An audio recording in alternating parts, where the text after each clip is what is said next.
本日は世界錦鯉サミットにご来場いただきまして誠にありがとうございます。開催に先立ちまして皆様にご案内申し上げます。新型コロナウイルス感染拡大防止対策に伴いまして、会場内ではマスクの着用をお願いいたします。また密集・密接にならないようご注意をお願いいたします。携帯電話、腕時計のアラームなどは音の出ない設定にしていただくか、あらかじめスイッチをお切りいただきますようお願いいたします。フラッシュ、ストロボなどの機材を使用した撮影は他のお客様のご迷惑となりますのでご遠慮願います。喫煙の際は1階、屋外の喫煙所をご利用ください。会場では撮影の許可を得たスタッフや各種報道関係者により撮影または取材要請される可能性がございます。それら撮影されました写真、映像、取材に応じていただいた際の記事は主催者の運営する各公式サイトまたは各種報道媒体を通じて公開される場合がございます。本日の会議の様子は世界錦鯉サミット公式ホームページからオンラインで配信しておりますのでご了承ください。開始まで今しばらくお待ちくださいませ。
会場内の皆様にご案内申し上げます。まもなく開会いたしますので、 This is an announcement to those people who are in the room. We will be opening shortly, so please be seated. We will be opening our summit in a few moments. Please remain seated as we prepare for the start.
Welcome to the world first World Nishikigoi Summit.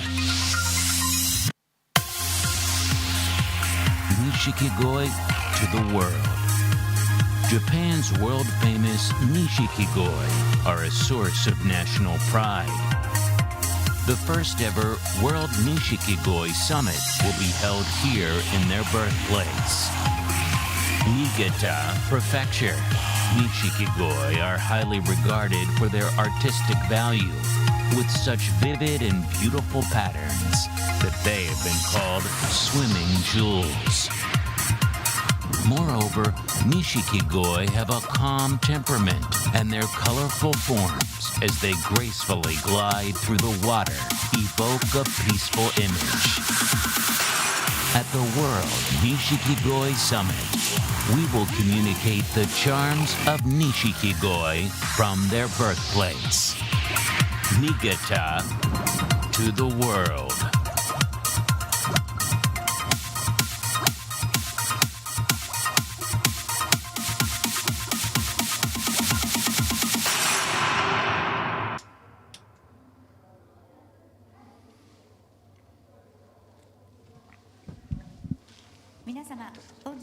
Thank you all very much for coming to our summit today. We are now opening the World Nishikigoi Summit here in Niigata Prefecture, the birthplace of Nishikigoi. The artistic value of Nishikigoi is so highly regarded that they are called swimming jewels because of their vivid and beautiful patterns. Nishikigoi are also known for their gentle nature, and their colorful, graceful swimming form evokes an image of peace. Today, we would like to introduce to the world the charms of Nishikigoi here from Niigata Prefecture, the birthplace of Nishikigoi, through the World Nishikigoi Summit. I will be your moderator today. My name is Rina Ishihama, and thank you again for joining us.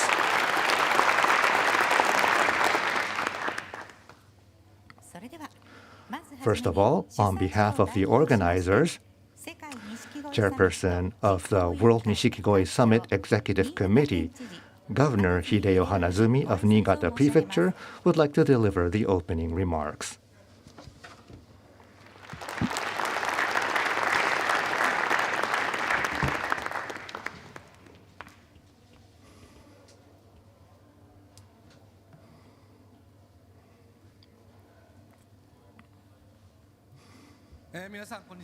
Good morning, ladies and gentlemen. My name is Hanazumi, the governor of Niigata Prefecture. On this very special occasion of opening the World Nishikigoi Summit, I would like to make my remarks on behalf of the organizers. I extend my gratitude to the many of you who have joined us today for this summit, the first of its kind to be held anywhere in the world. I thank you to the ambassadors and the members of the diplomatic corps and others who visited Nagaoka and Ojiya, the birthplace of Nishikigoi, yesterday. I am sure that you were able to deepen their understanding of Nishikigoi by actually seeing and feeling the charm of Nishikigoi and the historical background of Nishikigoi production.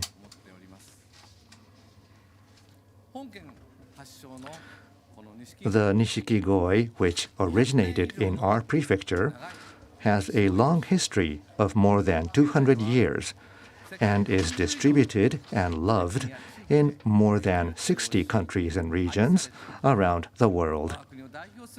We believe that it is very significant to promote the Nishikigoi, a very precious fish, which, with such a long history, which now has a global presence from our very prefecture, the birthplace of Nishikigoi.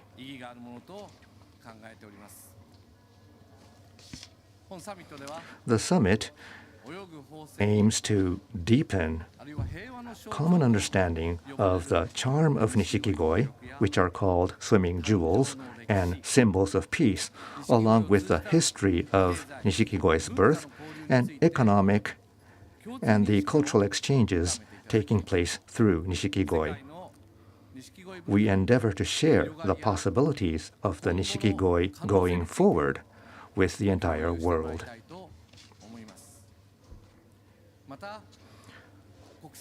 We also hope that the summit will not only promote the further development of the Nishikigoi industry and the establishment and expansion of a healthy Nishikigoi culture, but also further promote international economic and cultural exchanges through Nishikigoi.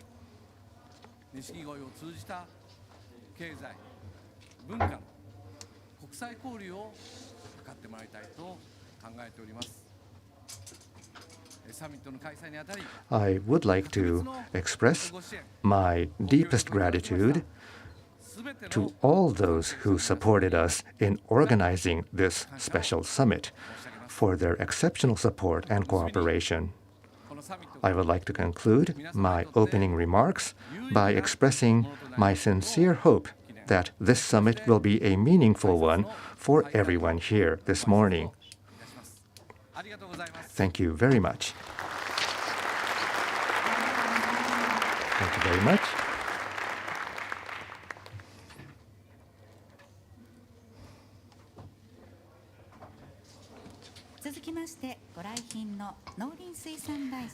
Next, we would like to receive some words from Mr.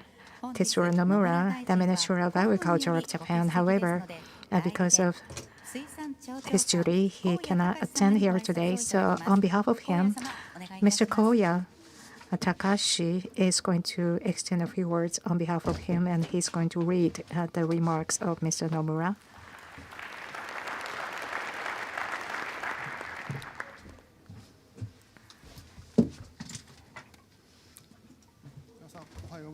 Good morning, ladies and gentlemen.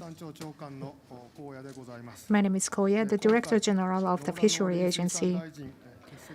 The Minister of Agriculture, Mr. Nomura, cannot attend here today, so I'd like to read his remarks of congratulations instead. On this occasion of the World Nishikigoi Summit, I would like to extend a few words of congratulations.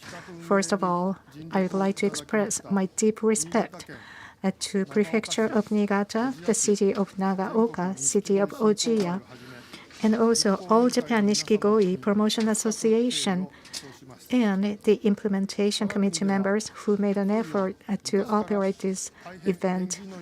Koi is said to bring such good fortune and omen in Japan. So we really enjoyed koi, not only as food, but also for appreciation. Nishikigoi is originated here in Niigata Prefecture. Among black kois for appreciation, some colored kois were bred to become such beautiful koi in centuries, and now Nishikigoi brings such beautiful imagination. When it comes to Japanese gardens, you might be able to think about Nishikigoi, which swim beautifully. This is the symbol of Japanese culture. They have beautiful curves and also individuality, and they are called swimming jewels. They have beautiful colors. Kois are very, very attractive. And Nishikigoi is very peaceful. They welcome newcomers in the pond, so they are called symbol of peace. Everyone enjoys koi with different forms of appreciation. We have a lot of enthusiasts and hobbyists in the world. Today we have an honor to have the presence of ambassadors and officials from 20 countries in this summit. And through this summit, we really hope that they can appreciate the beauty of Nishikigoi to be attracted more to Nishikigoi. And All Japan Nishikigoi Promotion Association has endeavored to promote Nishikigoi. And I really hope this World Nishikigoi Summit is going to be a great opportunity for Nishikigoi to be more promoted in the world. The Minister of Agriculture is going to support the promotion of Nishikigoi further. In conclusion, I'd like to conclude my words wishing for the success of this summit and further prosperity of all who are attending here. Tetsuro Nomura, the Minister of Agriculture. Thank you very much.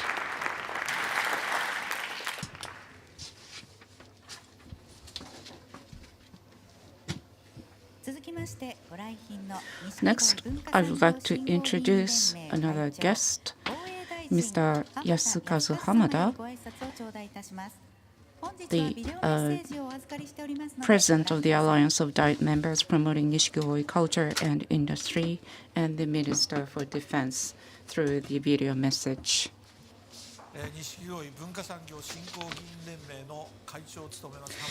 I'm the President of the Alliance of Diet Members Promoting Nishikigoi Culture and Industry.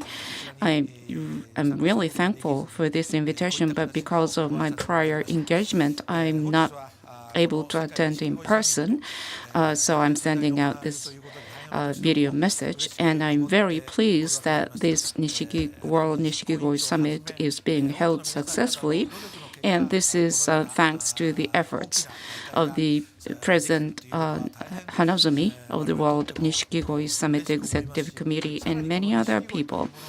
And this is a very good occasion for Nishikigoi to be known better to the wider parts of the world. And we are very pleased as a Diet member because we have been working hard in order to have the recognition of Nishikigoi as a national fish.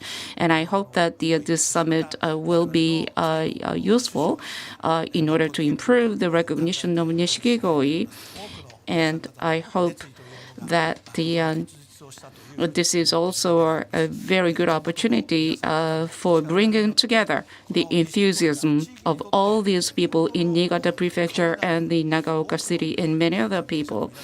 And Nishikigoi has now become the new face of this region. And I also hope that this is going to be going to provide good benefits for the people in the prefecture and the city of Nagaoka. And also, we would like to make further efforts so that the Nishikigoi culture will spread around the world, and hope that this summit will be a very successful one. With that note, and I would like to conclude my remarks, and congratulations for having this World Summit today. Thank you very much. And now I would also like to welcome Mr. Masaaki Taira, a member of the House of Representatives and Secretary General of the Alliance of Diet Members Promoting Nishikigoi Culture and Industry, who is also present today. Mr. Taira, the floor is yours. Thank you very much for your kind introduction. My name is Taira, and I am the member of the Alliance of Diet Members Promoting Nishikigoi Culture and Industry. And being able to physically come here, it is a great honor for me, and it is really unfortunate that our minister, who was really endeavoring to come here personally, was not able to make a trip over here, and he sends his best regards to all of you present here this morning. And we have about 70 members of the Diet in our Alliance of Diet Members Promoting Nishikigoi Culture and Industry. And we are looking at Nishikigoi as one of the elements for our export industry. And we have this under studies at the Ministry of Economies, and it is one of the major focused items to be exported from Japan, and we are now in discussion to make it sure that Nishikigoi is one of the top priorities of our export items. This will become an element for reactivizing the regional economies and also to promote our culture to the world. And I would like to provide as many support as possible to the promotion of the Nishikigoi industry. And I hope that today's summit will be a very constructive one for all of you. Thank you very much. Thank you very much. We have also received so many congratulatory messages today. Due to time constraints, we have posted them near the entrance to this conference hall. So please kindly take a look at them at your disposal.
Now let us move on to the keynote speech.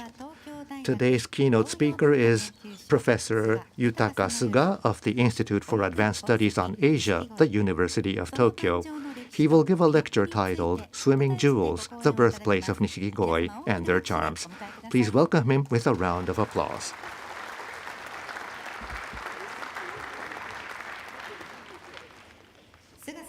Dr. Suga has been a professor at the Institute for Advanced Studies on Asia, University of Tokyo, since 2007. He has conducted cultural and historical research on ornamental fish and Nishikigoi grown in Niigata Prefecture for many years. In 2017, he cooperated with the Nagaoka Ojiya Nishikigoi Cradle of Nishikigoi Promotion Council, the applicant for the first Japan agricultural heritage, in recognition of the rice cultivation and koi farming system utilizing the blessings of the snow. In the same year, he was appointed chairman of the Nishikigoi Review Council, which served as the selection committee for the designation of Nishikigoi as Niigata Prefecture's fish of appreciation. He is also active in Ojiya bullfighting as a seiko, and in 2022, he was appointed chairman of the Ojiya Bullfighting Promotion Council. Now, Dr. Suga, please proceed with your keynote speech. Thank you very much, and thank you for a kind introduction. My name is Suga from Tokyo University. It is a great honor for me to be able to speak at this very special occasion of the Nishikigoi Summit. And I have been engaged in research for a long time here in Niigata, and I am still learning a lot here. And I would like to share with you what I have learned so far from this very special region. So today's title is Koi or Nishikigoi Swimming Jewels. That is my title that I put on my lecture. And today, I would like to talk about three major points. The first point is about this special environment of Niigata, and we want to focus on how Niigata played a role in introducing Nishikigoi to the world. And by looking at the culture and environment of the Nishikigoi and Niigata and its uniqueness, and the process and the history of the creation of Nishikigoi is the second point. And the third point is we have a transition from koi to Nishikigoi, but because of the Nishikigoi was able to provide a lot of charms to the people. So we would like to talk about the charms of Nishikigoi. So the first point, yesterday, the members of the diplomatic corps were able to actually see Nishikigoi in the actual fish farms. And most of you here today are already familiar with this, but we would like to just confirm some of the definitions. In English, we say carp for koi. And in Nishikigoi, we Japanese call it Nishikigoi. I mean, generally speaking, overseas, Nishikigoi is called koi. But in Japan, when we say koi, it means carp on the left upper side. But for our overseas friend, when they generally say koi, that means Nishikigoi on the upper right-hand side. So this is where we have to be aware that there is a difference. So what is Nishiki for Nishikigoi? It means this very brocade, very precious brocade. And so Nishikigoi directly translates as brocade carp. So as you know, Nishikigoi was developed as a result of selective breeding from the wild carp. So this was an artificially created creature. So I said that overseas, Nishikigoi is generally called koi, and that has become a very popular term. And in the Merriam-Webster's College at Dictionary in the United States, koi can be found, along with other Japanese terms like tsunami and sushi. So koi in English means Nishikigoi, not the wild carp. So carp, koi, and Nishikigoi, these are three words that we have to be acutely aware of the differences. So today, we will be talking about Nishikigoi. So when we say koi in the summit, we mean Nishikigoi. And this is also something that you have seen repeatedly since yesterday. But the birthplace of Nishikigoi is inside Niigata Prefecture. So it is the area between Nagaoka City and Ojiya City. So today we have two administrative districts, Ojiya and Nagaoka. But this was under Nijumura country under one administration in the old days. So it is in the Yamaoka district of Nijugomura. So generally speaking, it is this area. So we are in the city of Niigata now, and we're looking at an area that is a bit south of Niigata city. And this is the map of Japan, and we will be zooming in. So from where we are now, Nijumura County is this area where I indicated in red. It might be a bit difficult to see, but there are some characteristics of this region, if you can notice this. So inside this red circle, if we zoom in further, this is the topography. And as you can see over here, we have a lot of dots. These dots are the locations of where the fish ponds are located. And this is a very unique topography if we take a bird's eye view. And it's concentrated in this area. And it looks like this. So these are the former rice paddies, and the rice paddies were converted into fish ponds. And this is the scenery. So it's a very unique scenery.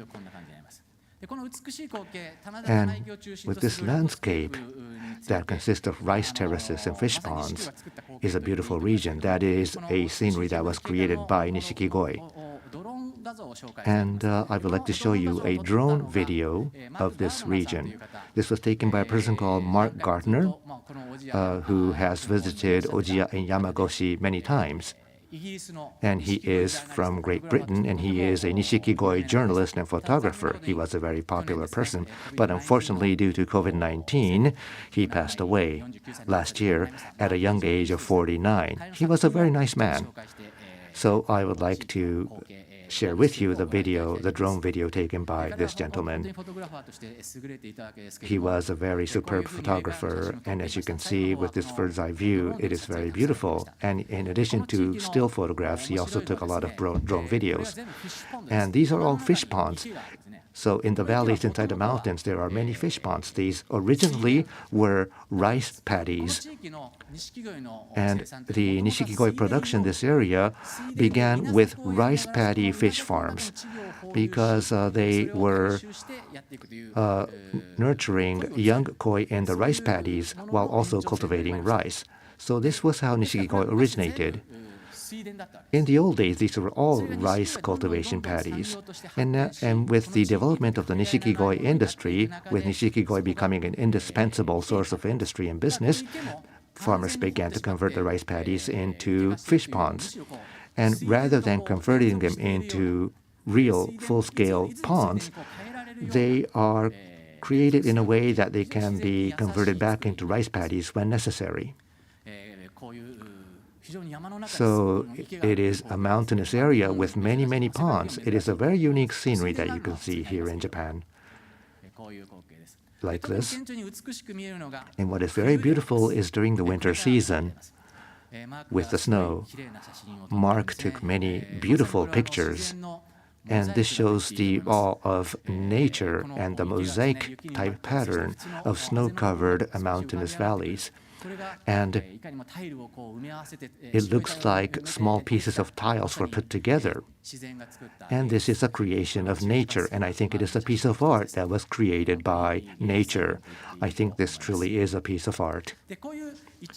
And with these kinds of environments, with mountains and snow, provided a lot of benefits to the lifestyle of the local residents, such as rice and other regional cultures. But actually,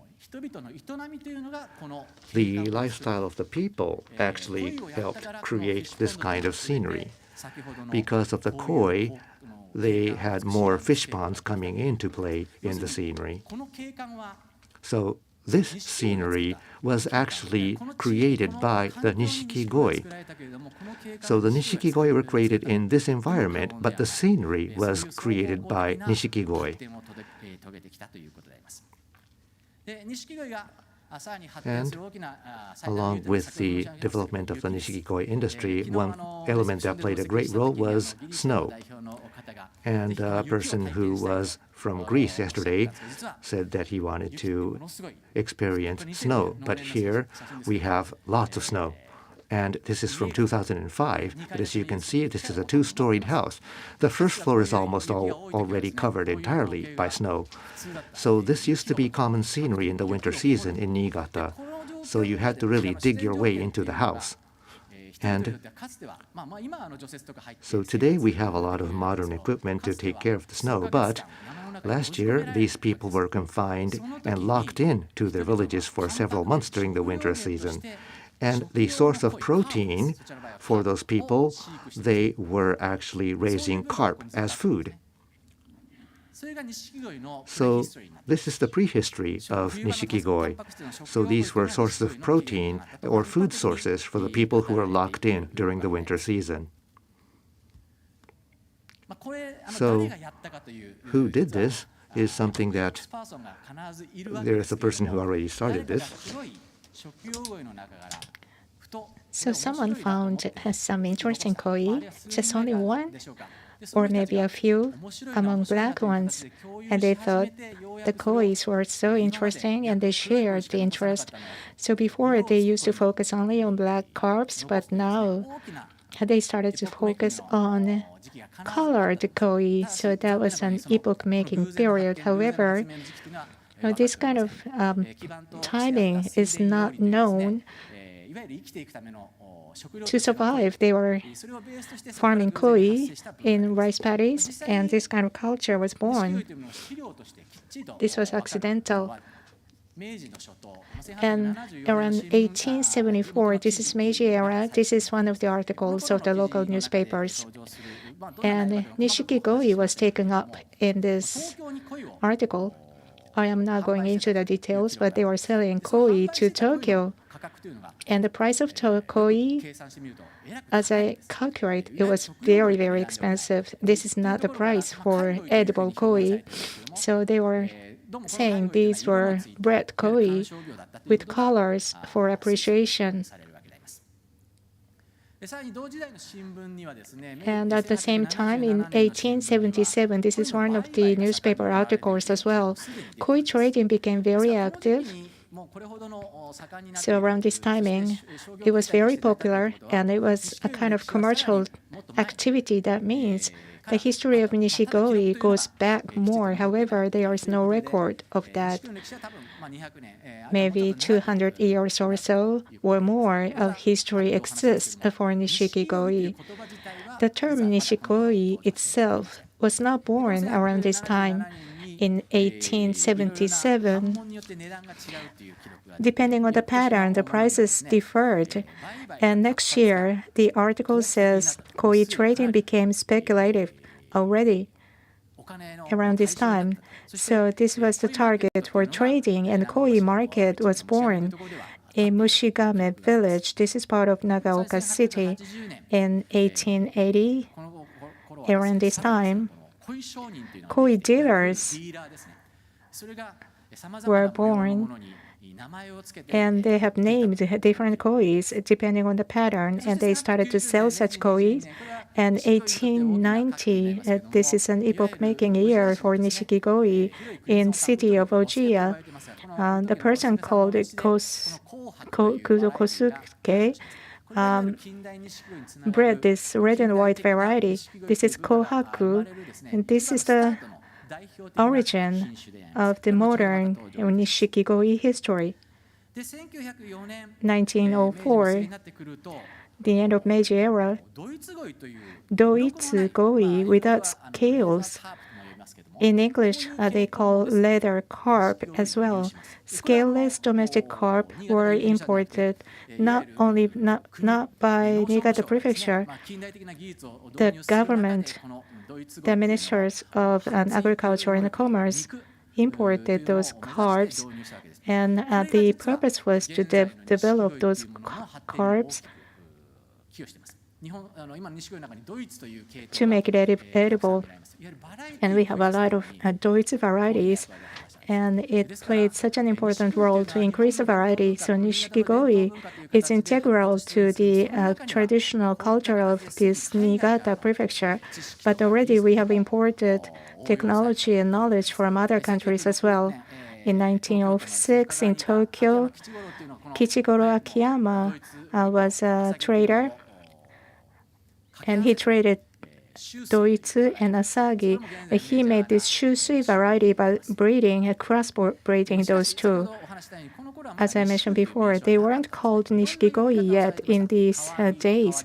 They used to call them eccentric carp, kawarigoi, or irokoi, colored carp. There were more irokoi compared to kawarigoi, but kawarigoi was popular as well. But in Taisho era, they have formative period and incubation period and also globalization period. They have 4 periods of development of Nishikigoi. And from 2010 to 2020, this is a formative period for Nishikigoi. In 1912, Koi show, even though they were small, they started to have competitive exhibitions.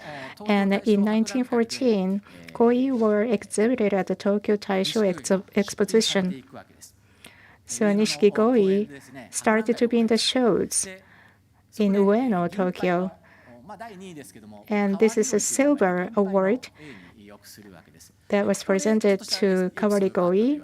And there was an episode, a story around here. I don't know if it's a fact, but at that time, the Showa emperor, when he was still younger, in the middle school, he came to this pond, and he was kind of stuck to the pond, and he couldn't go away. And it became an episode.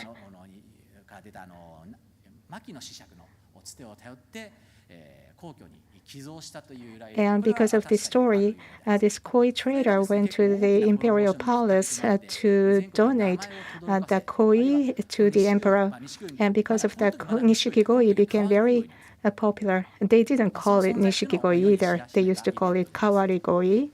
So this was an epoch-making event as well. And in 1916, Niigata Prefecture, Kei Abe, who was in charge of the fishery, talked about Mendel's laws of heredity in his picture. So Mendel's laws were discovered, and Mendel was a monk, and Mr. Abe talked about this Mendel's law, and they started cross-breeding instead of just pure line breeding to make new breeds born. So now they have new knowledge that's fused into the tradition, and that was when a Taisho era became this formative period. And in 1980, because of the crossbreeding, they have this new variety, Taisho Sanshoku. This is Sanke. And Mr. Abe looked at this Nishikigoi, and he said, it's very beautiful. That is how he named this koi Nishikigoi, because it was just like Nishiki brocade. And then Nishikigoi as a name was used for promotions. So from 1910 to 1920, before the World War, Nishikigoi was in the formative period. Many interesting things happened. So as gifts, they used koi already, for example, as a present from Japan to the United States already in 1927, 1923 or so. This is Japanese American News article in 1927. It says koi became very popular in the United States. So what's happening is, for example, this person is called Calvin Coolidge, the 30th president of the United States. And in the White House, they had a big pond, and Irokoi and Nishikigoi was swimming there in the pond. And that made a very beautiful story. And from Sydney Museum, there was an order which came. And there's a shortage of Nishikigoi, and that's written in this article. At White House, in the pond, there were Nishikigoi swimming in the pond, and that really made a story in this time. H. Shibusawa is a very famous person in Japan, and he is on at the note of 10,000. He is going to be very soon, and he's a business person in the modern Japan, and he was a pioneer in economy in Japan. And at 80 years old, he commemorated using 3 varieties of koi. 25,000 of koi, Nishikigoi, were released in the pond of the imperial palace. So those noble people enjoyed koi in these days. And the next one is as well, Irokoi 10 was made in Shinjuku, and this was a show, and a lot of noble people from Japan participated in this exhibition. And you can see here,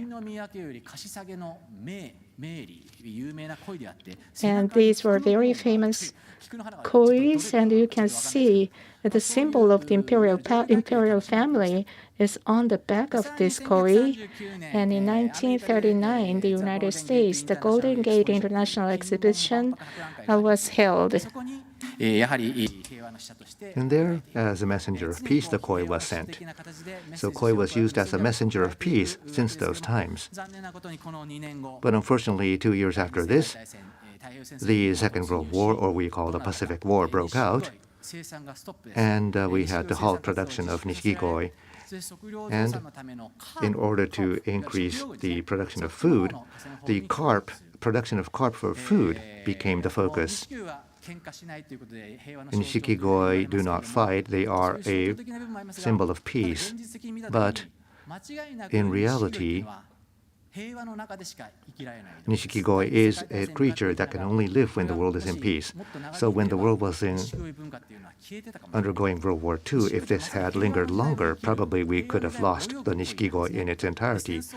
Because the Nishikigoi is something that swims inside peace, and with war, in any country that is engaged in war, it will not be possible to nurture and to enjoy or appreciate Nishikigoi.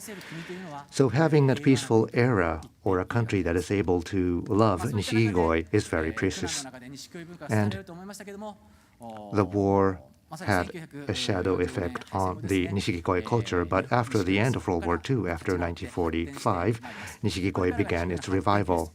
So now we are going into the development period from 1947 onwards.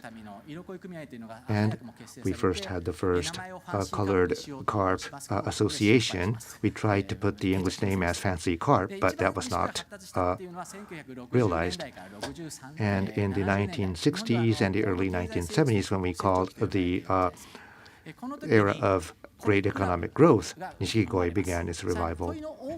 And the koi auction also started at this time. And in 1968, on a national level, we started seeing the birth of koi clubs, and koi shows were starting to take place in various locations. And the All Japan Nishikigoi Promotion Association started in 1970, which is a national basis for koi promotion. So from 1970s, this was a time when we established the foundation of our Nishikigoi industry. And the then Prime Minister, Mr. Tanaka Kakue, who was from Niigata Prefecture, was very focused on reviving and loving Nishikigoi. And in 1972, when Japan resumed diplomatic relations with the People's Republic of China, by the way, we are celebrating the 50th anniversary this year, Chinese people gave a pair of pandas to the Japanese people, and in return, Prime Minister Tanaka sent a Nishikigoi to China and also to Singapore. In 1974, when Mr. Tanaka visited Singapore, he sent some Nishikigoi to the then Prime Minister Lee Kuan Yew. So with that kind of history, Nishikigoi began to be spread into the world. And with globalization, this also means that diseases of Nishikigoi were also being sent around the world. And we had the koi herpes virus, which came to Japan in 2003, and we were greatly impacted by the koi herpes. But with this globalization, we stand here today, and the Nishikigoi is now seen as a global ornamental fish, and 80% of koi produced in Japan are now exported overseas. And in Niigata Prefecture, the top of the list on a monetary basis is the Nishikigoi. And in Nishikigoi shows, we have many visitors and buyers from abroad. They are greater in numbers than compared to our domestic enthusiasts. So looking back at the history of koi, it really started at a very small village inside these mountains in Niigata Prefecture, and gradually it started to grow little by little. So with about 200 years of history, now here we stand with a globalized period. And today when we look at the world, we have so many branches of the All Japan Nishikigoi Promotion Association members all over the world in 21 Asian countries and others. And it's not only contributing to the further promotion of Nishikigoi, but we are also seeing many added values being generated. So now let us look at the various ways of enjoying Nishikigoi. The Nishikigoi has various charms. So first of all is appreciation. We call kansho in Japanese. And I have seen so many different locations in the world. And when we study anthropology, we often study one particular location. But for Nishikigoi, you have to look at various different locations at the same time. So we visited China, the United States, Southeast Asia, and other countries. And I take photographs of the Nishikigoi in those countries like this. And when I take photographs, everybody is smiling when they look at the Nishikigoi, as you can see here. And the Nishikigoi enthusiasts are professionals in looking and appreciating and assessing the Nishikigoi. They are able to look at the details of the Nishikigoi. But for the general public, as you can see over here, from small children or a group of youngsters like here, they smile as they look at the Nishikigoi. It really shows you the power that is held by the Nishikigoi. So appreciation is the base of the charms of Nishikigoi. Their beauty is the largest value. And then the keeping and breeding. So having the Nishikigoi as pets like this, it is very fun. So if you go around the world, you will be able to see that people enjoy Nishikigoi in many ways. The left-hand side is the USA and Hawaii. So it's not only Nishikigoi, but this person has a botanical garden with many other plants that are native to Hawaii. And on the upper right-hand side, on Belgium, he took a more stoic approach, so he created a very beautiful pond. And then he created the pond in a way so that he can focus on the value of the Nishikigoi itself. And then the bottom right is in the Netherlands. It looks a bit Japanese, the way he created this garden. In this semi-Japanese looking garden, he created a pond, and then he is appreciating the koi in this kind of environment. So there are many, many different ways to enjoy the Nishikigoi. And growing the koi requires a lot of detailed techniques.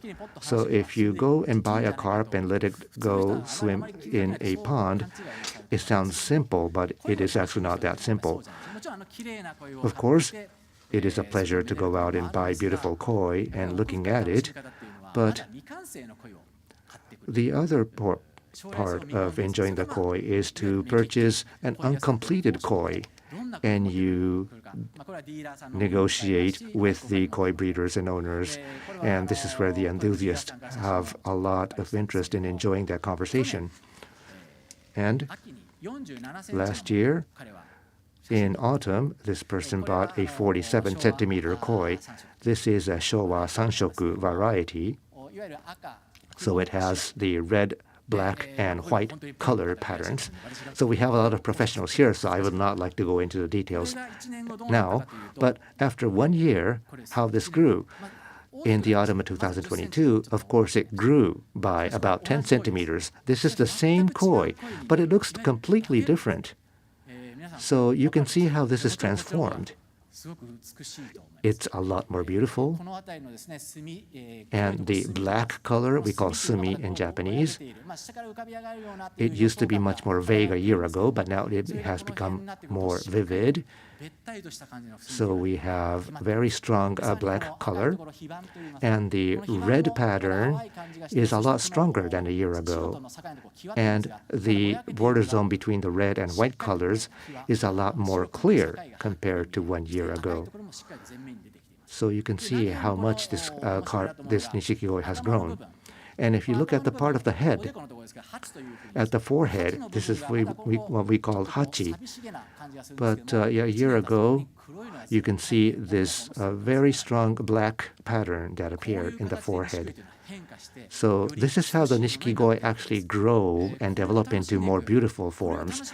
And you enjoy this process because this is something that can be done only by nurturing the carps yourselves. So the Nishikigoi fish farm owners create the foundation of these art, and then the owners who buy these carps actually complete the carps. But there is also some other cases where the Nishikigoi becomes less attractive after a year. So it's not always that the Nishikigoi will always become more beautiful with the lapse of time. But this is why the Nishikigoi is very interesting. So I'm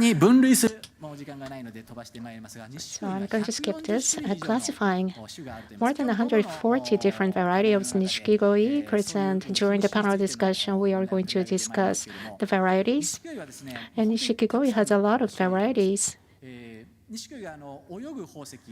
Nishikigoi is said to be swimming jewels, living jewels, as was in the title. So they are just jewels. They have diamonds, ruby, sapphire, pearl. There are many different types of gems. And they are all beautiful. And they are all the ones you might own. And Nishikigoi is the same. Kohaku is here. This is the basic Nishikigoi. It is Kohaku. Among the other Nishikigoi, I believe this is the diamond of Nishikigoi. This is Taisho Sankei, Showa Sansoku. These are big three, number 3. And the world champion is going to be selected from them. The grade is very high. As for varieties, probably you have this one. And this is about your varieties. And so please enjoy this book later. And each one of them is a gem. And please look at them. And if you like some of them, please enjoy them. Utsurimono, Shusui, Shiro Utsuri, Hiutsuri. I love those. And Bekko. It's very hard.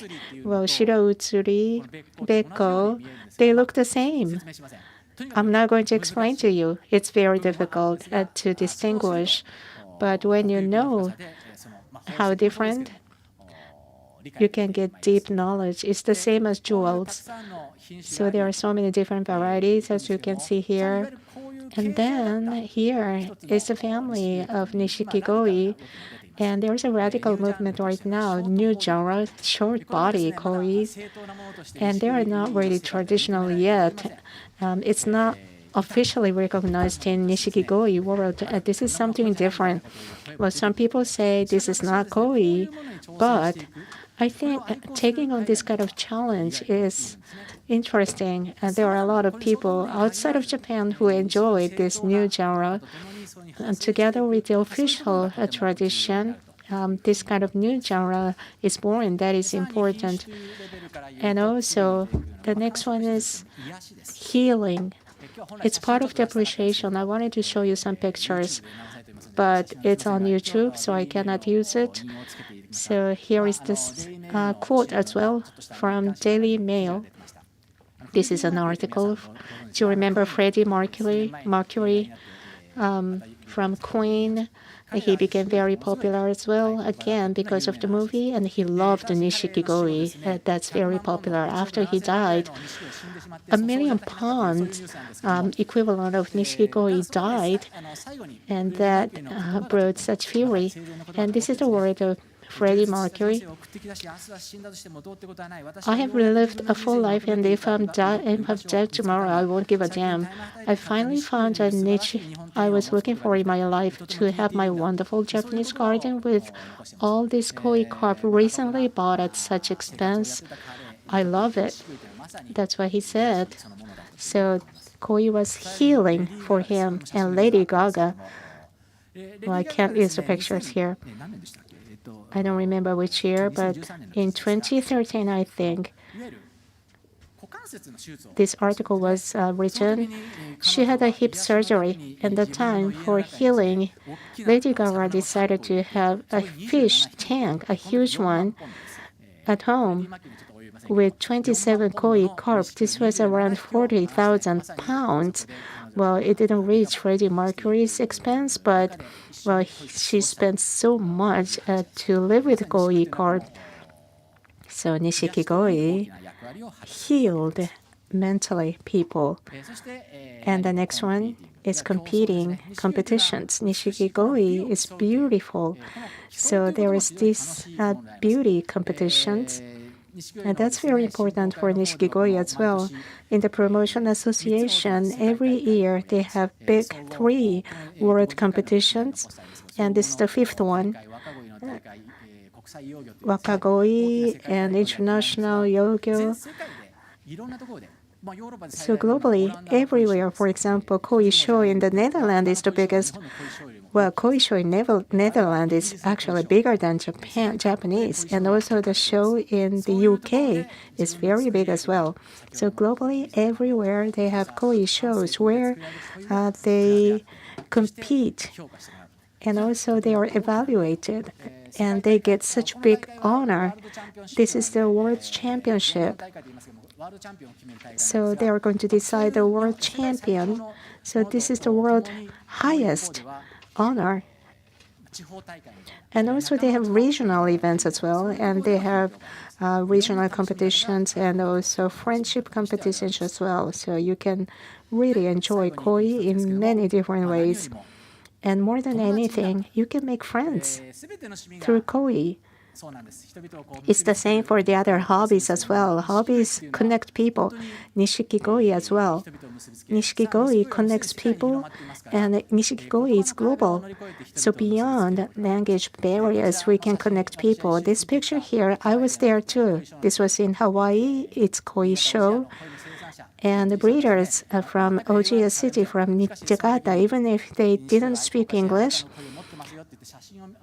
well, they showed their pictures of koi, and this person said, we have koi from your area. So even if they don't speak the same language, they can communicate. It's really wonderful.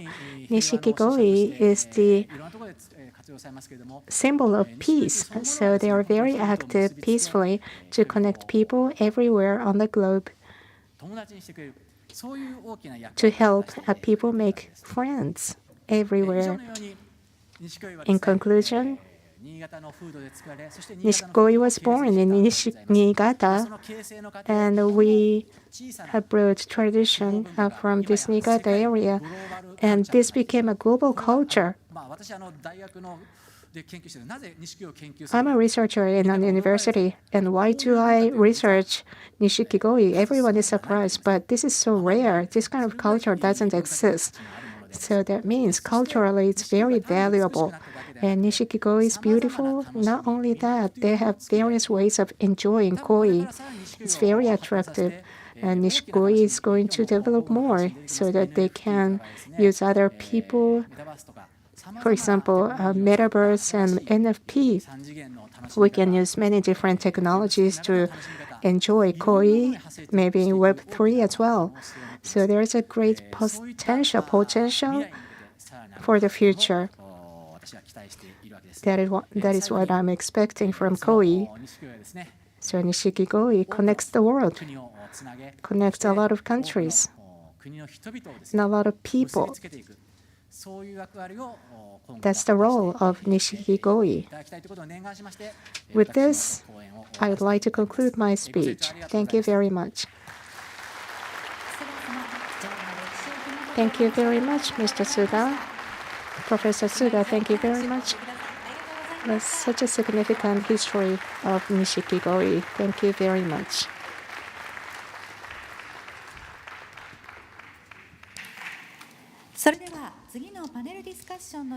Now, we'd like to make an arrangement of the stage for the panel discussion.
それでは登壇の皆様はステージ上のお席にご移動をお願いいたします。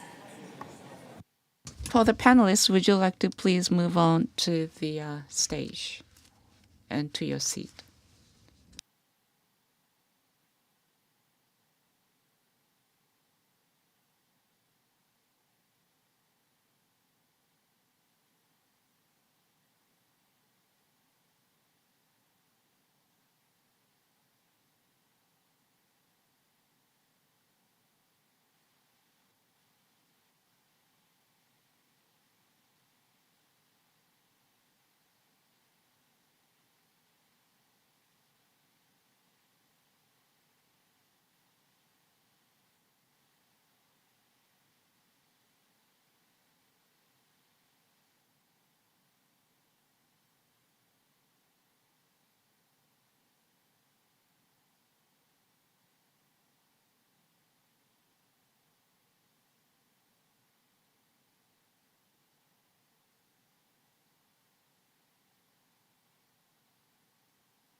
Thank you. So let's move on to the panel discussion titled Economic and Cultural Exchange through Nishikigoi. The moderator is Mr. Watanabe Kenichi, Director of Cool Japan Public-Private Partnership Platform of the Cabinet Office of the Government of Japan. Please give him a big round of applause.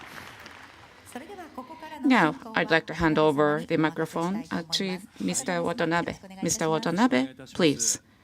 Thank you. So we heard a very interesting keynote speech. So let us go deeper into this subject. So please look at the slides. So today's panel discussion is titled Economic and Cultural Exchange through Nishikigoi, and we have 3 panelists. Let me introduce our panelists first of all.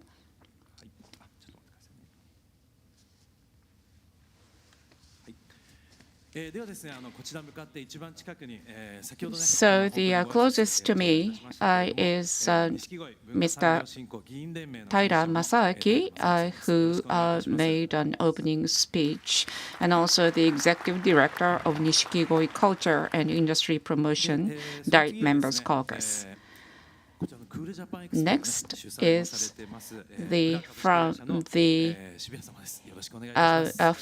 Fuller KK, who is also the president of this Cool Japan Expo that is now being held yesterday and today, and also the president of All Japan Nishikigoi Promotion Association, Mr. Hirasawa Hisashi. And once again, my name is Watanabe. So I hope that we can have interesting discussion in this panel. So we have 50 minutes in total.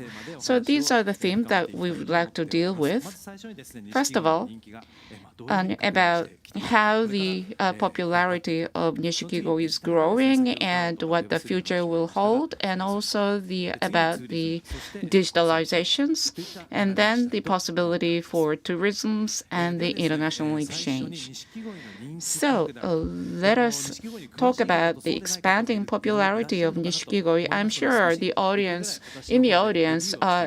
some of you may not be familiar with the popularity of Nishikigoi. So let me touch upon it briefly.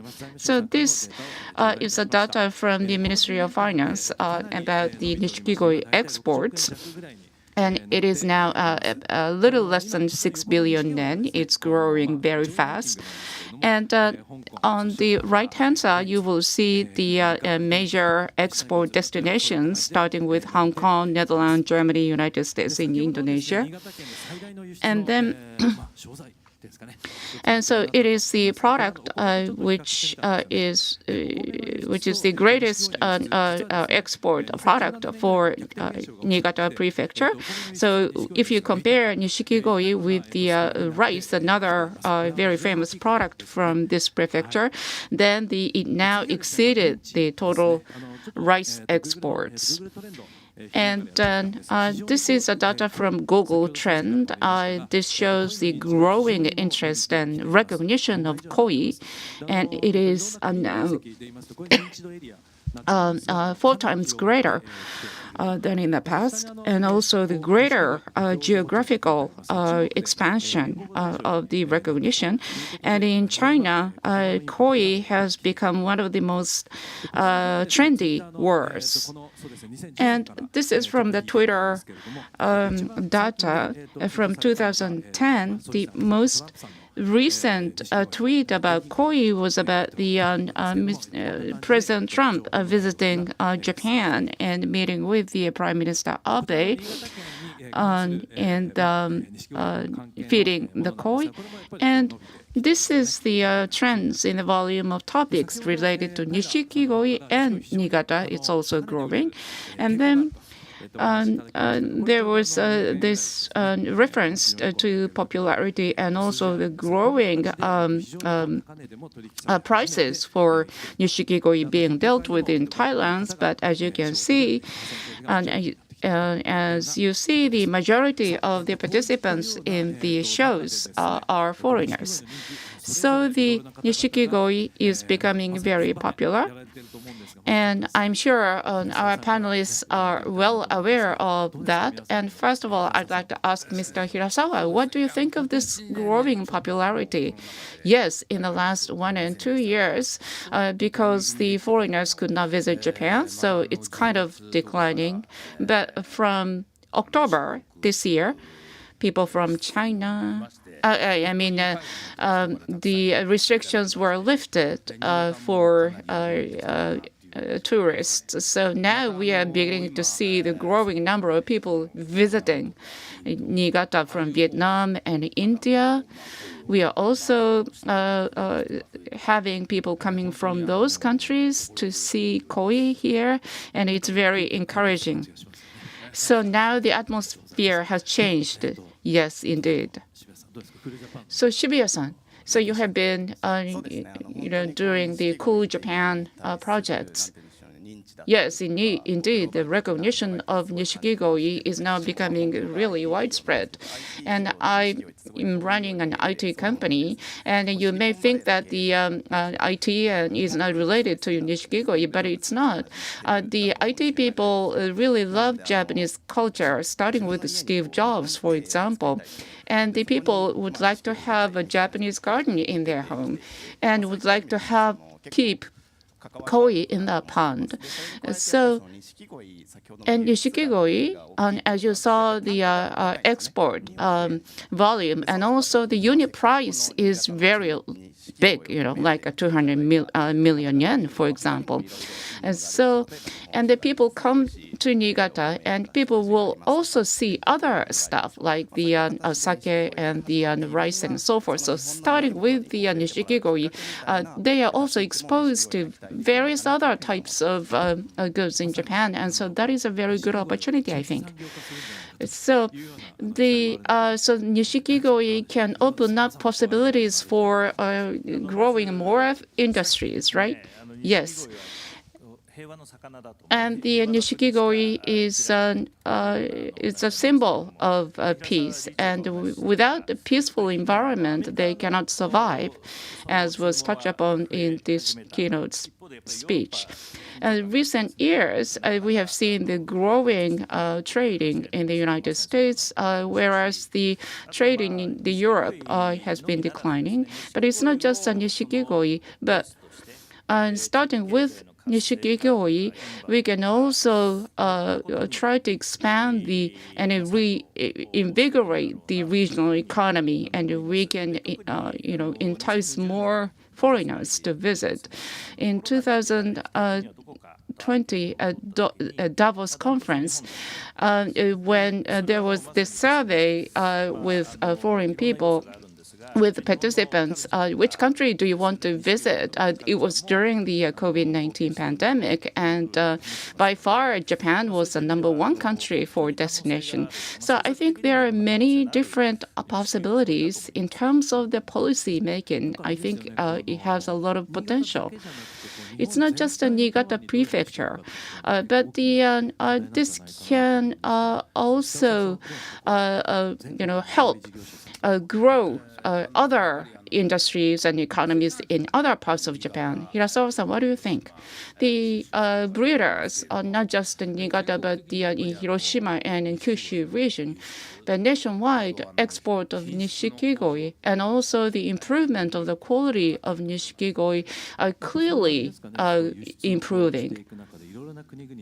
So, in trying to export Nishikigoi, there are different diversified needs coming in, right? Yes, it's not just the diversified needs coming from abroad, but also the breeders themselves. They have a big pride in breeding and the different new varieties and so forth. This is indeed a creative industry, isn't it? Yes, at Cool Japan Expo, this was one of the main themes. That is how we can combine Nishikigoi with other things and create new things. For example, Nimayu Tsukasa is a sake brewer. And then there is this sake bottle. And when the Nishikigoi fans from abroad look at it, and they really loved it, So, for example, the paperwork utilizing Nishikigoi is another example. So these kind of creative activities are already out there. So I think we can deepen this theme in the next theme, which is digitalization. So our koi farms, what they have seen so far, and the new Nishikigoi industry in the future is something that we'd like to, go deeper into. And then this case of Yamakoshi-mura Village, this project utilizing NFT and the DAO, this shows a new possibility. And in the future, trading on the metaverse and only in the digital world, this kind of possibilities are now being pursued. And not just industries, but the governments can also work on the experiments on this, and also we can also produce new content. Or we can utilize AI. I think there are a lot of expectations in this field. So. And we are, having discussions with these three panelists who really love going deeper into this subject. So, and the Liberal Democratic Party is also promoting the digitalization, right? Yes, I have been the president of the, digitalization in my party, Liberal Democratic Party. And I have been talking about the Nishikigoi, but I'm also having been working on the Web 3.0. And Yamakoshi-mura project utilize NFT and DAO, or decentralized autonomous organization. And this is a project of the digitalization policy. And the population of the village is only 800. But by utilizing NFT, we have the digital citizens, which exceeds now 1,000, and I'm one of them. And by utilizing these technologies, and we can also raise money from around the world by issuing the digital money NFT. And this is one of the example of a very powerful policy that can be taken to reinvigorate the regional economies. And if I go deeper, it takes a lot more time. But to maximize the Web3 is very appropriate for maximizing the content-based value, because the application layer is now monopolized by the GAFA. But the Web3, it's easier to monetize through the content layer. So in case of Japan, anime and manga and other pop culture and gastronomy and Nishikigoi and bonsai in different regions, these kinds of contents can be maximized in their value by utilizing NFT and the digitalization. And indeed, this is very fit for Japan. So there is a greater potential and possibilities for utilizing NFT. If you don't know what I'm talking about, please look at my YouTube. Okay. So Nishikigoi is a really powerful content, and the just 6 billion yen of sales Nishikigoi. But if you include the related industries, it's greater than 6 billion yen. So it's really appealing. And Shibuya-san, you have been working in this field, right? Yes, as Taira-san said, so far the platforms had the power, but now in the future, it is contents that will have the power, that will yield the power. far. So probably Cool Japan was a little bit early in coming, but that's what the Cool Japan has been about. Yesterday at Cool Japan Expo, and there was a new announcement of the new NFT for Nishikigoi. So if you purchase an NFT, you can purchase ownership of the Nishikigoi. And plus, the real Nishikigoi, as was touched upon by Mr. Suga, and if the Nishikigoi grows older, then the pattern may change. But you can also keep the images of one particular Nishikigoi at one particular time. For example, if there is a very great pattern and the image of one particular Nishikigoi, that can be used for the label of a sake bottle. So Cool Japan type of things, and it can be combined very well with NFT and DAO. And we have many people in the audience today. So for example, for local taxation and NFT, if you are to combine this, there are some discussions about this going on.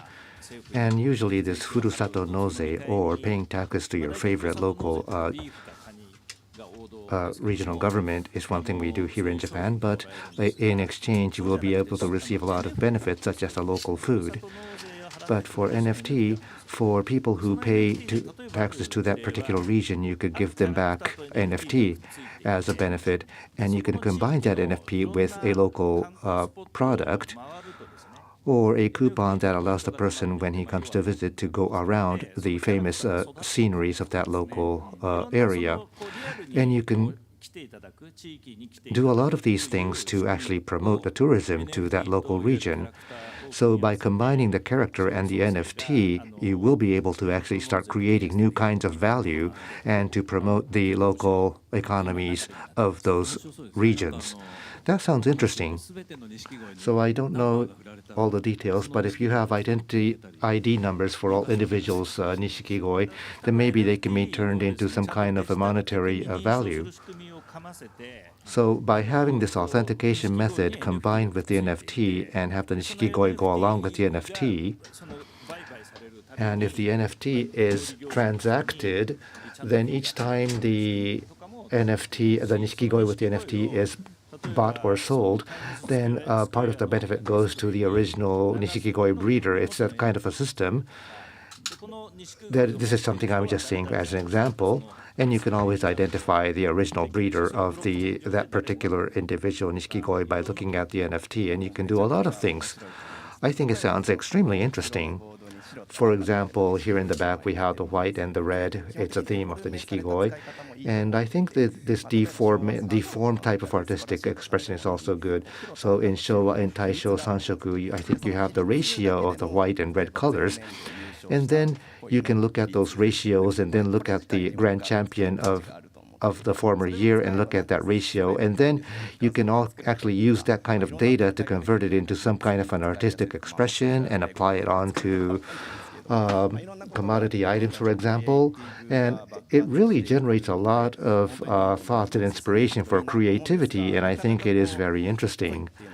But putting koi, Nishikigoi, and NFT together sounds very awkward. But in our recent conversations, I start telling people that it's something like a membership card.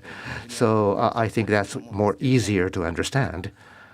And it's like buying a right to be part of this certain kind of project as if it's a membership card. And I think this is what we are talking about.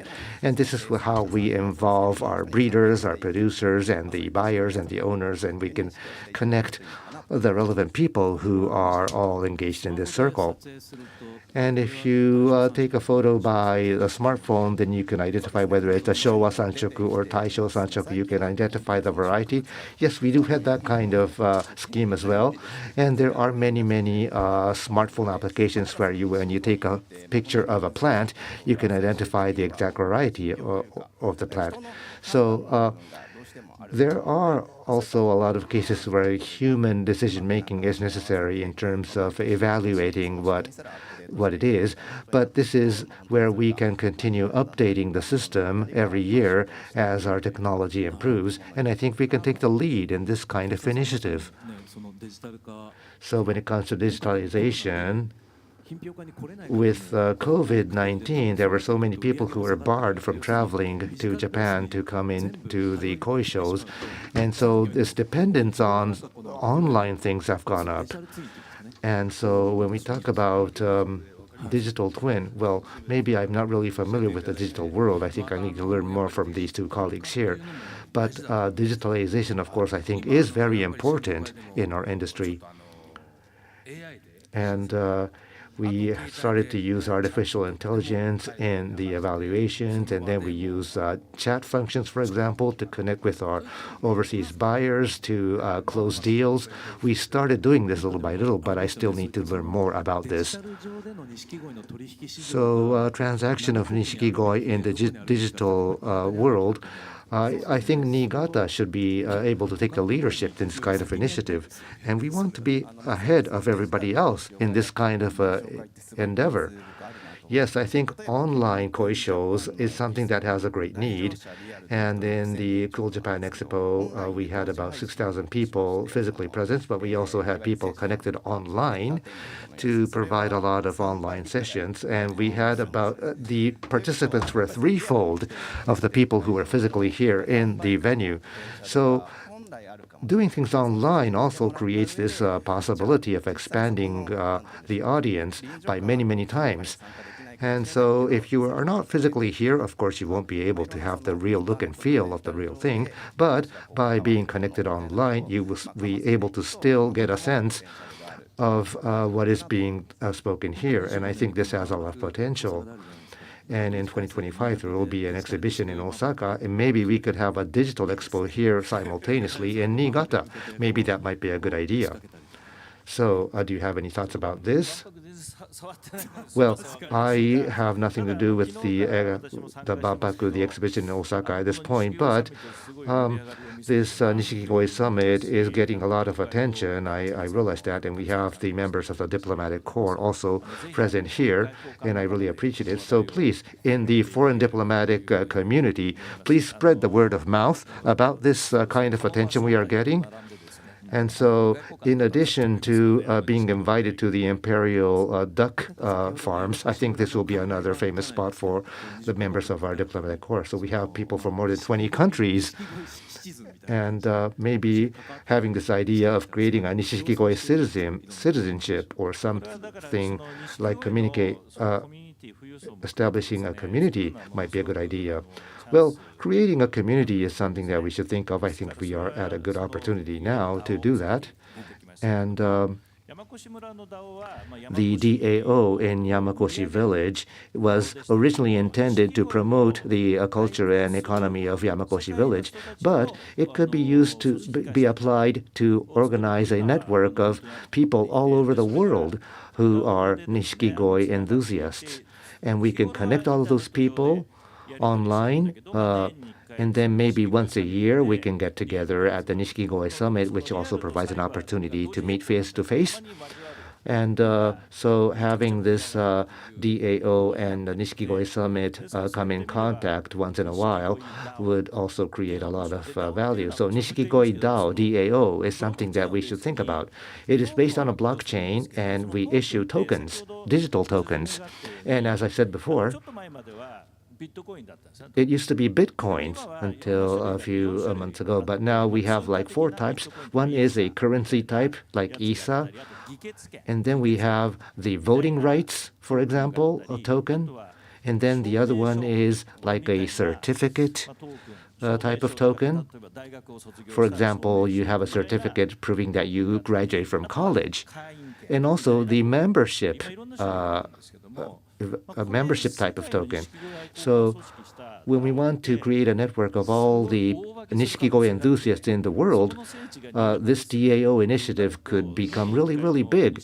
And if the center point of that becomes Niigata, then we can invite all of those people from the world who are Nishikigoi enthusiasts. And it is a celebration of peace, no other than peace when it comes to Nishikigoi. And we can generate more human movement of people into Niigata as well. And now let us move on to the next topic, which is tourism. Yesterday, it was just one day I participated, and so Nishikigoi is put at the center of the culture, and then we had, other than Nishikigoi, we had gastronomy and history and culture, and the photograph of the snow scenery was very beautiful, as we saw before. And so Nishikigoi can be placed in as the centerpiece of tourism for this region. Let us dig a little deeper in this area. So yes, you love Nishikigoi, and yes, Nishikigoi in the Four Seasons of Japan, this is where Nishikigoi was generated. So the winter scenery or the springtime scenery when the snow is melting after enduring a very challenging season. You see the Nishikigoi, and then you see the falling leaves in the fall. So we have many people overseas who want to really experience these kinds of changes in season, and we want to do more in this field as well. And also, it provides an opportunity to work in tandem with the local community. And yesterday, I experienced the fireworks, and maybe we could combine that with viewing Nishikigoi. And having the fireworks in winter is also something very special. Yes, winter hanabi, winter fireworks was good. And also there are local tourism of this bed and breakfast type of accommodation in a bucolic or agricultural setting is also something that is capturing the attention. And it is a way to get in touch with the very detailed parts of the culture and history of the local community.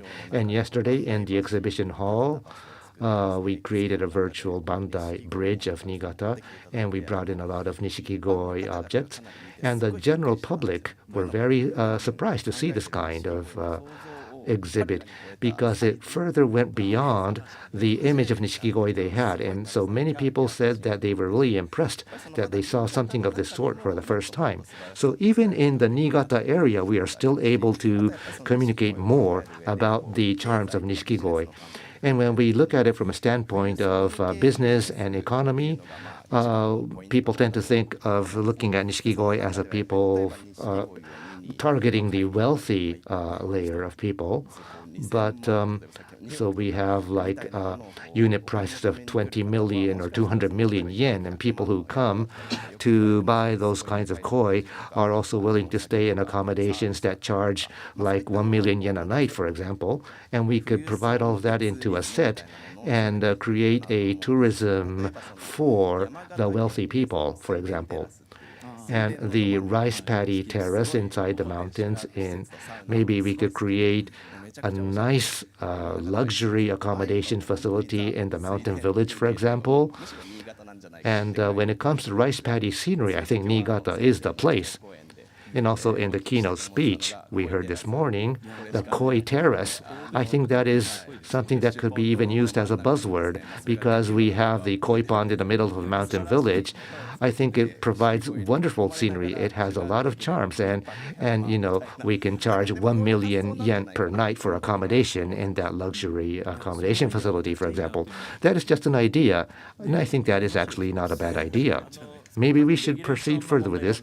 We have a lot of regulation-related challenges to overcome, and if we are to construct a village, a hotel in a village, it's not really that easy, but we could work in tandem with the national strategy, and there are many things that were formerly hidden.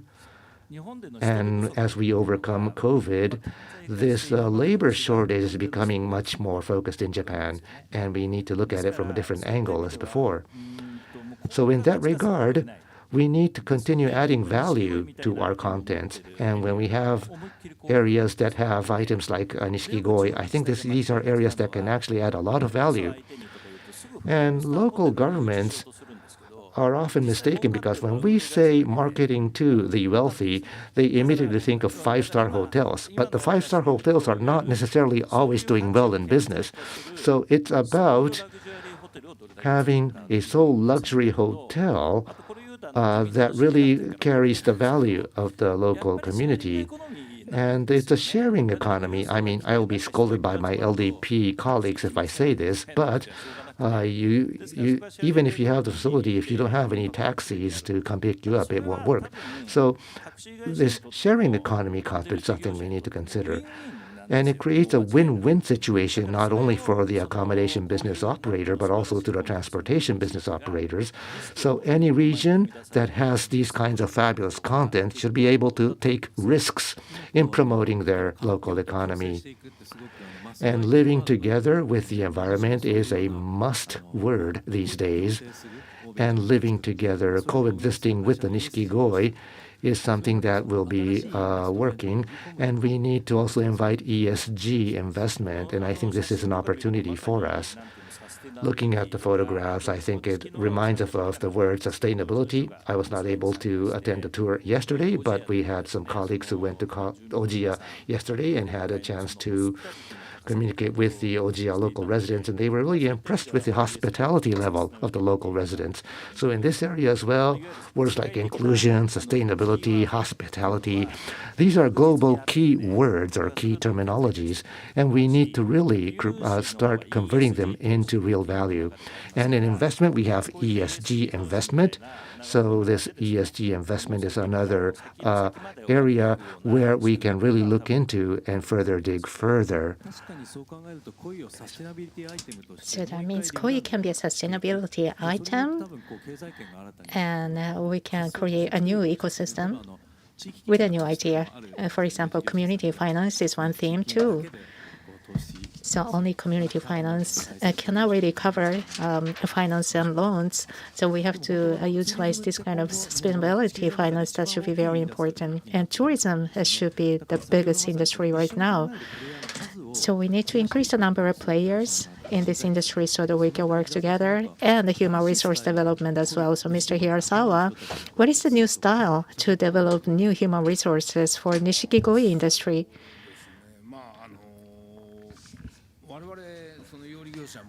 Right, koi farmers, breeders like us, well, our work itself is not really clean, so young people might not want to come into this industry.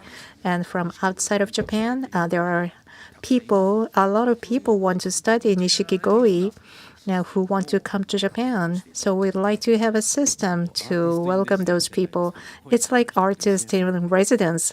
Well, koi breeders in residence, is that an idea? Maybe. Mr. Hirasawa talked about being artists, and that is a good idea. Maybe we can call koi breeders artists. Koi breeders are artists. So for hiring, maybe we should hire people as artists. We have such a shortage of labor. This is going to be a big challenge going forward. For example, for those people who want to study koi breeding, who want to come to Japan from other countries together, we should create an environment where we can work together. And also, your know-how should be controlled so that intellectual property should be protected. So we need both. We need to make a balance. And also, how to secure the right number of people in this industry is something the government has to think about. Right now, we are in this phase.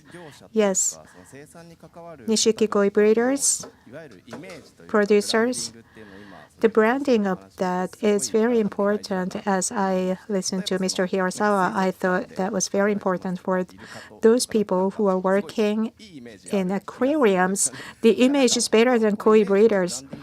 So that's the image issue. That's a matter of images and also branding. And in Japan, we have Nishikigoi that's beautiful. Koi is loved by people in all over the world. This is the work that you can be proud of, and we can create a good image of that. And maybe we can use anime or cartoons to promote. there are some occupations which were promoted through manga, anime, and cartoons. We can do that. And the experience itself of Nishikigoi and also the wealth, we can focus on that too. For example, customers come to appreciate Nishikigoi and to drive back and forth. I don't really think we should use ordinary taxis. For example, on car bodies, we can put Nishikigoi pictures to make luxury cars to invite guests. So to get on that kind of taxi, very special taxi, should be part of the special experience. So Nishikigoi first, to design every part of experience. And for workers, we should enhance branding, and we have a lot of rooms to improve this industry. It's like digital gardening city, right? Yes, digital garden city. Well, I am not involved right now. This digital garden city national initiative is digital by regional revitalization to maximize potential of the regional areas. That is the government policy. So depending on the initiatives, government supports them financially as well. They can provide subsidies, and in that sense, Nishikigoi is an item in this area which is attractive. If you can use something like a DAO of Web3, well, we can attract more people because it's very interesting, and physically and in cyberspace we can attract a lot of people. This work should be very interesting, very stimulating, and we can leverage that. This DAO, DAO, among the discovery of human resources is going to be a very powerful tool in the area where they can use DAO, in nations where they can use DAO, they can differentiate themselves in terms of the speed to solve social issues. For example, in the capitalism, if we can use stock companies or not, that should be equivalent. DAO, for example, non-centralized or autonomous organization. And right now in Web3 PT, with the legislation, we are trying to use DAO, DAO. And when Mr. Ishiba was the minister, I was involved in the policy making for regional revitalization. We have more than 1,400 local governments, and there are some governments which do not have any uniqueness. And compared to those ordinary ones, Niigata has Nishikigoi, and you have many things. You have everything. And you have this advantage of owning such many properties that's totally directly connected to the wealth of the world. So that means you have a passport to be connected to the wealth of the world. Well, I am not a Diet member in this prefecture, but this is a great opportunity for Niigata. Yes, during Cool Japan conference yesterday, I was talking about this. What is really Cool Japan?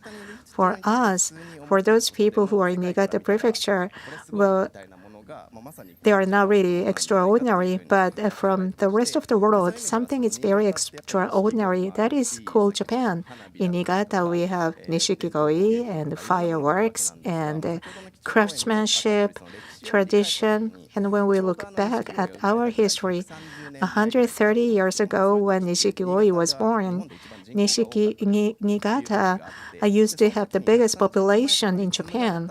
So 130 years ago, we had a lot of people which created culture. And now this culture is bringing us value in the globalization. So those people in 130 years ago created this culture. And to maximum the culture is something of our mission we have to do. Yes. The last theme is just the point you have mentioned right now. Sorry, we are running out of time, but right now we have a lot of social challenges. For example, gap in the society and the community and next generation development And can we solve those issues, all of them, with economic approach? Not really. We need to use culture to solve a lot of social issues. So this is a great challenge we have to take on in this era. Yesterday, I have taken many pictures like this. And Nishikigoi is an item for peace. We need to take advantage of that. And what kind of social design we can do using this is something we can take on as a challenge. This is a big theme we would like to take up for the discussion. So going forward, thinking about the international relationship, how we can utilize Nishikigoi to make the global, make this globe a wonderful place to live. This is a big theme. Yes, we have been talking about Nishikigoi, which is very peaceful. They don't fight. They are always in groups. So they are a symbol of peace. And in embassies, premises, they have ponds with koi, and also as much as possible when they have ponds, we can show live Nishikigoi and donate Nishikigoi to increase the number of Nishikigoi lovers. Yes, please do so. We can do it. Yes. So if you find a new pond, please contact me. Yes. What about you, Mr. Shibuya? Nishikigoi is the symbol of peace. That's a very important point. For example, freedom for freedom, they have goddess of freedom as well. And during these 2 days, I thought about the importance of koi. In Niigata Prefecture, we have fireworks of Nagaoka. This is the world's #1 fireworks festival. That's what I think because I was born and raised in Nagaoka. And the ammunition that is used in wars could be fireworks, and that was the origin of the fireworks. Our culture is very peaceful in Niigata, so they wanted to have fireworks instead of ammunition in wars. So Niigata is a place where we are aiming to be the most peaceful prefecture in the world. That is a kind of message we can deliver in this era. As I live in my lifetime, I didn't really imagine a war would take place. So Niigata should be the origin of delivering messages about peace. That is very important. We are facing Japan Sea. That is very significant.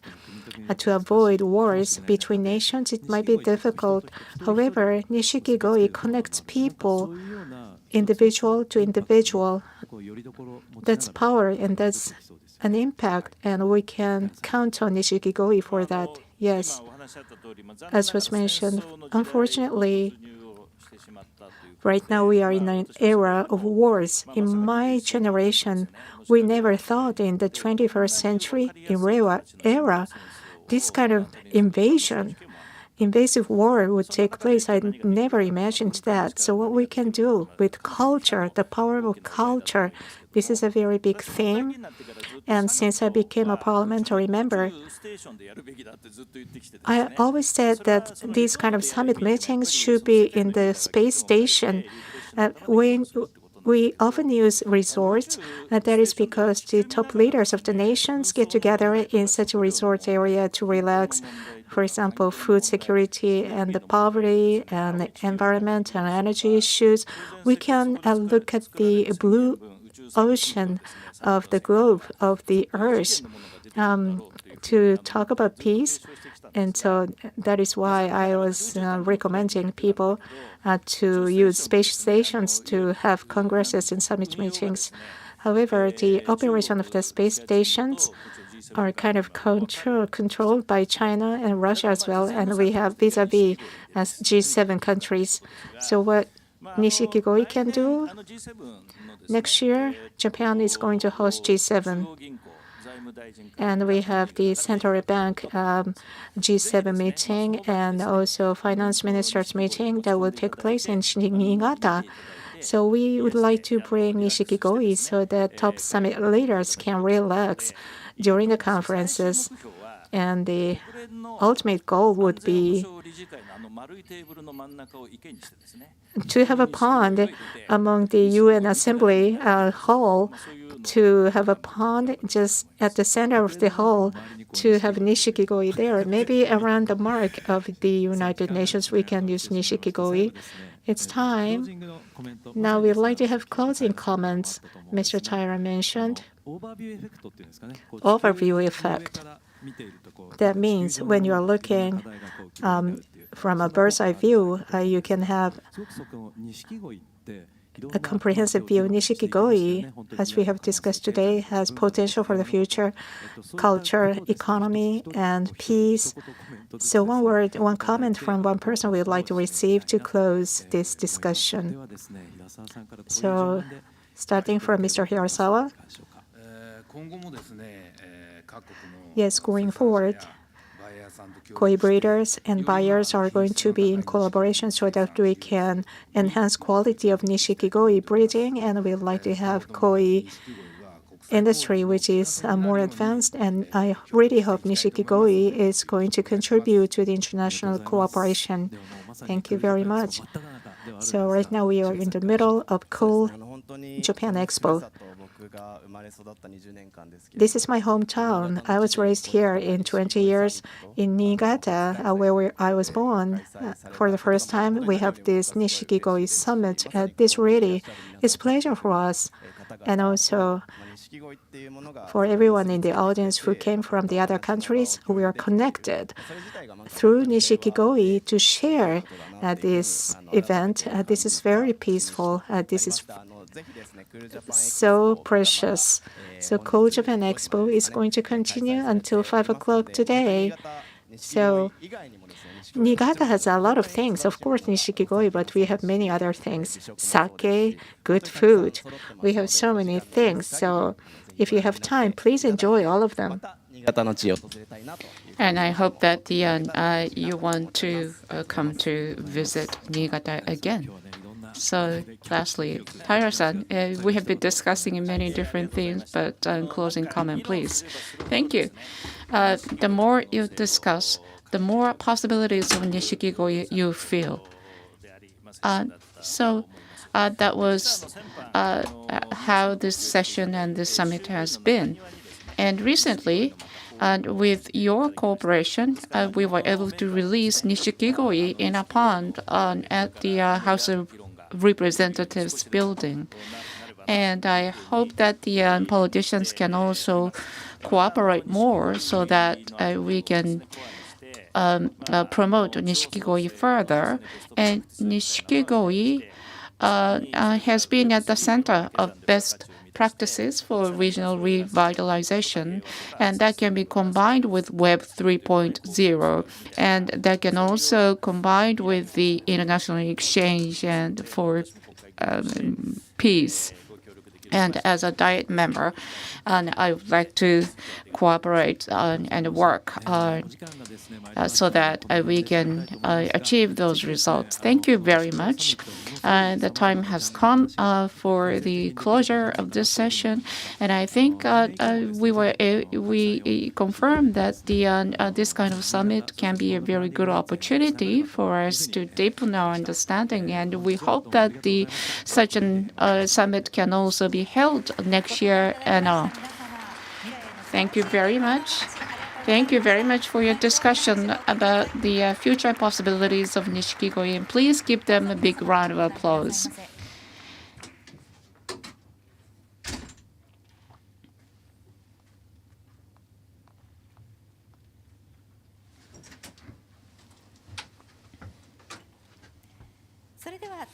Now, next, we would like to prepare the stage for the next part of this morning session. So please wait for a while.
続きましてサミット宣言を行います。 Next is the summit 世界 declaration. 錦鯉サミット実行委員会 I'd like to invite the President of the Executive Committee for the World Nishikigoi Summit, Mr. Hanazumi Hideo, Governor of Niigata Prefecture, and the Vice President, Mr. Isoda Tatsunobu, Mayor of Nagaoka City, also Vice President, Mr. Otsuka Shoichi, Ojiya City Mayor, as well as Mr. Hirasawa, President of All Japan Nishikigoi Promotion Association. Please come up to the stage.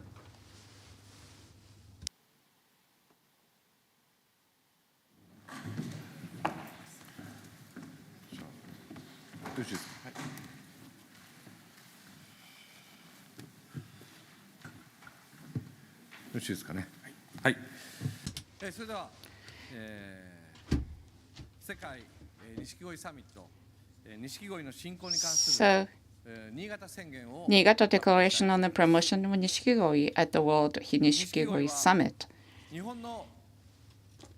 The origin of Nishikigoi is said to have been caused by chance mutation in black carp, which were raised for food in the Nagaoka City and Ojiya City regions of Niigata Prefecture in Japan.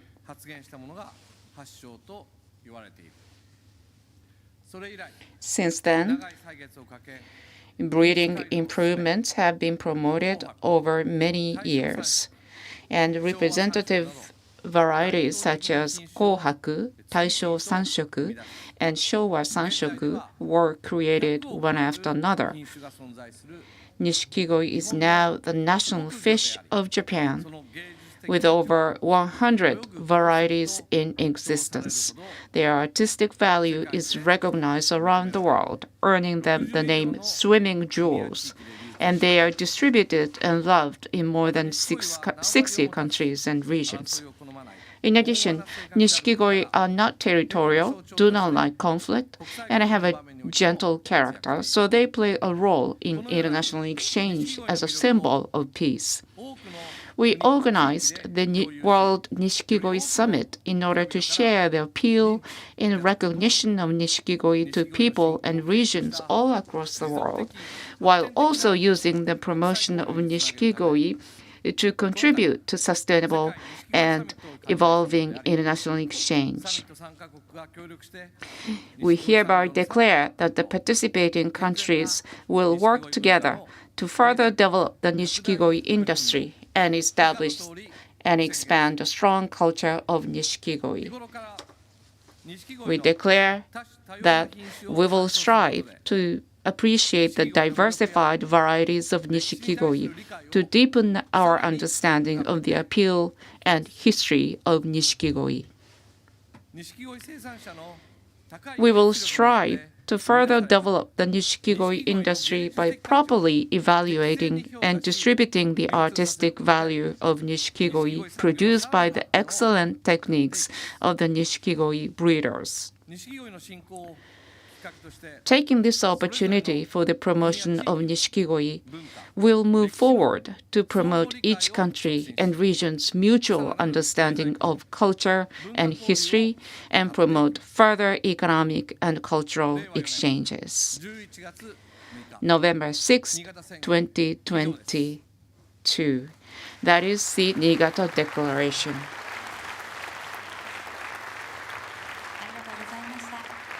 Thank you very much.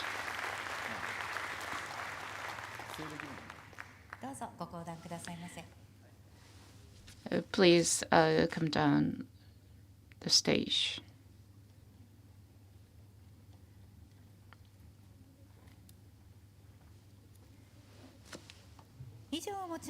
So this closes the part 1 of World Nishikigoi Summit.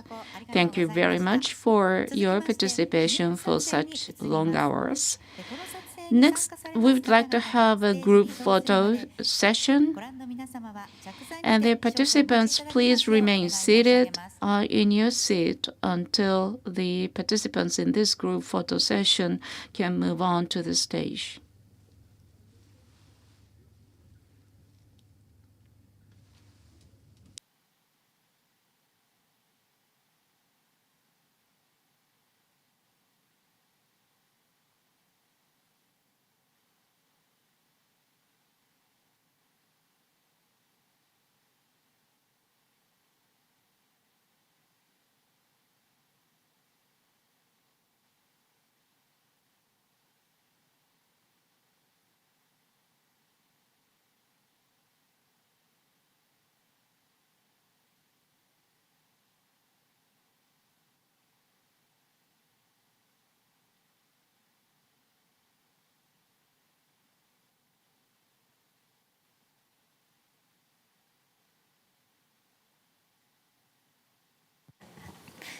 それでは1列目の実行委員会の役員の皆様、 So 水産庁長官様、 the 国会議員の people 皆様、 from the 長岡 executive 義義 committee 会議長、 and also the director general of fisheries agencies, member of the 外交地方連携推進室長様は diet, ステージにお集まり and ください。 presidents of city assemblies of Nagaoka City and Ojiya City, and also the speakers from the panel, part one.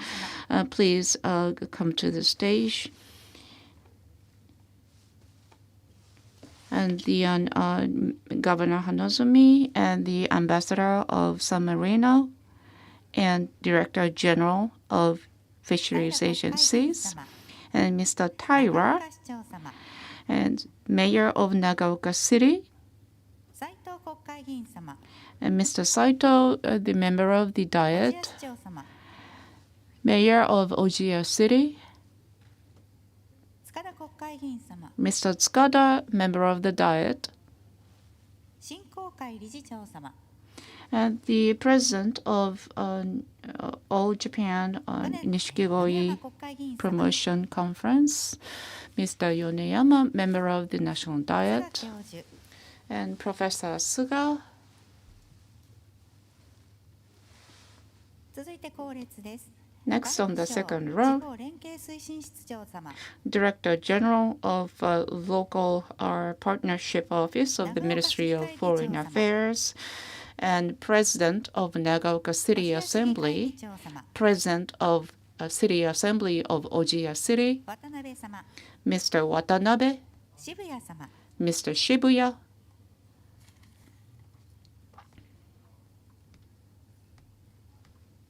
次に各国代表者におかれましては、 Next, 県の随行委 the 員が diplomatic お声掛けいたします corps ので、 members, 一緒にステージに the ご挨拶ください。 prefecture's attendants will 県の随 guide 行委 you 員 to は the 各国代 place. 表の So ID を the 撮影の間 Attendants お伝えください。 from the prefecture, please make sure that you keep the IDs of the representatives from each foreign country.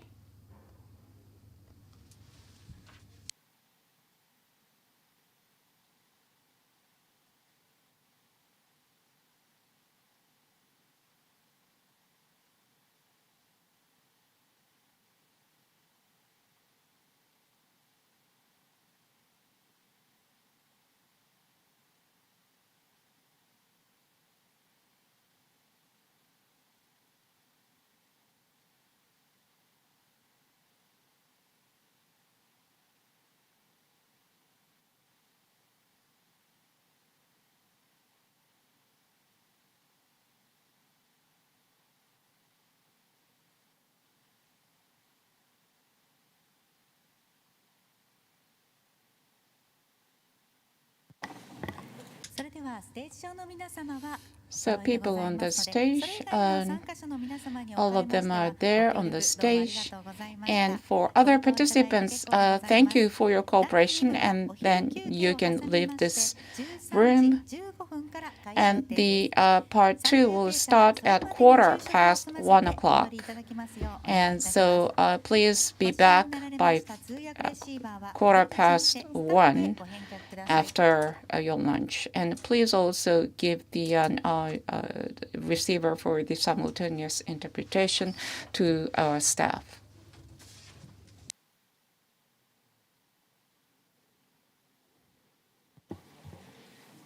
ただいま全面をきれいにしておりますので、準備が整いますまで、もしよろしければこのタイミングでも撮影をお願いいたします。 You can start shooting at this timing, at this moment.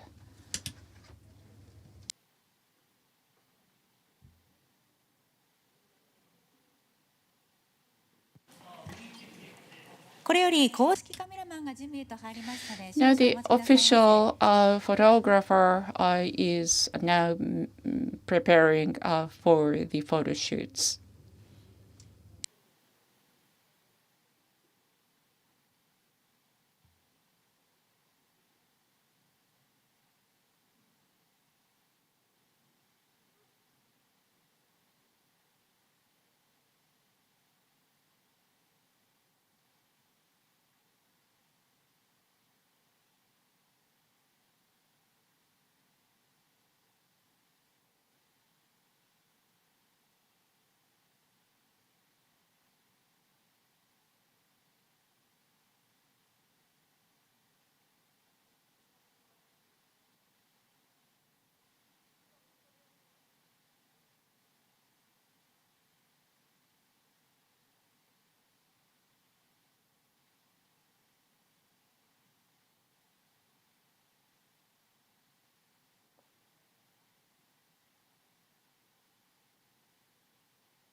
それでは皆様もう少し笑顔で、Please give us some more smiles, please. スマイルキープでお願いします。Keep your smile.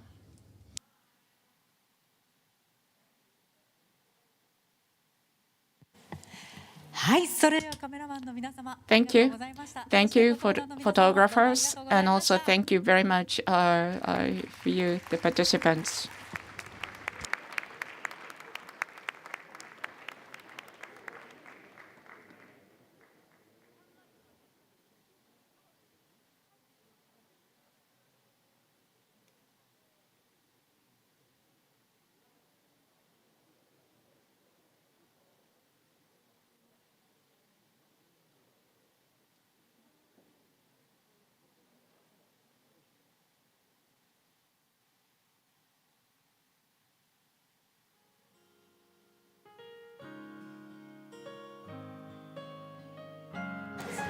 Friday.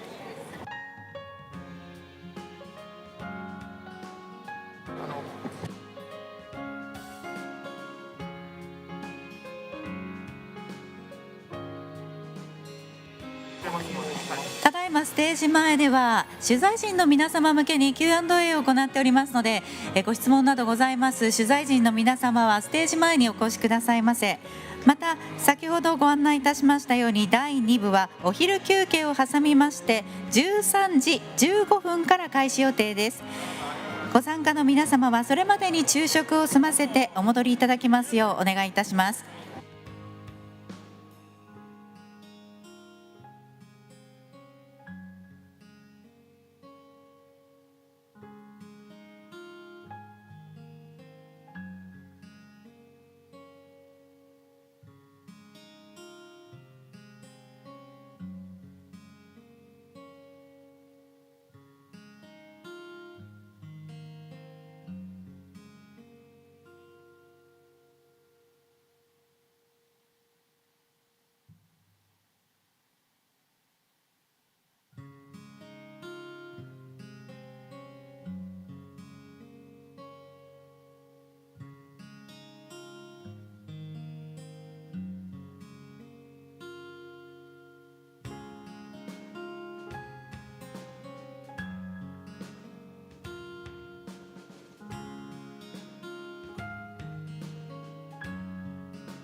Nishikigoi, colored carp, is the national fish of Japan, treasured for its vivid beauty. The fish is named for its resemblance to the silk brocade called nishiki, thanks to its scale patterns of many colors.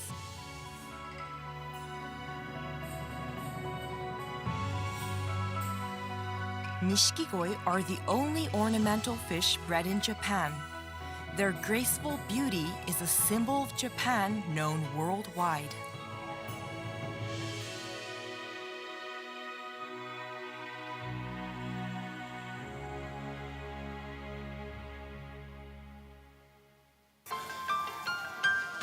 The Nishikigoi is Japan's national fish. People of all ages love the graceful way these fish swim.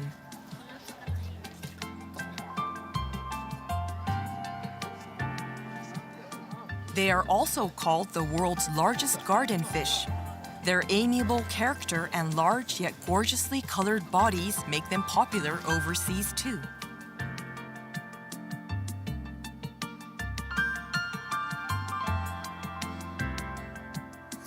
Their beauty, they're very serene, they're very calming.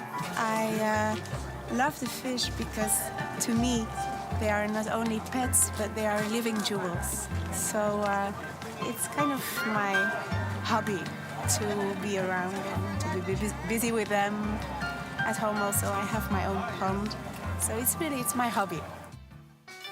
The majesty, the size, the way that the biggest doesn't bully the smallest. They live in perfect harmony together. Very beautiful. They really reflect everything life should be like. But we find them very relaxing. For people who have a stressful job, nerves and things, you sit and watch, swimming nicely, cup of tea, beer, sake, whatever. Yes. Overseas fans love the Nishikigoi not just for their colorfulness, but also for their elegant form and graceful movements, so distinctly Japanese.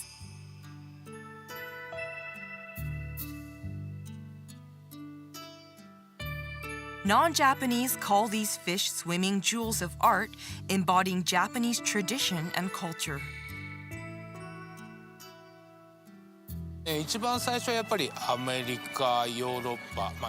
Europe was first to appreciate them. The UK, to be precise. That was about 30 years ago. Recently, Nishikigoi are becoming popular in Southeast Asia as well. There is more and more interest from countries they have never reached before. Nishikigoi have so many varieties, with no two fish having the same coloring. Kohaku are red and white, the golds are yellow. Everyone says that Nishikigoi are by far the best type of ornamental fish because of this wide range of varieties.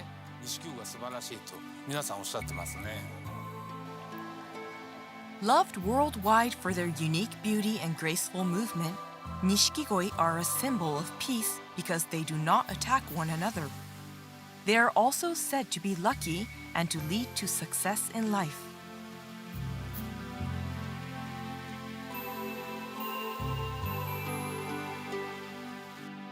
These fish have reached 50 countries in Asia, Europe, and North America, and the demand is still growing.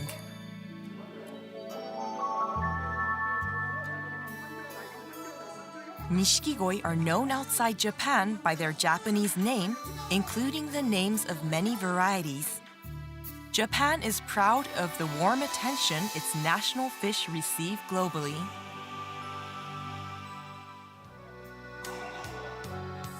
Devotees of Nishikigoi from all over the world gather at annual shows to trade many varieties.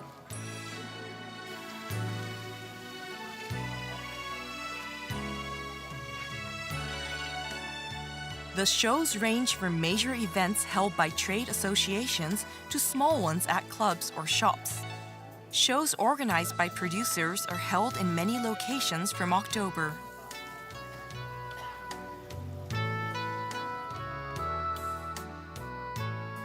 Shows are also held in the UK, Germany, the Netherlands, and other countries, attracting tens of thousands of visitors. Shows in China, Thailand, and other Southeast Asian countries have great opening and awards ceremonies with royalty and politicians as guests. Japan also hosts its largest all-Japan koi show around the end of January to the beginning of February.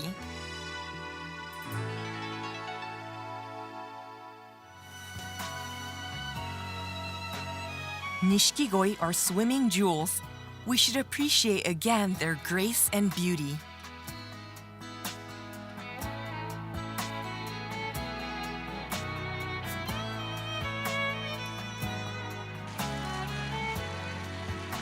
Nishikigoi were first found in Nijumurago of Niigata, becoming the national fish of Japan after years of careful breeding. They are now global ornamental fish loved by people in many countries.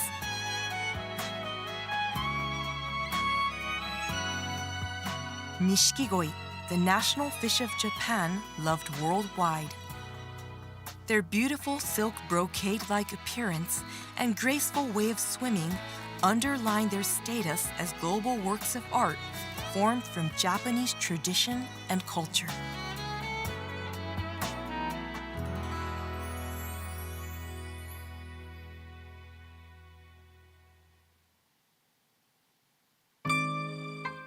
The world's best Nishikigoi is decided at the All Japan Nishikigoi Show.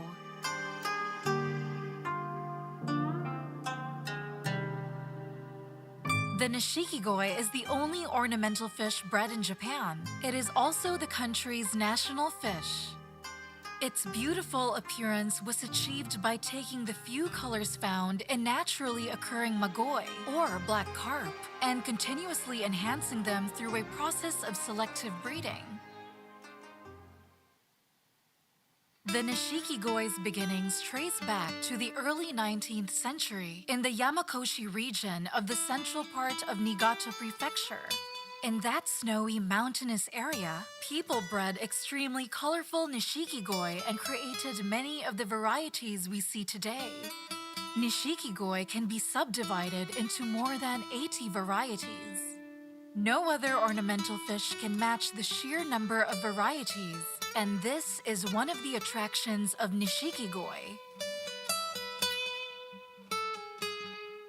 Nishikigoi range in length from 10 centimeters to 1 meter and can be enjoyed in various sizes depending on the breeding environment and the size of the pond. Small Nishikigoi can be kept in a glass aquarium or on the veranda of an apartment building. Nishikigoi are now produced in many parts of Japan, not just in Niigata, where they originated, and are exported all over the world. Outside Japan, Nishikigoi are known as the world's largest garden fish because of their size and vibrant colors, and the number of Nishikigoi enthusiasts is growing. In the past, Nishikigoi shows had been held separately by breeders, dealers, and enthusiasts in various regions. But to promote Nishikigoi further, there was a need for a nationwide show as soon as possible. The Niigata Nishikigoi Council in the main breeding area took the lead in holding the first All-Japan Nishikigoi show in December 1968. It did so in cooperation with the All-Japan Nishikigoi Club and Niigata Prefecture. Breeders and dealers took the opportunity of the show to urge the creation of a national organization. The following year, the All-Japan Nishikigoi Promotion Association was established on the occasion of the second All-Japan Nishikigoi show. The earliest known Nishikigoi show is said to have been held in 1912 at an elementary school in Kizawa Higashiyama Village, Koshi District in Niigata Prefecture, present-day Kawaguchi Town, Kita Uenuma District. It was held to provide breeders with a place to show off the results of their handiwork, and is said to have been the first competitive show. In 1914, Nishikigoi from each village in Yamakoshi were exhibited at the Taisho Exposition held in Ueno, Tokyo, and introduced nationwide. The exhibition was a good opportunity for each village to organize its own breeding cooperative, and Higashi Murayama, Takezawa, and Ota villages took turns to hold annual shows.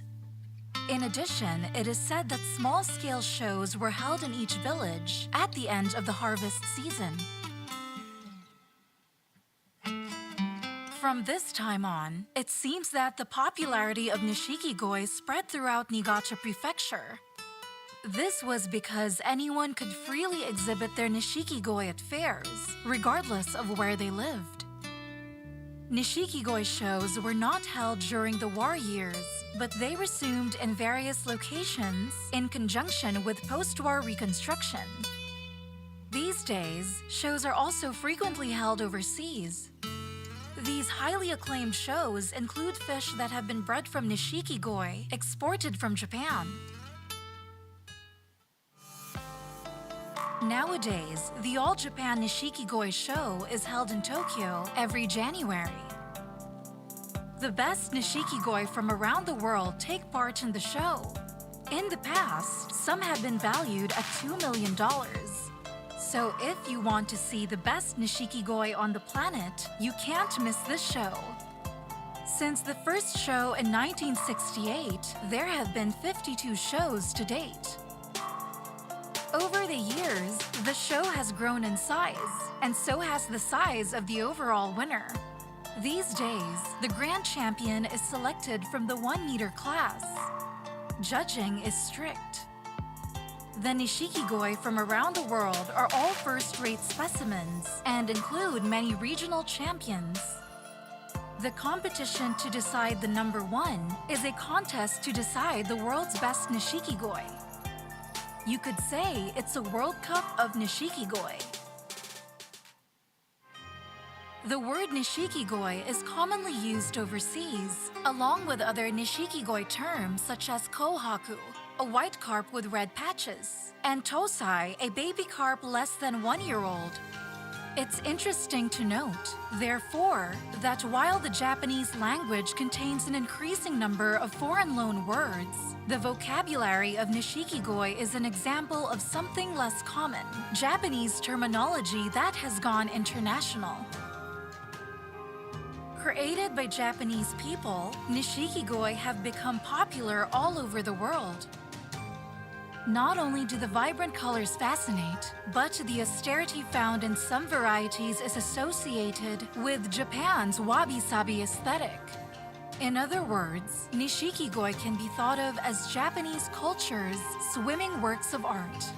Please come and enjoy the beauty of Japan's national fish.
Nishikigoi, colored carp, is the national fish of Japan, treasured for its vivid beauty. The fish is named for its resemblance to the silk brocade called nishiki, thanks to its scale patterns of many colors.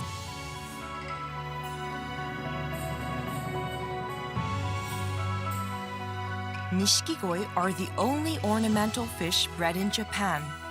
Their graceful beauty is a symbol of Japan known worldwide.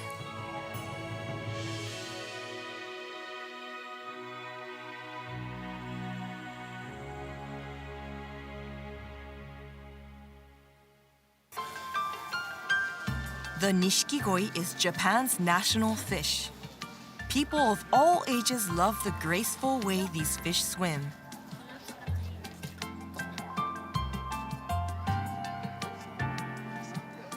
They are also called the world's largest garden fish. Their amiable character and large yet gorgeously colored bodies make them popular overseas too.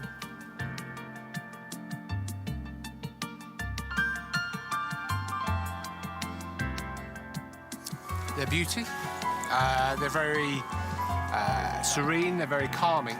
I love the fish because, to me, they are not only pets, but they are living jewels. So it's kind of my hobby to be around and to be busy with them. At home also, I have my own pond. So it's my hobby. The majesty, the size, the way that the biggest doesn't bully the smallest. They live in perfect harmony together. Very beautiful. They really reflect everything life should be like. But we find them very relaxing. For people who have a stressful job, nerves and things, you sit and watch, swimming nicely, cup of tea, beer, sake, or whatever. Yes. Overseas fans love the Nishikigoi not just for their colorfulness, but also for their elegant form and graceful movements, so distinctly Japanese.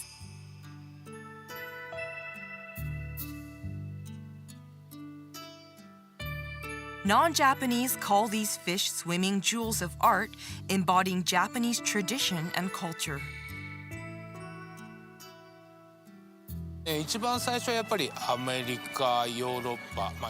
Europe was first to appreciate them. The UK, to be precise. That was about 30 years ago. Recently, Nishikigoi are becoming popular in Southeast Asia as well. There is more and more interest from countries they have never reached before. Nishikigoi have so many varieties, with no two fish having the same coloring. Kohaku are red and white, the golds are yellow. Everyone says that Nishikigoi are by far the best type of ornamental fish because of this wide range of varieties.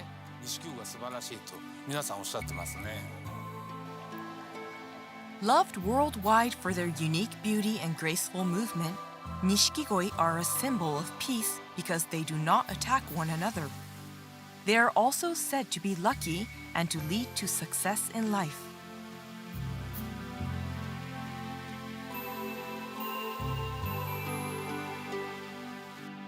These fish have reached 50 countries in Asia, Europe, and North America, and the demand is still growing.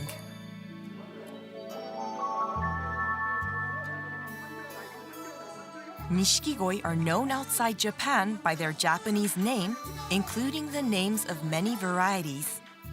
Japan is proud of the warm attention its national fish receive globally.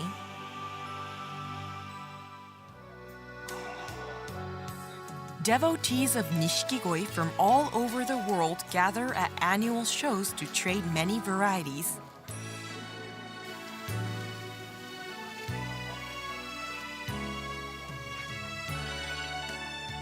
The shows range from major events held by trade associations to small ones at clubs or shops. Shows organized by producers are held in many locations from October.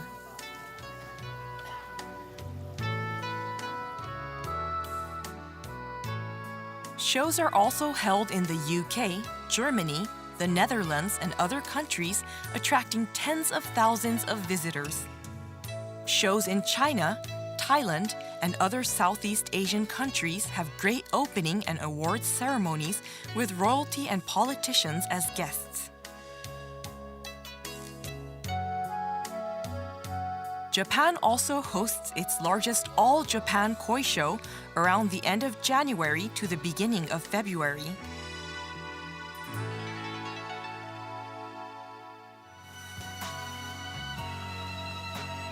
Nishikigoi are swimming jewels. We should appreciate again their grace and beauty.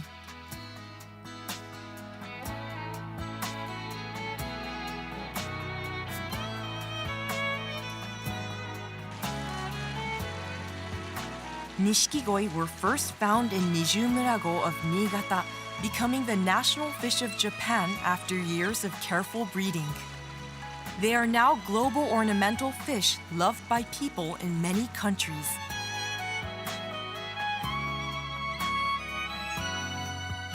Nishikigoi, the national fish of Japan, loved worldwide. Their beautiful silk brocade-like appearance and graceful way of swimming underline their status as global works of art formed from Japanese tradition and culture.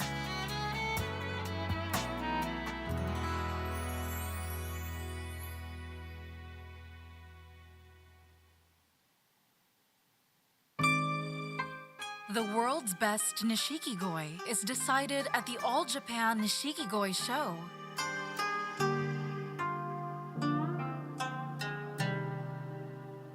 The Nishikigoi is the only ornamental fish bred in Japan. It is also the country's national fish. Its beautiful appearance was achieved by taking the few colors found in naturally occurring magoi, or black carp, and continuously enhancing them through a process of selective breeding. The Nishikigoi's beginnings trace back to the early 19th century in the Yamakoshi region of the central part of Niigata Prefecture. In that snowy, mountainous area, people bred extremely colorful Nishikigoi and created many of the varieties we see today. Nishikigoi can be subdivided into more than 80 varieties. No other ornamental fish can match the sheer number of varieties, and this is one of the attractions of Nishikigoi. Nishikigoi range in length from 10 centimeters to 1 meter and can be enjoyed in various sizes depending on the breeding environment and the size of the pond. Small Nishikigoi can be kept in a glass aquarium or on the veranda of an apartment building.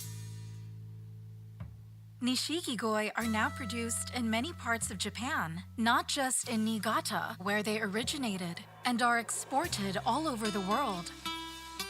Outside Japan, Nishikigoi are known as the world's largest garden fish because of their size and vibrant colors, and the number of Nishikigoi enthusiasts is growing.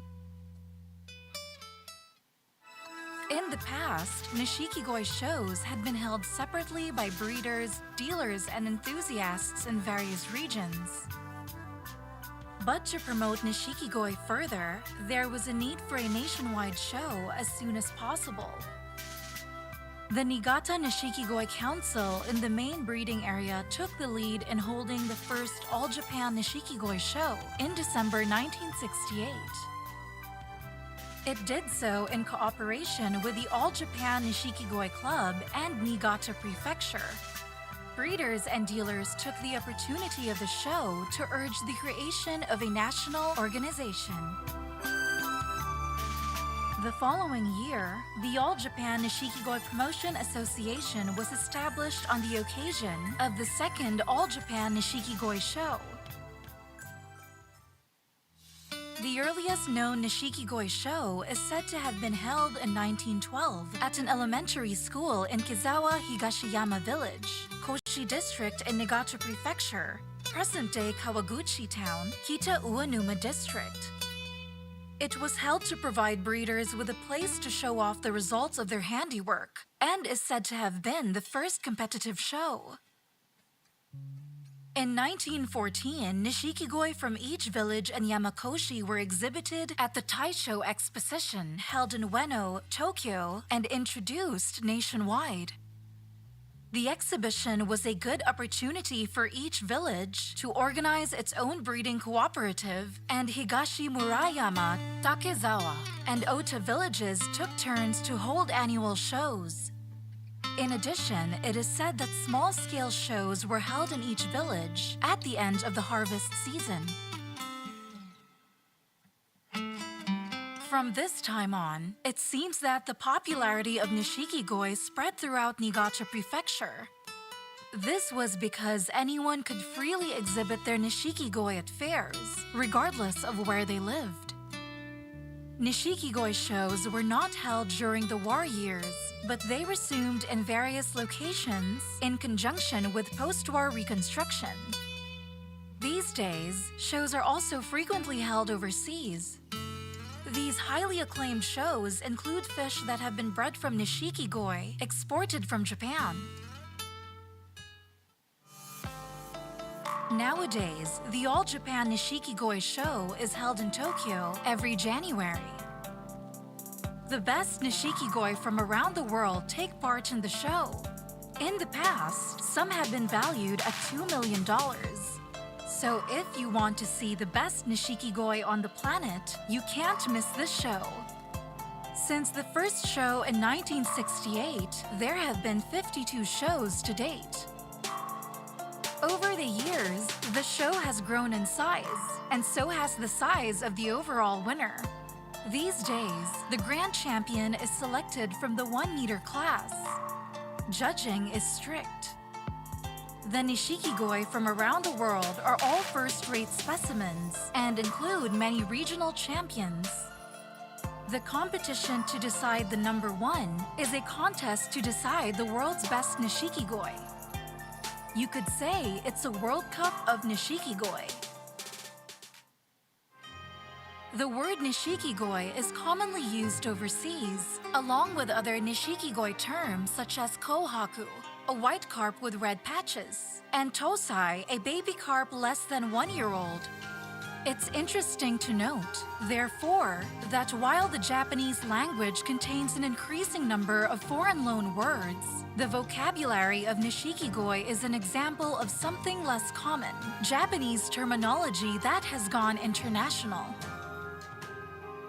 Created by Japanese people, Nishikigoi have become popular all over the world. Not only do the vibrant colors fascinate, but the austerity found in some varieties is associated with Japan's wabi-sabi aesthetic. In other words, Nishikigoi can be thought of as Japanese culture's swimming works of art. Please come and enjoy the beauty of Japan's national fish.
会場内の皆様にご案内いたします。まもなく第2部開始となりますので、どうぞ皆様ご自席へとご着席をお願いいたします。We will be starting the second half of today's session in a few minutes, so please remain seated as you wait for the summit to resume.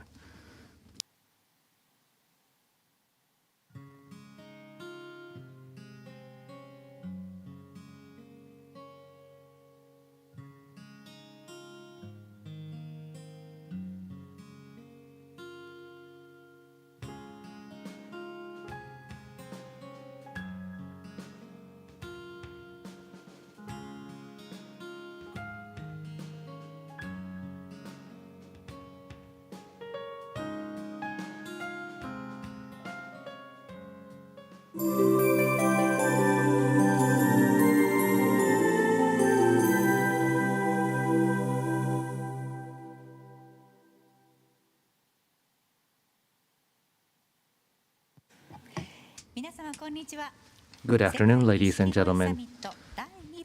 We would like to get started with the second half of today's summit. My name is Rina Ishihama, and I will continue to be your moderator for the afternoon session. Thank you once again. We'd like to take this opportunity to inform you of the following before we start. In accordance with measures to prevent the spread of new coronavirus infection, we ask that you please wear a facial mask inside the exhibition hall. Please be careful not to be too crowded or too close together. Please set your cell phone, mobile phones, and wristwatch alarms to silent mode or turn them off in advance. Please refrain from using flash, strobe, or other equipment that may cause inconvenience to the other guests. All smokers are requested to use the smoking area outside on the first floor.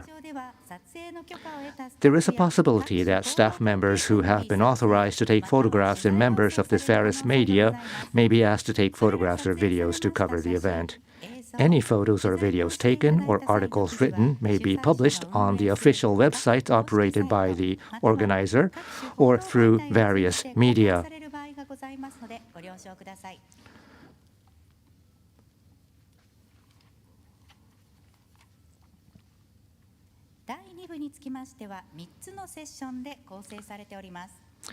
The afternoon session will consist of 3 sessions.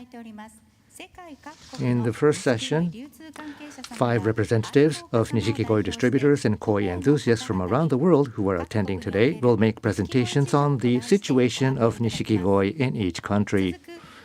In the second and third sessions, the executive committee member of the summit, the All Japan Nishikigoi Promotion Association, will present on variety criteria for Nishikigoi and Nishikigoi certificate, and jury eligibility criteria and online competition system, respectively, giving us an insight to recent initiatives in Japan and also providing some time to exchange opinions with those on the floor. We will now proceed to the first session of the afternoon. The first country to present is the United States. Mr. Andy Mu, the CEO and owner of Andrews Koi International. Mr. Mu, the floor is yours. Good afternoon, ladies and gentlemen. You guys all have a breakfast? I mean, a good lunch?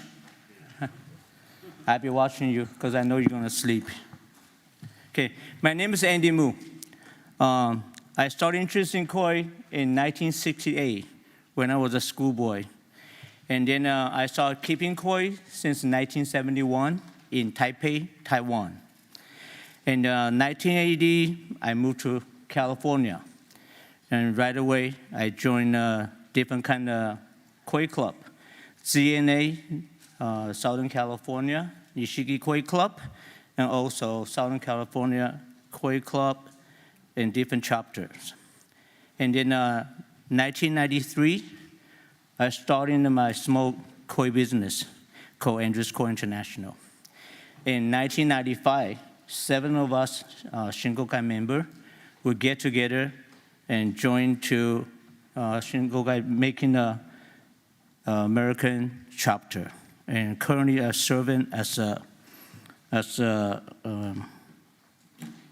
chairman for the chapter. We have lots of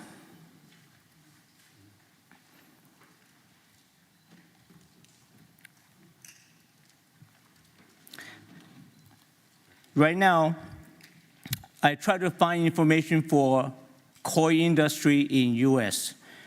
I contact different departments. I couldn't get a number. I guess koi is not really that strong popularity in U.S.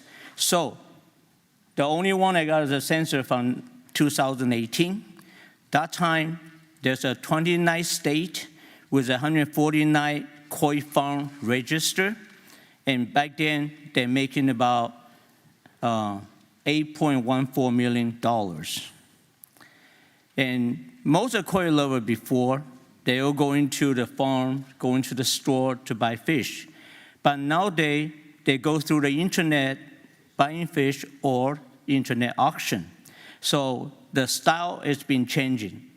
And just like the rest of the world right now, due to COVID-19, and everybody just go through the internet, go through the website to buying fish.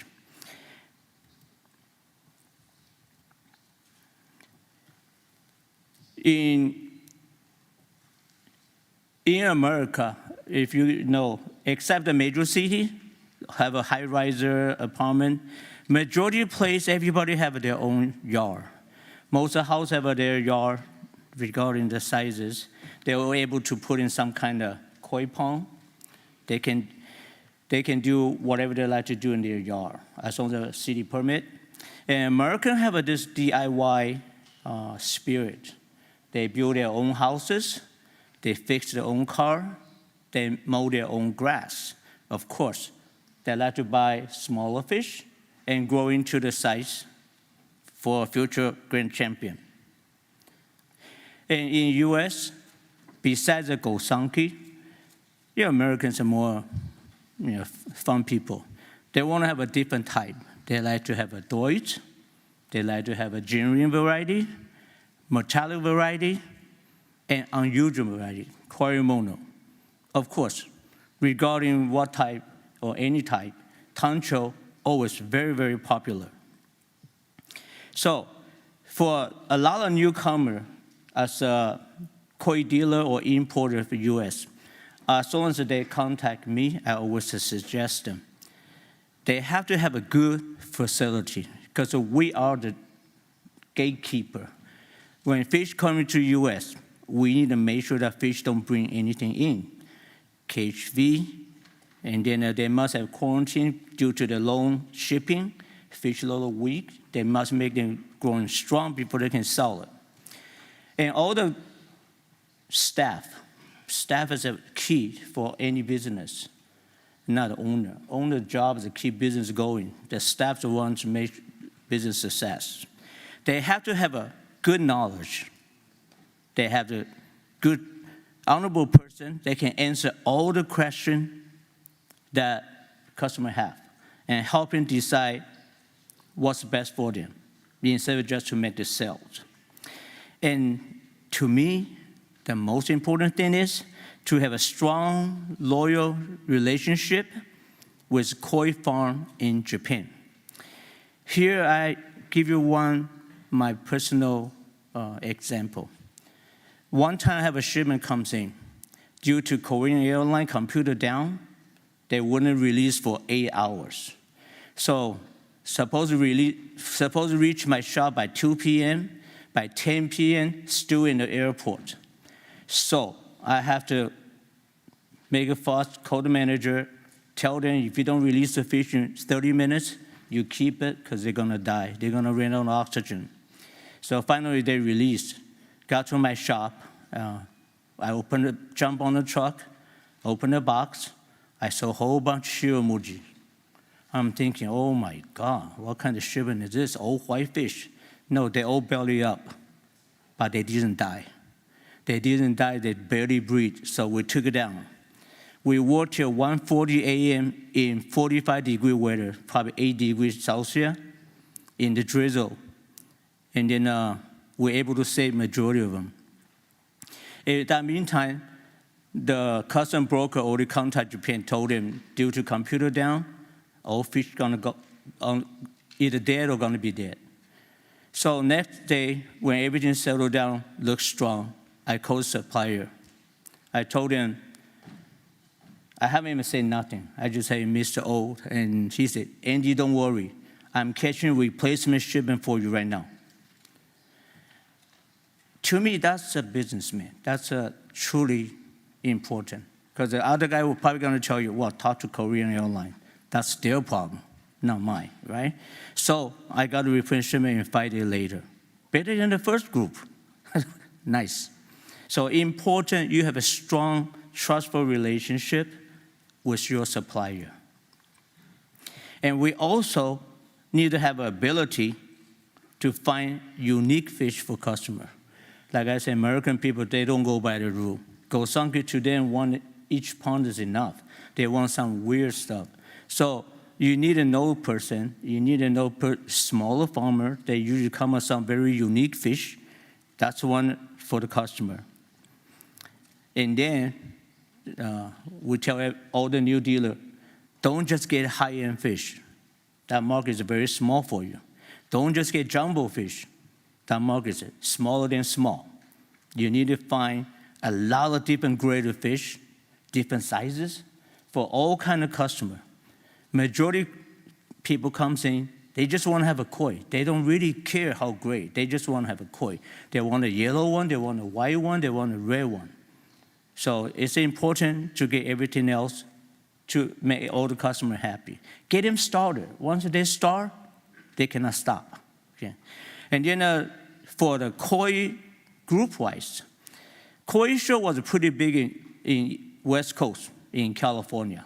We have a lot of Japanese people there before, so we have a ZNA Southern California, 50 years club. But I guess people move on, so the younger people are getting weaker and weaker. They used to have a 4 koi show in our area. Now there's only 2 left. And 1 may be going down due to not enough helper. People start thinking for themselves, especially when COVID started. You know, everybody just stayed in the house. They don't want to go out anymore. So West Coast is going to slow down, but the East Coast still doing good. East Coast people doing good. Florida area doing very good. So if you have an export to Florida, that will be a new direction. And then for most of the hobbyists, I encourage you to join Koi Club, because when all the koi shop close at nighttime, they have a problem. Who they call? They're gonna call their senior koi keeper to take care of their problem. But Koi Club in U.S., just like I say, older people, they start backing out. Newer people not coming in fast enough.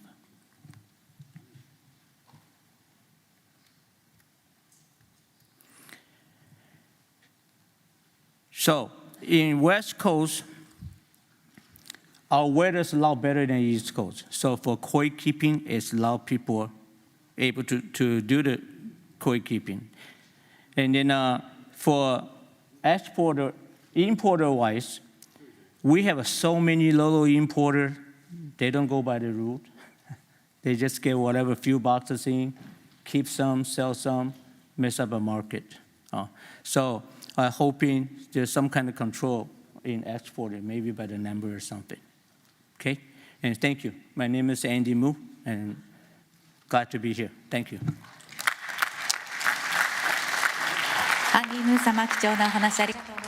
Mr. Andy Mu, thank you very much for your presentation.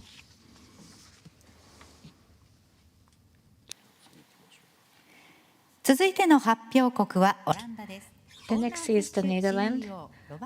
On of which, the CEO, Mr. Robert Jan van den Enden, please.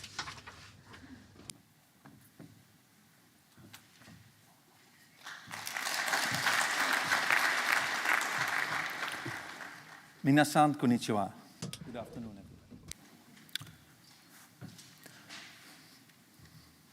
My name is Robert. I'm the CEO and founder of Aquatic Wholesale Group.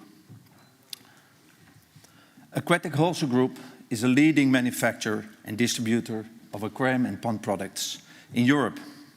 We sell hardware, we sell livestock, we sell feed and care. And weekly we supply about 3,000 retailers all over Europe. This gives us the chance to get a lot of people involved with fish. And 25 years ago, we also started in koi and were able to introduce a lot of our customers into the koi market. We are the specialized for retailers offering a complete package, shelving with hardware.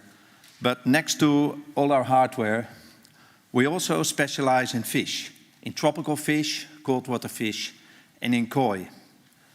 And in the Netherlands, we have a big fish facility from where we supply fish all over Europe after throughout quarantine and health checks. Our company has been growing very steadily. I founded the company in 1986, and over the 37 years, we have grown from a one-man operation to a big international company with more than 200 staff and more than 50 million in revenues. At this moment, we have 9 operations in 6 countries in Europe and in Asia. So as I said, I'm from the Netherlands. And the Netherlands is a very small country. We only have about 17 million people. And we're known, of course, everybody knows that, for the windmills, for our tulips, and for the wooden shoes. But what no one would expect is that Dutch people are also crazy about koi. And we import most of the koi in Europe. The domestic production, however, in the Netherlands is very small. We are a very small country. We don't have a very good climate for breeding koi. And we don't have the space like you have here in Japan or in other countries. That means that most of our koi is imported, and more than 50% of the koi we import is from Japan. After that, we import a lot of koi from Israel, who are also big in fish breeding, and there's also production of koi in the countries around us, in France, some in Belgium, Eastern Europe. They're also making a lot of koi. So how does this work? Mostly we are wholesalers or large retailers. We import the fish, we bring it to our facilities, and we do it throughout quarantine to make sure that the fish is healthy before we sell them to the stores. In the Netherlands, people love their garden. Most people have a garden with plants, and people are very interested in Japanese culture and Japanese gardens. I try to find out why. I ask always people, why do you like Japanese gardens? And the answer is they find it peaceful. They find that Japanese gardens are very zen, and it gives them a good feeling when they come home. Early 1990, pond keeping, fish keeping, became very, very popular. And there are about 600,000 ponds in the Netherlands. But most of the ponds are small ponds, just little ponds with a few fish and a lot of plants. But about 10% of the people, they also like to keep koi. And a lot of them, they become very fond, and they become crazy of koi, and they want to keep more and more and more. So Gosanko, of course, is always the biggest koi in quantity. But people in Europe, people in the Netherlands, they love to collect koi. When I started in Japan, everything was about Gosanke. But we learn, and I asked the breeders to give more varieties, because people in Holland, they know they buy the koi books, they study about it, and they like to have one of each. So whatever new variety there is, or whatever variety there is, they want to have it. And in the recent years, we see a growing demand for kawarimono and metallic varieties. But in general, they just want to keep all the koi that are available. So we have some good organizations in the Netherlands, 2 big koi organizations who organize shows, magazines, websites, newsletters, and gatherings. They also organize trainings, and they're quite important to help new people in the hobby and to make sure that they're successful. And like Andrew already said, of course, nowadays, we have a lot of social media. So the last 15 years, we see that social media becomes the main source of information. But the koi clubs, they also do that. They organize a lot of interviews and information online. So we can see there's a good spread of knowledge, which is important for people to make their hobby successful. Through the online communities, there has been organized a lot of small regional shows. And these are good. That also create a lot of new hobbyists into the pond. What we're very proud on in the Netherlands, and we're always a proud sponsor, is the Holland Koi Show. I heard it this morning already, named as the biggest koi show in the world. Every year, in the third week of August, the Dutch koi organization, the Dutch ZNA chapter, organizes this event. And over a 3-day period, when there's no corona or other crisis, we received 20,000 visitors, which is unknown in the rest of the world. The judges are selected from ZNA certified judges, and always we have 2 or 3 judges from Japan, for which we're very thankful. Well, the last few years, as we all know, COVID hit the world, and after an initial shock and halt of business, as soon as the market opened, it became quite successful for our business. People stayed at home and had increased interest in their hobbies, and they spent in their garden, in their house, and this has been very good for our business. Although koi hobbyists and koi dealers could not visit Japan, the modern technology, communications, made it possible to sell koi online, to sell by email, by websites. So we have been able to sell our koi without any problems. But after COVID, and we thought we had all the challenge of the world, at the moment we face a lot of new challenges. The Ukraine war caused the stop of all direct flights to Europe. And due to that, we have very limited flights. We have very long travel time, and resulting in very high freight rates. And freight rates have a big effect on the cost of koi. So it scared away our customers from ordering boxes from Japan, because simply the rates were too high, and even the day before shipment, often we wouldn't know the rate. Then now, we thought that we had all during COVID. Suddenly, we're faced with the Ukraine war.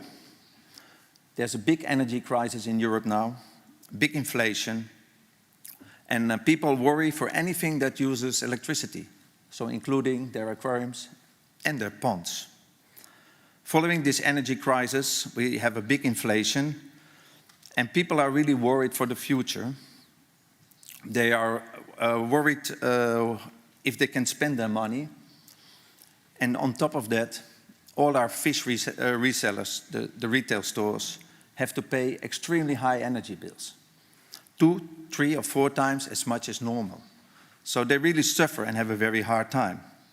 So we all need to work hand in hand, the breeders, we exporters, traders, and the government, to make sure that we can have a continuous good supply, and we get back good air flights, enough freight space to ship our koi to Europe and to keep people into fish keeping. Crises come and go, so we're used to that. In my 37 years in business, we've seen it all going up and down.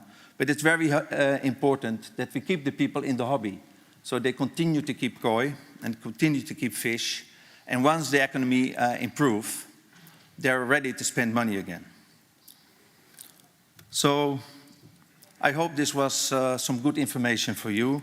If you have any questions about the koi market and koi export, I'm happy to explain to you. And thank you very much for your attention.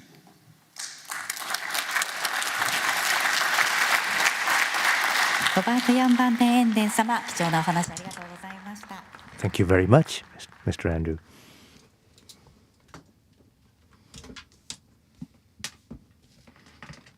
And the next country presenting is Indonesia. From APKI, Indonesia Nishikigoi Enthusiast Association, former chairman Sugiyato Buryono-san. The floor is yours. Good afternoon, ladies and gentlemen present here. My deep respect to the chairman of the World Nishikigoi Executive Committee, Mr. Hanasumi Hideo, and my deep respect to Mr. Hirasawa Hisashi as the chairman of the All Japan Nishikigoi Promotion and Association. My deep respect to all the invited guys and all the participation here. I congratulate you on holding the World Nishikigoi meeting. I introduce, my name is Sugiyato Budiono from Indonesia, member of Indonesia Koi Lover Association, and also member of Sinkokai more than 20 years with name Jakarta Koi Center.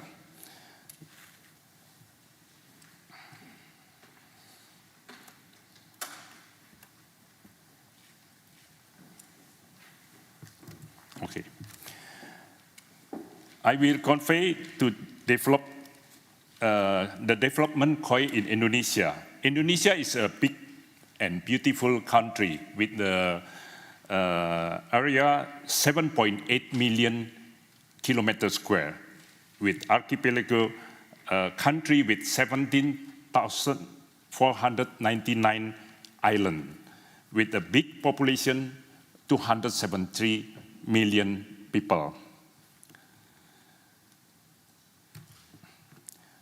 The island of Java is the largest market in all of Indonesia, home to 56% of the country population. Java Island hosts more than 50 koi show and festival each year. Among them, the city of Blitar in the east of Java is the center of Nishikigoi breeder, like in Niigata. In Indonesia, government announced there are more than 1,500 breeders in Indonesia, almost small breeder, and cannot compare with Japan breeder. But Indonesia breeder growing and develop every year. Indonesia enjoy keeping Nishikigoi mainly at home, in concrete pond, and some in the aquarium. There are also public places with open garden and ponds for keeping Nishikigoi. The most variety is still Gosanke, and the most popular in Indonesia because there is belief that the lucky and bright color of koi is red. Therefore, Indonesians like their koi in red colored more than others. There are many koi community in Indonesia, including koi club, trade community, breeder community, handling community, koi auction community by online, and APKI is the one koi association in Indonesia. After COVID-19, many new community growing until today. Since 2002, the association has been established under the name APKI. Currently, APKI consists of more than 40 koi clubs and dozens of breeders and dealers until now. So every week we have koi show. Today also we have koi show. Next week also we have maybe 2 koi shows. Sometimes in a week there are 3 koi shows. The most effective way to promote koi society in Indonesia is holding a Nishikigoi show or contest, which is constantly held every year. Since 2007, through the first national conference, APKI has made a contest agenda every year until this year. Through the contest will encourage the contest will encourage the breeder to produce nice Nishikigoi. The contest will encourage the dealer to provide good Nishikigoi for the market. Contest will encourage the importers to import high-quality Nishikigoi. The contest will encourage the koi lover to improve the high quality for keeping koi at home. And also, contest will encourage the equipment supplier for provide all Nishikigoi needs. So this all increase the community economy to be great.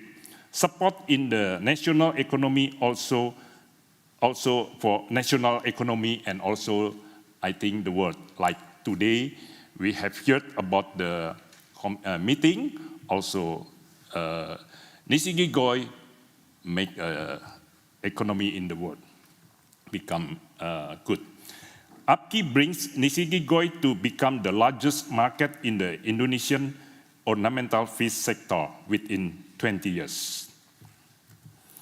Throughout COVID-19, Japan has become the largest ornamental fish exporting country in the world, replacing Singapore's position only with the koi, one type of Nishikigoi koi is the make Japan number one.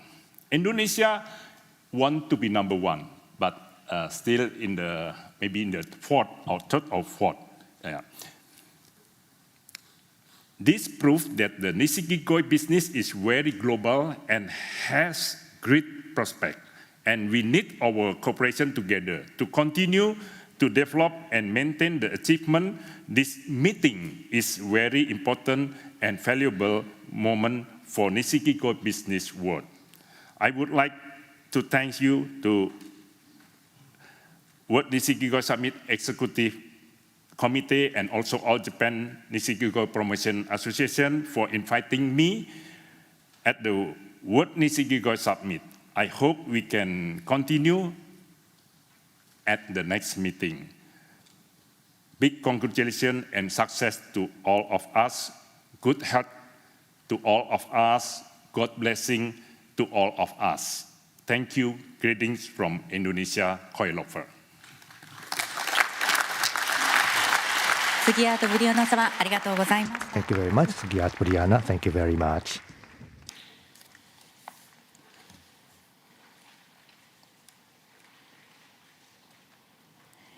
続いての発表国はタイです。The next is from Thailand. Koimart Farm, Thailand. The CEO, Mr. Bubble Sak Spaton, please. Good afternoon, ladies and gentlemen. My name is Bawasak Subaton from Thailand. Or most people know me as Ton. I am very pleased to attend the Koi Summit today.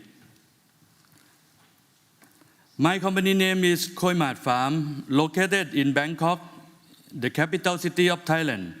The area of Thailand is about same size to Japan. Our population is around 67 million people. As of 2021, estimated Japanese koi imported to Thailand is more than 150,000 pieces.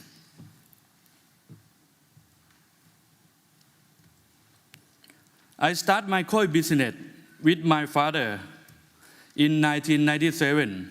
My father really loved koi. He has been keeping koi for more than 40 years and now still keeping koi in his house. This year we are going to celebrate our company's 25th anniversary. Nishikigoi was firstly introduced to Thailand about 40 to 50 years ago. Now koi is very popular and well known to Thai people. The number of koi hobbyists is increasing a lot in the last 10 years. To import koi from Japan now is much easier than before. Thai people love Japan very much. They like to go to Japan and buying koi. So nowadays we have about more than 100 importers, dealers and koi house to sell koi in Thailand. That's why because of too many sellers, then supply over demand, that's why our market now facing the price war, especially beginner class. Beginner and medium-class koi mostly distributed through the online traded, while high-end koi is sold at the shop site and the personal sale. If we are talking about the koi variety, Kosange is the most popular variety in Thailand. Thai hobbyists usually keep Kosange about 70 to 90% in their pond. Thai hobbyists enjoy keeping koi in their property, not only in the house, but also working place or factory. Normally, we do keep koi in two kinds of pond style, modern style and garden style. In Thailand, we have Koi Professional Association, so-called TNPA, Thailand Nishikigoi Promotion Association. The members are consisted of main direct importer and koi dealer who regularly import koi from Japan. Our objective is to promote Japanese koi to Thai people. To do so, we organize 3 official koi shows annually: Young Koi, Full-Size Koi, and Junior Koi Show. Judges are invited from the Japan Shinkokai Association and the TNPA. Also, apart from the TNPA Koi Show, 2 or 3 more Koi Show is organized by other Koi clubs, such as the CNA. Thank you very much. ขอบคุณครับ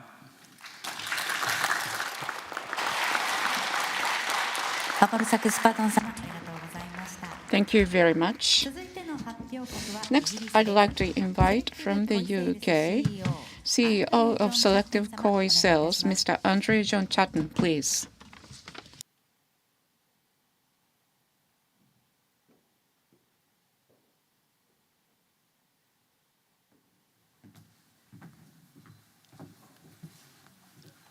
Hello and good afternoon. I'm Andrew Chatton from Selective Koi Sales in the UK.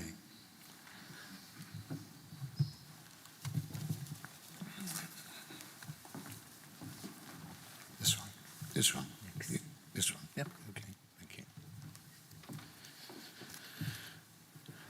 I began keeping koi as a hobbyist in 1978. In 1980, I started Selective Koi Sales with my business partner, which was one of the first koi businesses in the UK. In 1999, I was invited to judge at the 31st All Japan Koi Show, and in 2001, judged again at the 33rd Japan Koi Show. In 2009, I started a wholesale company which now supply about 300 shops in the UK, and some go to Europe as well.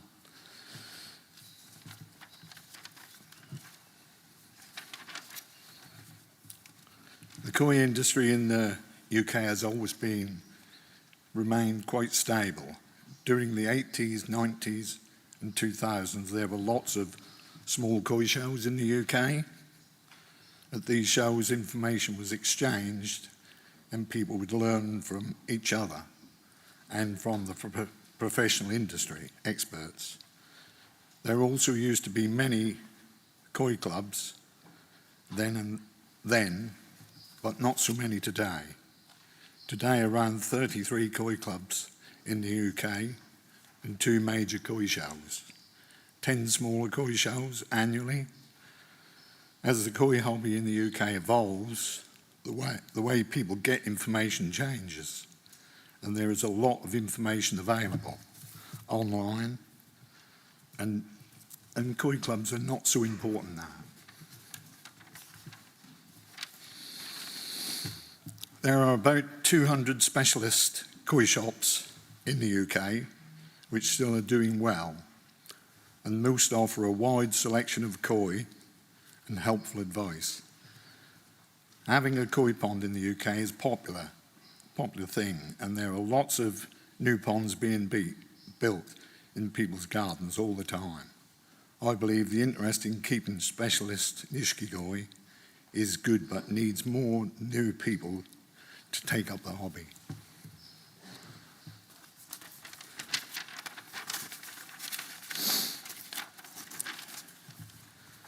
Japanese koi have a good reputation of being healthy and of the highest quality in the world. It is important that the health standards are upheld within regards to keeping Japanese koi in the best condition.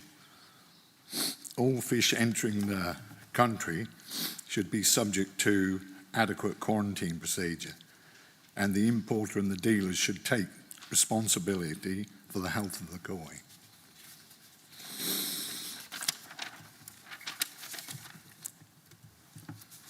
In the UK, most varieties are really very popular.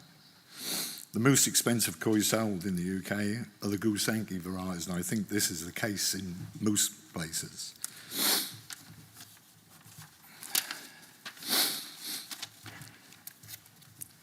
It is very difficult to say what the future will bring for our industry. Whatever happens, it is important that we keep our strong relationship with Japan and the koi breeders to continue providing the UK market with these living jewels.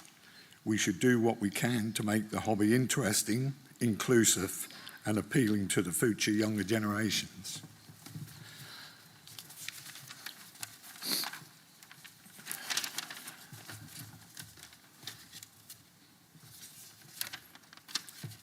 Thank you for inviting me, and we hope to continue promoting the hobby of the Nishikigoi around the world. I hope that the appreciation, enjoyment and fun that this hobby has given me will continue for many people for a long time in the future. Thank you.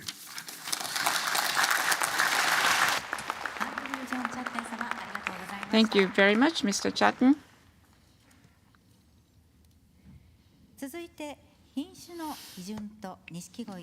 Next, we are going to have the session on the variety standard and Nishikigoi certificate system. And the moderator will be Mr. Masahito Higuchi, director of the Inland Waters Experimental Station of Niigata Prefecture.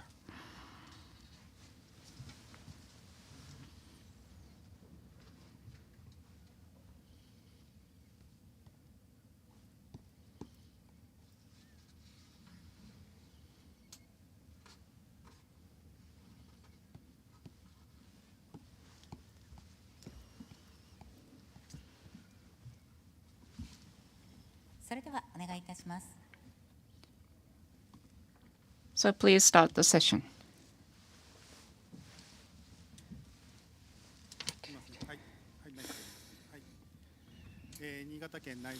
My name is Higuchi. I'm from the Niigata Prefecture's Inland Waters Experiment Station. I'm going to moderate this session. And in the first part, we have heard from 5 people from 5 different countries about their situation and possibilities for new exchanges. So based on that, in this current session, we are going to talk about the standards for varieties and the Nishikigoi certificate system. Right now, Nishikigoi is distributed around the world, and we would like to talk about the standardization of quality and the appropriate distribution and what we are doing in Japan. And the presenter is Mr. Shunichi Yoshida, the Vice Director of All Japan Nishikigoi Promotion Association. Thank you for the introduction. But my company is situated in Tokyo, and I have been acting as organization's liaisons with the fisheries agency, and I have been working for a very long time cooperating with the fisheries agencies about the certificate system that is needed for export of Nishikigoi. And as Mr. Higuchi said, I'm going to talk about the quality. And also, because of these recent changes about the values of Nishikigoi and what we are going to do as a new industry, because of COVID-19, there have been great changes in the perception of the values. 2 or 3 years ago, And we were very worried, and nobody would come to Japan to buy Nishikigoi. But then actually COVID-19 and the at-home trend was tailwind for us, increasing the trade online. And also, we have been dealing with various challenges, for example, the increasing costs and so forth. And it's very important that we emphasize on the quality. And to do that, I would like to ask for your cooperation so that we can tackle the challenges for the future. And as for the koi itself, Mr. Suga already gave you the in-depth overview. So there may be some overlaps.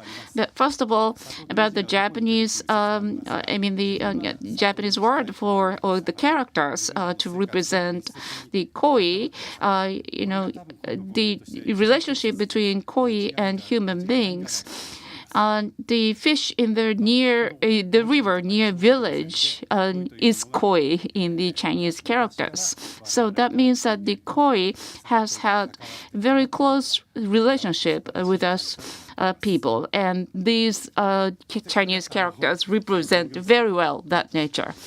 And this is, as you saw, 5 years ago, it was designated as Japanese agricultural heritage, and the typical of that is these mountainous villages in Niigata. So the water from melted snow is used in the rice fields, rice terraces, and using that those terraces, the koi is kept and raised. And 200 years ago, Nishikigoi was born in the mountainous areas, and the origin is at the very left top of this graph. Born from a Magoi, and now we have these representative varieties, as you see on the right-hand side. So, because this was born in very mountainous areas with very few exchanges with the outside world, and so by chance mutations, Nishikigoi was born. And also because of this very mountainous areas with deep snow in the wintertime, people did not have many forms of entertainment. So that is why, they really, truly loved to breed the Nishikigoi, I believe. And this year, there were two major events for Nishikigoi. One of them is this Japan agricultural standards. And another is the certification recognition given by another organization to recognize Nishikigoi as the national fish. And as you can see on the right-hand side, these are books, and it's titled Kokugyo, or national fish. And these are calligraphy based on the Mr. Kakue Tanaka, former prime minister who is from Niigata Prefecture. And we published these books with these calligraphy, and we have been long working on this so that to realize the recognition of Nishikigoi as national fish.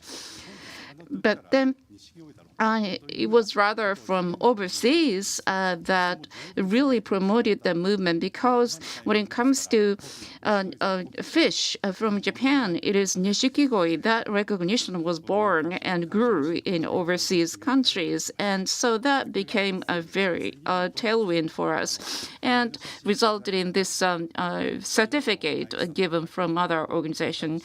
And this is the National Diet Building in Tokyo.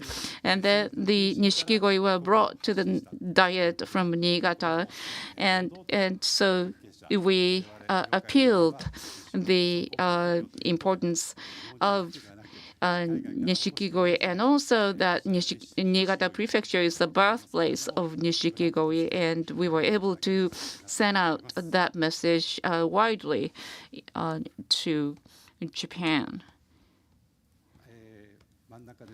And in the middle, and the honorary president, Mr. Yoshida of Japan Ornamental Fish Association, and then that Mr. Yoshida gave this certificate to Governor Hanasumi, and many people gathered, and as you can see in this photo. And this pond can be seen from the corridors for the public who visit the National Diet Building. Another major event, which happened in February this year, Japan agricultural standards added new provisions which we could utilize to Nishikigoi, and then there was only one provision, but in 2017 the law was revised, and number 2, 3, 4 new provisions were added, and the number 4 provision, which is related to agricultural forestry products handling or testing of agricultural forestry products. And we applied this to Nishikigoi variety names. And then Mr. Higuchi, our moderator, created these material. So it would be better if Mr. Higuchi explained this, but I was told to explain this, so I'm going to do it anyway. So there are more than 140 different varieties of Nishikigoi, and although 21 varieties were recognized in the standards, but actually there are more than 140. And then the All Japan Nishikigoi Promotion Association has created this category, and we started out with these 21. And the names for the one variety may differ from one person to another, or from one country to another. So we wanted to standardize the names. And so we wanted to standardize the names so that they can be used not only in Japan but overseas. So first of all, we wanted to establish unified standards for varietal names, and establish an easy-to-understand variety system, and expand recognition of JAS standard Nishikigoi varieties. And to be able to use JAS standard is really a matter of honor for us. And also the definition of the quality. So we now have the 21 varieties whose names are established in the standard. But now, because the number of varieties is increasing, we need to work on the standardization going forward. For example, it's starting with Kohaku and ends with Kohaku. That's what we always say about Nishikigoi. So the definition of this variety is, for example, Kohaku has a white body, and there are red or scarlet imprints called hamon in Japan across the body. This is an example of the definition. And for example, Goshiki is very popular in Japan, and then in overseas, and in Niigata, you cannot find any producers who do not produce Goshiki. And then there are 129 varieties, such as Goshiki Sanshoku or Goshiki Showa.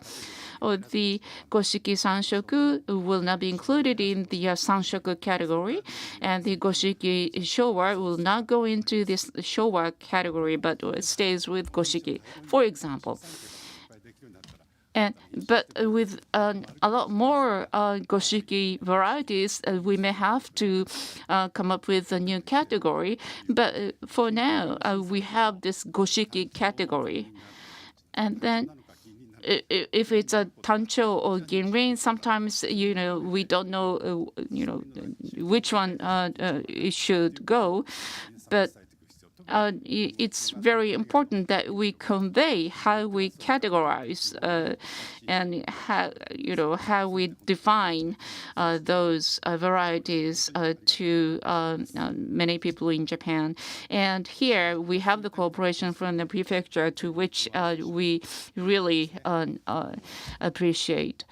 And uniform standards for secure distribution is very important, because people may buy Nishikigoi by the name of the variety, but it may end up that they get quite a different variety. And thank you very much. Mr. Fan of the Sanshin Trading created this beautifully, and it's very important that we are going to promote these efforts. And then Mr. Issa and Mr. Fan will be making presentations after this. And even at the remote show, if we can use the uniform standards, people can feel secure about what they are buying and what they are trading. And so we have the unified names for varieties, but of course this JAS mark cannot be put on the fish. That's something that we are kind of sorry for. However, instead, Nishikigoi certificate can be issued, and All Japan Nishikigoi Promotion Association is thinking of this system. So each one fish can be managed by the promotion association's database. And then the JAS definition and the certificate will put into that database. So if one Nishikigoi is registered with the database, and you should not end there, because you can update the data. And if the data is accumulated about that particular fish, then you can see the record of growth, and you can see how the fish grow beautifully. And that information can be used for different purposes. As you can see, JAS varieties for Nishikigoi certificate system. Of course, if this certificate has a JAS mark here, that would have been better, but we are told that that cannot be done. Because that is the rule. So we just describe it on the variety of Japanese agricultural standard. And JAS is an agricultural standards in Japan. And although this is in Japanese only, but for overseas people, we can also add the English description. And I hope that this kind of system will be contributing to enhancing the value. And there will be a unique ID number. And once the one particular fish is registered with the database, you can add a different kind of information onto it. So for that purpose, ID is issued. And this is the cover, but behind the cover, the producer can access that and input and update the growth record and other records. To what extent the general public can have access to, whether it is only to the cover page or further than that, we need to discuss in the future. And then you input the mail address and then the password, and then you can update the certificate data. And if the owners want a particular information about their Nishikigoi, then the producer can input the information. And then from the PC or smartphone, you can access the database, which is the cloud base. And then with the ID number, and if the photo that comes up with that ID number is different from what you think yours, then you can see that that certificate is phony. And this probably would not happen, but there could be cases where fraudulent certificates might come around. So it is still a possibility that we should keep in mind. So we should take measures to prevent this kind of thing from happening. And that is why the number and the data held by the Promotions Association must always be the same. So we need to come up with a way of managing the information properly. And so this is also another way of making sure that each individual koi is registered properly and identified without any other counterfeits coming around.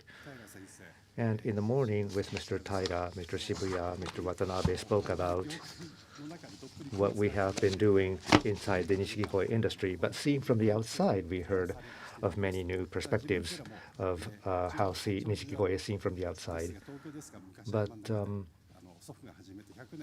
long time ago, my grandfather started koi farming 100 years ago, and in Tokyo, in Hachioji, we do not have enough space to have lots of koi. But I have been involved in Nishikigoi for a long time in my life. So just looking at this, I think there are many, many possibilities that the Nishikigoi can offer to the world. So when we think about the metaverse and digitalization, I think there is a lot of possibilities. So the ornamental fish, including tropical fish, are all grouped under this same Chinese character, which represents admiration. And it is mainly about enjoying looking at things related to nature, and such as animals, plants, and scenery. And the bottom part, appreciation, is represented by a different Chinese character, although pronounced the same. And appreciation means understanding and appreciating a work of art. And what I want to do is to transform koi into appreciation of art. So there are two values of Nishikigoi. Ornamental fish means artworks. So I really think Nishikigoi are a piece of art. So I want to elevate the level of Nishikigoi from just ordinary ornamental fish. And this is something that Mr. Han kindly created. And so this was created by Sanshin Trading, and you can see multiple grand champions of the past 7 years swimming in your virtual pond at the same time. So you can create your own collection, your own virtual pond. This is another possibility that digitalization can realize. So these were cute kois.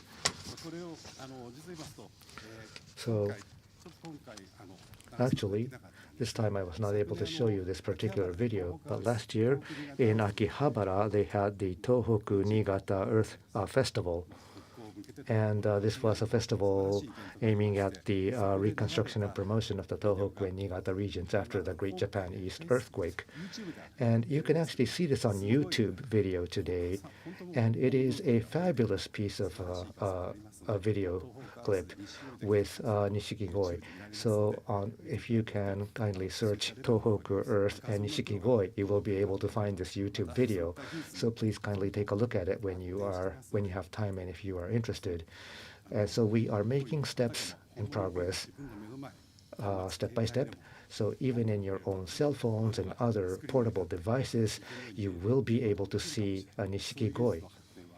I think the development of this kind of technology is progressing day after day, and we shall be able to encounter new things in the future. And here, these are still photographs that we used. At the left top is the Geihinkan Palace in Akasaka. And then the right-hand top is the pond, a fountain in the Diet building. And then on the left-hand side is a famous pond in another part of Japan, and the right bottom part is the Buddhist temple garden in Kyoto. And so it's possible to actually virtually create these kinds of prestigious ponds and then have your own digital Nishikigoi swimming in those digital environments. But it's not that anybody can come in and copy those images, because we need to have an NFT and have this managed by as a metaverse. So the All Japan Nishikigoi Promotion Association should be the managing entity, and to not only to manage but also to make sales. And by doing it in this kind of a way, the koi owners will also be able to make a profit, and it also contributes to the further development of the koi Nishikigoi industry. So this is a virtual space, but actually the Nishikigoi that are swimming are koi that used to really exist in reality, because we are an association or a group of people who are fond of actual live koi, so we must stick to that original foundation. And for example, here at the very left is the 200 million yen koi that we spoke about. And the middle is the koi that got the grand champion last year. And then the right-hand side is the koi that was a grand champion many decades ago. And these different koi from different era can be swimming in the same virtual space. And maybe the one in the middle is only about 60 centimeters. The one on the left is about 1 meter. And so they come in different sizes, but you can actually have them swimming in the same virtual space in the same pond. Just imagining something like that makes you wonder that it is very interesting. So this can also be sold as a piece of art, as a part of a private collection, for example, that could add and enhance the hobby of many people around the world. And on the next page, for example, for the tategoi, if you buy, and if you have this entrusted with a breeder, so first it's about 20 centimeters, and then it's about 60 centimeters at year 3, and then you can actually try having them swim in the same virtual pond at the same time and see how the difference is, and see how quickly they grew. So even if you have entrusted your carp to a koi farm, it is still possible to continue monitoring the growth of your koi. So with COVID-19 and other distribution problems, there are many areas where it is actually difficult to ship koi, but even to those markets, we can reach out virtually using digital technology like this. And when it comes to metaverse, there are many benefits to that. And so until now, even if you win the grand championship, it was just the honor that you had, and there were no real monetary benefits. And for example, after winning the grand championship, there was a case where the grand champion actually died. That means the value goes down to 0. So if you are able to make transactions in the virtual world, even if your live koi ends its life, you will still be able to capitalize on that particular Nishikigoi for a longer time. So this is another benefit of digitalization. And for example, you can become the owner of an NFT image, and if the Nishikigoi owner will be able to collect the usage fees of the NFT images, and then that could accumulate and provide funding for buying a new koi in the future. So this kind of NFT business model, when coupled together with a proper certification system and managing the images properly, then you will be able to actually capitalize more on your business. And you will also be able to enjoy the world of Nishikigoi through the virtual world.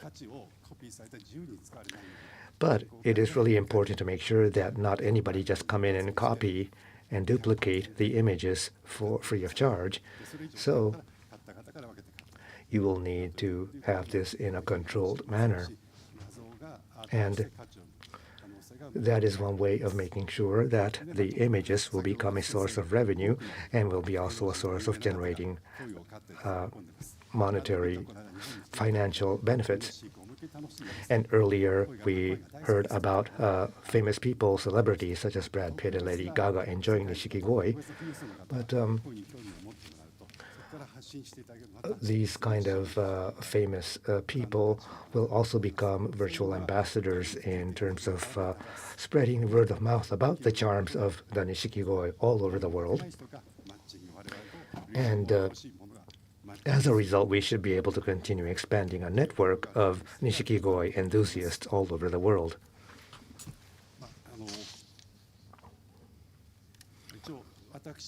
So, I would like to conclude my presentation here.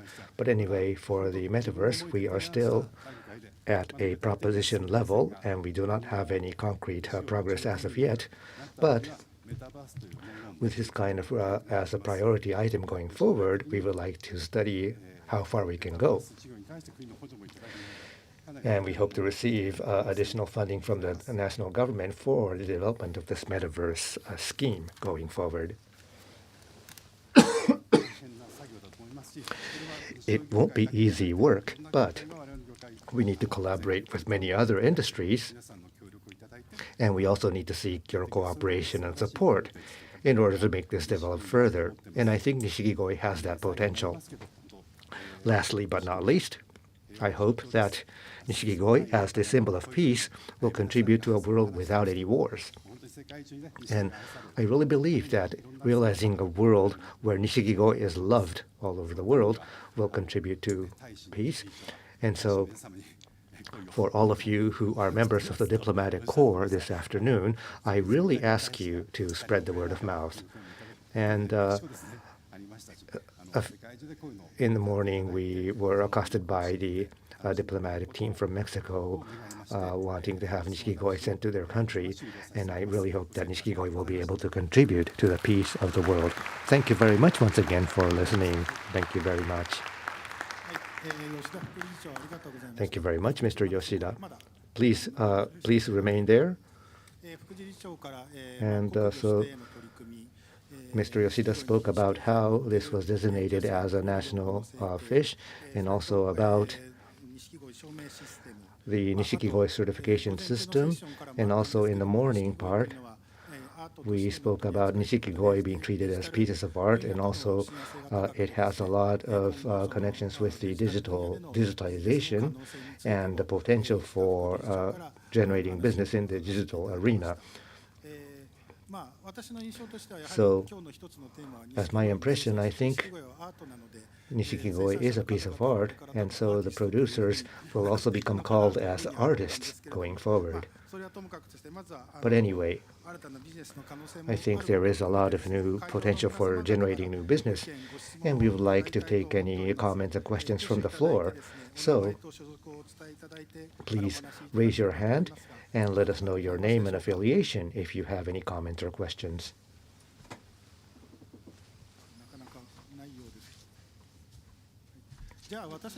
Okay, so let me start by my comments. In the first session, we had 5 people who presented their views, and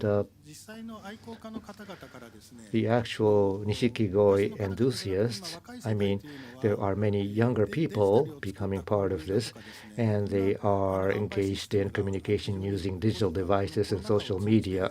And with the arrival of COVID-19, it is getting even more stronger.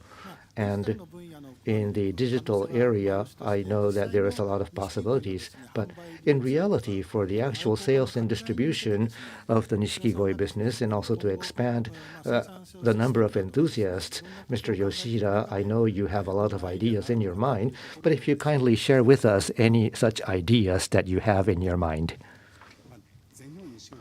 Well, in the All Japan Nishikigoi Promotion Association, if you kindly visit our website, it's only in Japanese. And we're saying we want to expand to the world, but we don't even have an English website. And that means our communication capacity is very low. We have a lot of overseas lovers who visited Niigata with the koi farmers, and you have like 200, 300 million views of those people who have shown YouTube videos.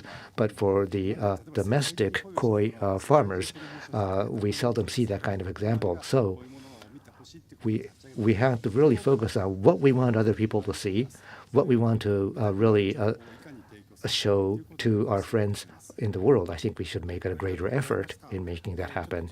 Thank you very much. So for the interest of time, for any additional comments and questions, please kindly personally ask these people after the session is over. So for those people who are in the audience today, and all of those people who are visiting us online, I hope that this kind of idea that was proposed this afternoon was helpful to all of you. So now it is time to close this particular session. Thank you very much once again for listening. Mr. Yoshida, Mr. Higuchi, thank you very much. So now we would like to take a 5-minute break, and we will resume at 14:35, 2:35 p.m. We will resume. Thank you very much. We will take a 5-minute break, and we will resume at 2:35 p.m. Thank you.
会場内の皆様にご案内申し上げます。まもなく再開いたしますので、We would like to resume the session very soon, so please come back to your seat.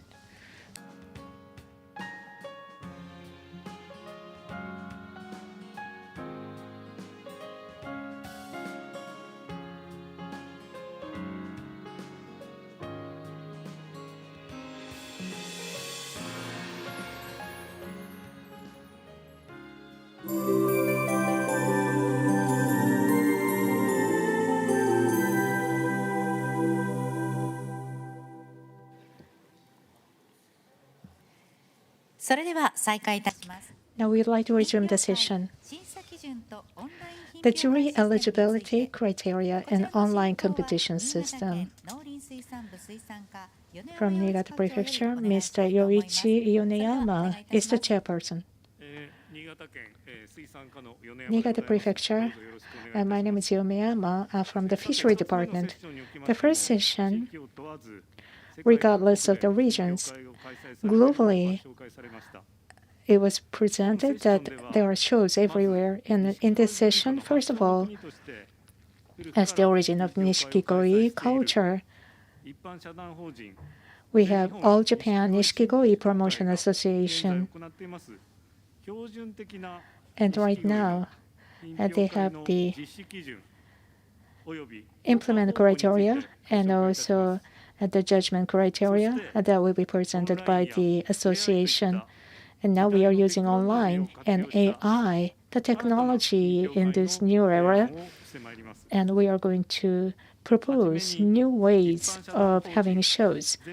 So first of all, from All Japan Nishikigoi Promotion Association, the Niigata District Director, Mr. Mitsunori Isa, is going to be the presenter.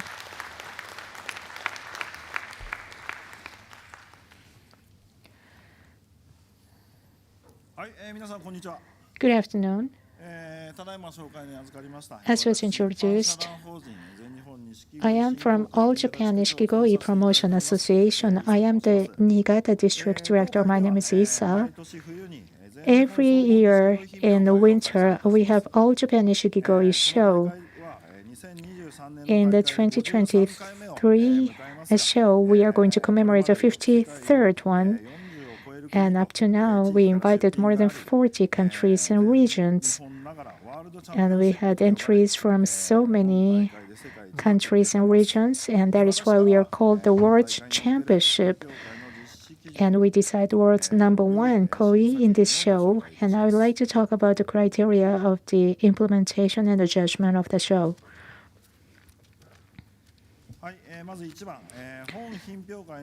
The first one is the purpose of this show.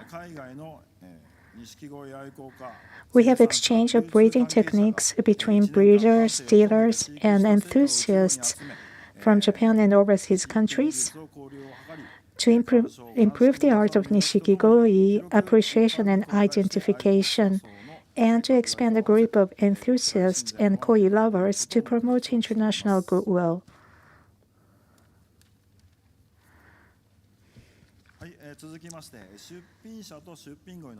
And here is a qualification of the entry and koi. Koi enthusiasts, koi breeders, and koi dealers in and outside of Japan, and the koi they own. And number 3 is scale of koi to be entered. The minimum length of the body is measured with a measurement device because it's very important to look at the size as a classification of the entry. So they have to use the measurement equipment approved by the promotion committee. Number 4, classification. 405 classifications are based on body size, species, and gender classification. And judges. All judges are selected from All Japan Nishikigoi Promotion Association.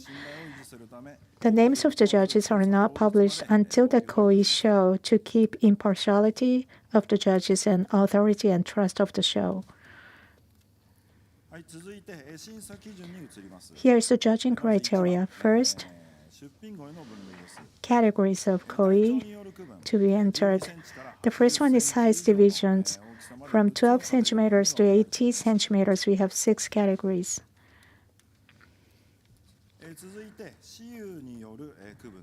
Male and female koi divisions.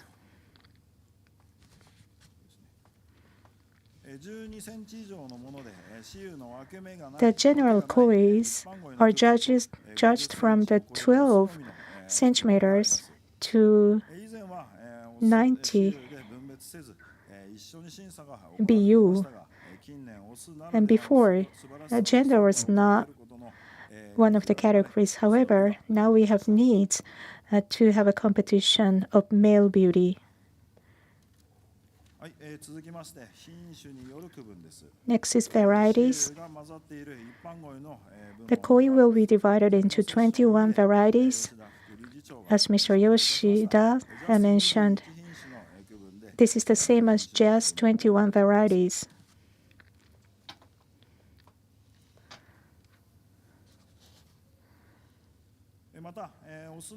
For male division, the number of entries is not as much as the general koi, so now we have 6 categories here.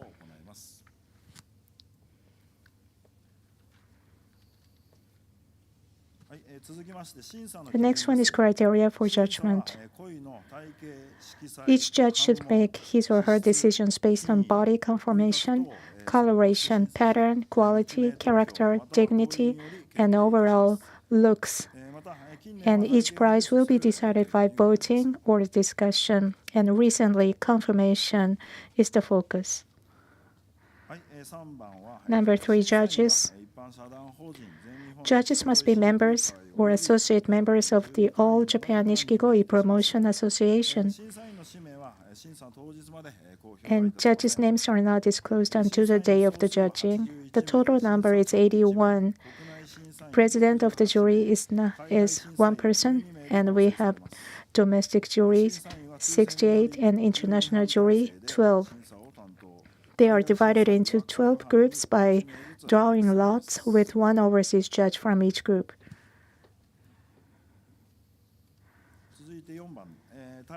Judges of the Grand Champion. Every judge will choose 1 best koi in the show. And the top 5 selected koi will be nominated to become the Grand Champion. But if any koi receives more than 50%, the majority vote, the koi automatically becomes Grand Champion. So here is the implementation criteria and the judgment criteria. Recently, globally, we have a lot of shows. Nishikigoi is enjoyed by many people in many different ways. We have fans groups, enthusiasts, and also regional, national, and global shows. We are very proud of it. This art was born in Japan, and we really hope that everyone in the world can equally enjoy this art, and we would like to endeavor to review the criteria of the judgment and shows, and I really hope to have more cooperation toward the future. Thank you very much.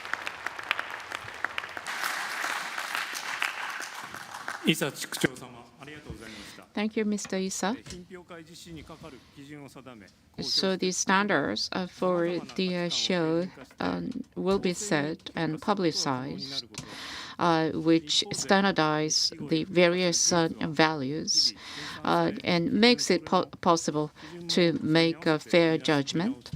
On the other hand, technologies regarding evaluation Nishikigoi is updated daily, and these standards must be updated in accordance with that. Next, I would like to invite Mr. Huan Jun, the CEO of Sanshin Trading.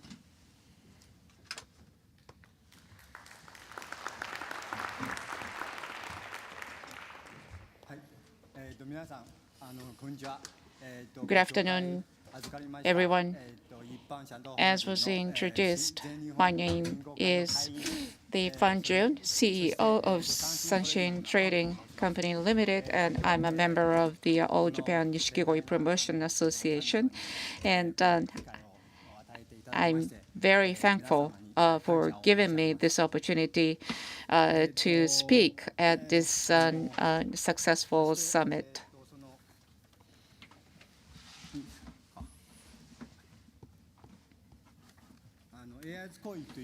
So AIR's Koi, utilizing AI, online rating system. And this project I'm going to talk about. First of all,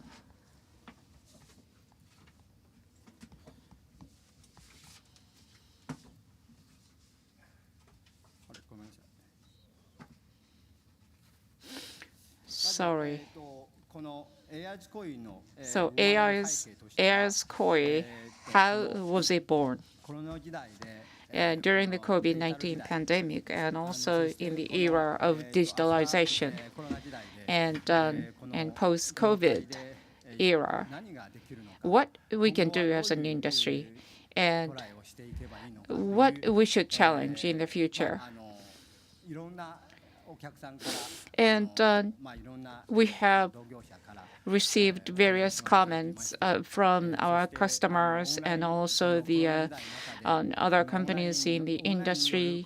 And this is the online era. So, there is a need for online community, many pointed out, or cross-border community. And the digital tool for cross-border exchange is needed. This is the feedback that we got. So we decided to try it, and that's how AIR's Koi was born. And what I'm going to talk about, as you can see, there are three. First of all, where we got this AIR's Koi from. So AI rating system Koi. So AIR's Koi stands for AI rating system Koi.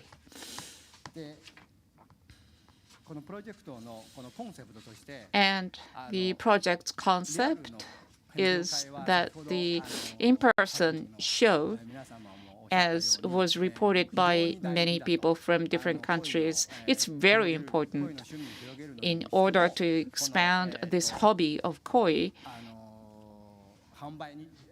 And for the promotion of sales, the in-person show is the most important thing, as was already touched upon by many people.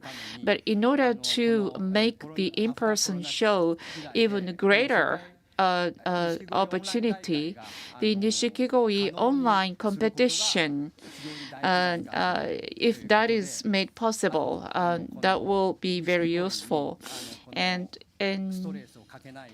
that is a way of producing less stress on the Nishikigoi. And what we can do to do that, and this Nishikigoi, which is a symbol of peace, and how can we make the Nishikigoi more accessible to more people, and to achieve those goals, what we should do. This is the concept behind this project. And through this system, and we can identify the candidates which can be exhibited in real in-person show. And then we can utilize this online competition as a channel for the entries into the in-person show. And through this analysis system, utilizing AI, we can increase the number of Nishikigoi fans. As was touched upon during the morning session, And so we can make the Nishikigoi as an intellectual property utilizing NFT, and we can also create content such as game and anime, and also open up the opportunities for metaverse, so that the younger people will be able to enjoy Nishikigoi. And Airs Koi, as an introduction, on the internet, we've already made this public on the internet. Without PC, it was kind of difficult to open the page. So we wanted to add more functions that can be operated on the smartphone. So we developed this application. And then this My Koi management function. And you can take a photo of the koi and then register its name. And you can manage your My Koi. And in that month, you can also automatically measure the size. The precision level is not so much, so we have not yet publicized this.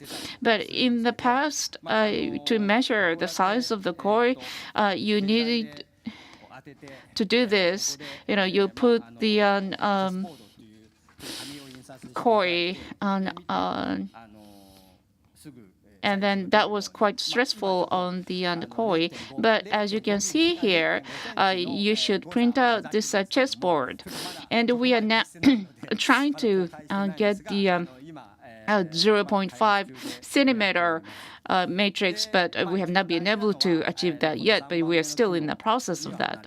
And then the best one is this third function, which is the analysis system.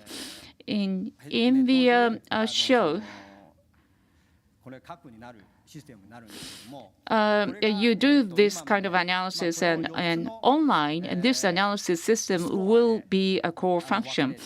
And then, so there are these 4 items, and you can, score the koi under these 4 items. So first of all, about the body shape. As you can see, and on 20 different parts, you measure the size, and then you measure the coordinates to 20 points, and then you calculate the ratio and how it is distant from the ideal, what is an ideal koi. And you can get these scores through this AI in this application. Next, the quality.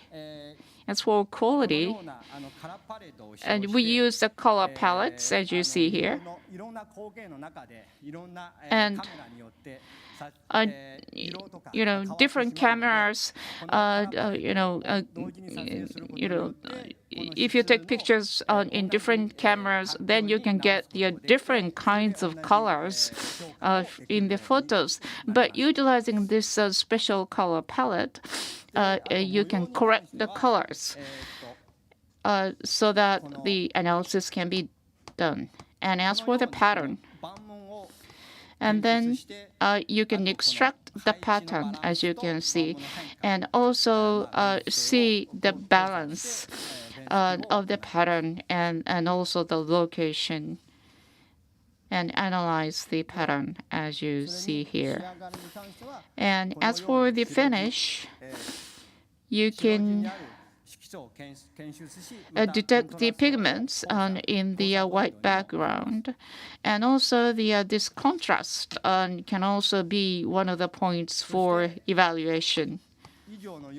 And so based on such an analysis results are produced in this way in 4 different items. And then you can get the full score for each item, and that is 100. And then you can get the overall scores, and you can also produce this kind of chart for an easier understanding. And this logic and system have been established with this AI, so that means that we can use it on an online show on the website. And through AIR's core application, anyone can submit the application for online show, which is organized by different organization, and then it may turn out that the koi that you keep is an undiscovered masterpiece. Who knows? And then the AI will be utilized to correct the brightness and the colors. And then that makes it possible to evaluate the koi online. But generally speaking, for example, this koi, you may want to know, generally speaking, how valuable your koi may be, and you can take a photo and you put it into this system, and then you can get the rough results. But if you really want to submit your koi into the show with other professionals also participating, then you will need this color checkerboard to get more precise colors for them to be evaluated. So whether it is from the smartphone or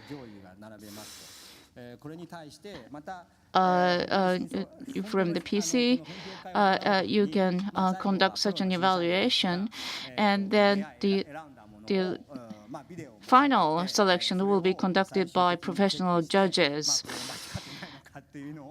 And in order to confirm that the result is not the result is what you would really would have in the real show.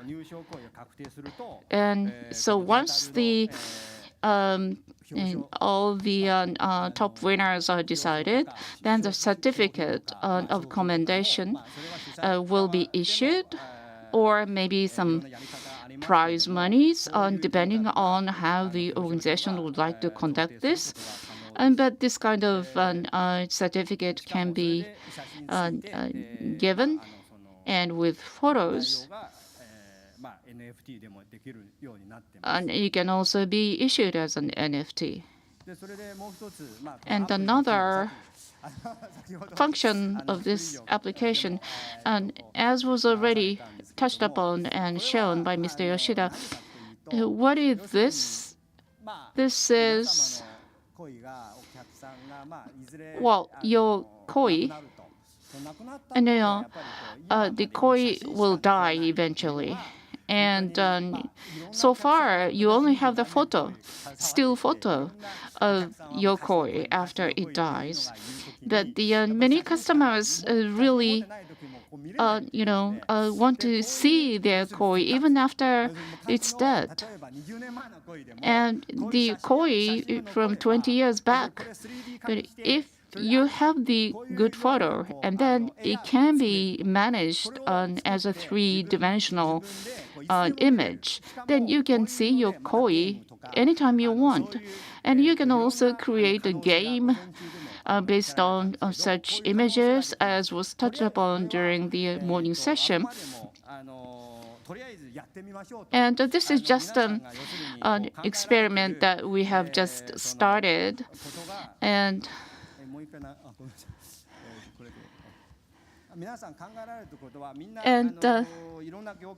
what people want is, this is a kind of idea that the people are talking about in the industry always. And thought that maybe we just try it, and with the suggestions of the president of the organization, and we hastily created this. So you can recreate the past champions and make them swim in this virtual pond, and you can create a game out of it, and you can pick your favorite koi, and then and you can put it into your favorite virtual pond. And this is a kind of game that we are now trying to develop.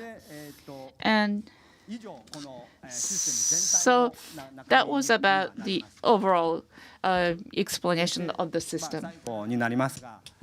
And lastly, for the first time, we are having this face-to-face and online competition at the same time. And this is the first time we tried anything like this.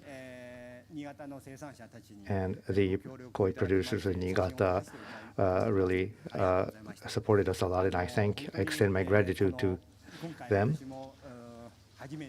And it was actually my first time to ever do this kind of thing, but once we did it, I was really surprised.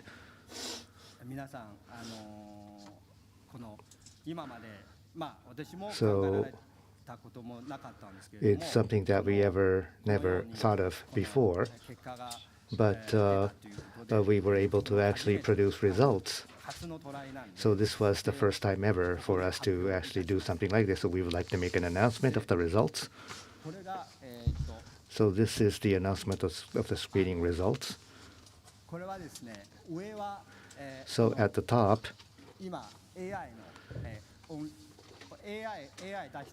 is the results and the numbers, the scores that were defined by the artificial intelligence. So we have first place, second place, and third place from left to right.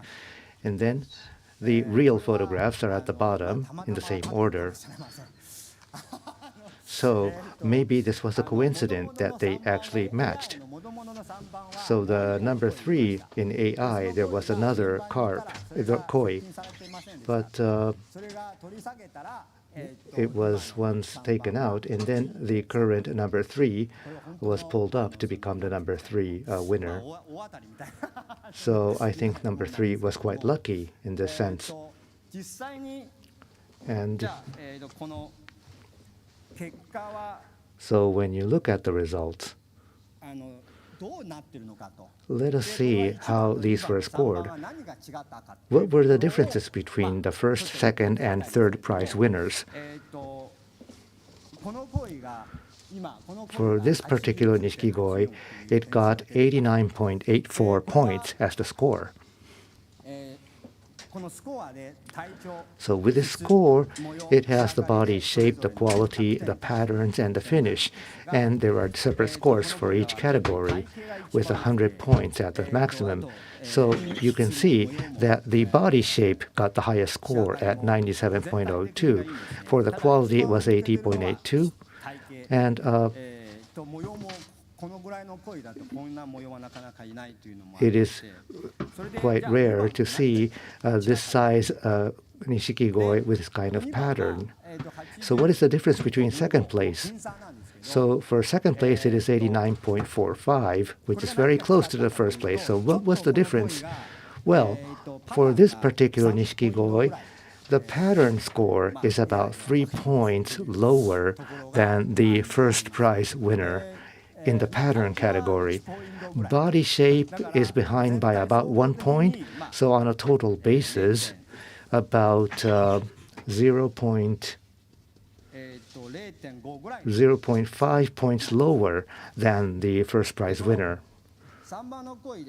And when we look at the third place winner, compared to the second and first, I think there is a wider gap. It's about 4 points behind the first and second prize winners.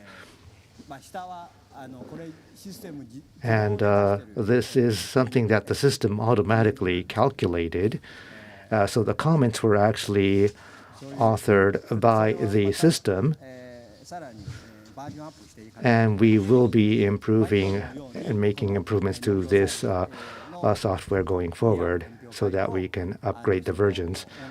But so this was just the first trial that we did as an online competition. And we had about 9 different entries, and they also had the first, second, and third places. So up to this point, we had some challenges for the on-site or real competitions, and there were many people talking about the risks of transportation and hurdles in crossing borders. So these were actual risks that people faced. And also for bringing back into Japan the Nishikigoi that were once exported outside of Japan, that was another challenge that we had. And it is true that Japan is exporting a lot of Nishikigoi to many countries outside of Japan. And the Nishikigoi lovers in the receiving countries keep their Nishikigoi in their local ponds. And it is natural that we want to know what is the status of the Nishikigoi that traveled abroad. So this is a system that makes that kind of request possible because it takes away the distance between the two countries. So let's go look at the current issues for the online competition utilizing artificial intelligence. At our first trial, we actually felt these challenges. Because this is an analysis using photography, only the content shown in the photo can be analyzed. And depending on the way the photos are taken, then there are differences created. And this is something that we were able to confirm in the first trial. And also, you can't really see the real, actual style of the koi, the realism or of the real thing, and the impression that the koi makes as compared to when you are seeing the koi in the real world. So there are limits to using artificial intelligence in this regard. And also what we call the first impression by a human being, or the first impact as seen by the human being. This is another area that cannot be fully covered by using artificial intelligence. And that is another impression that I had.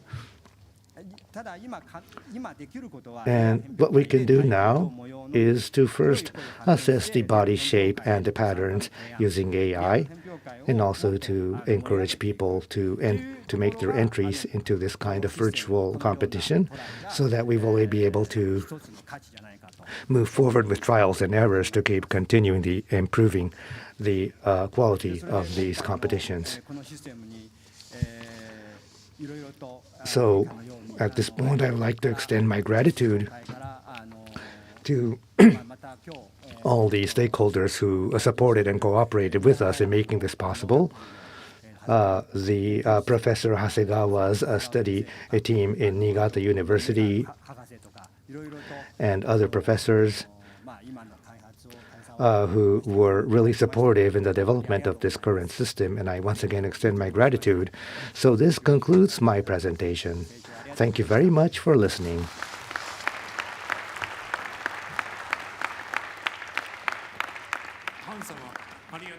Mr. Fan, thank you very much.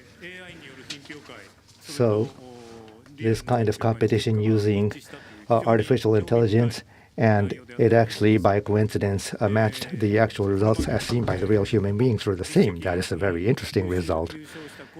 And so looking at the big data of the grand champions in the past, I think that is how you develop the artificial intelligence program. But when we think of competitions going forward, as long as you have an online equipment, then you will be able to participate equally with all the other entrants and be able to confirm your artistic values that your Nishikigoi is presenting. I think this is a proposal for a system that really matches the needs of the current era. So we would like to ask the floor if they have any comments or questions. Those of you who have any questions or comments, please raise your hand and indicate your name and affiliation before starting your question or comment. Please go ahead.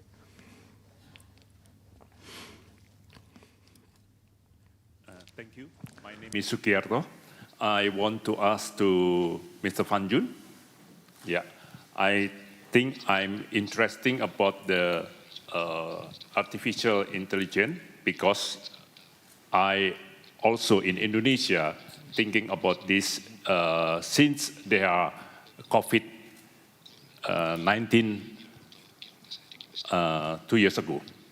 I think this is very great and very creative for Mr. Fanjun make it this program. I think this is very good in the future. But for the judging, because we are still life as a social. Okay, sorry.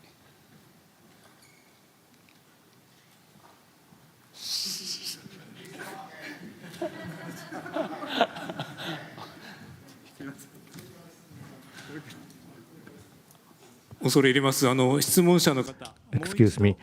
If you kindly repeat your question from the beginning, please, that would be very helpful. Thank you.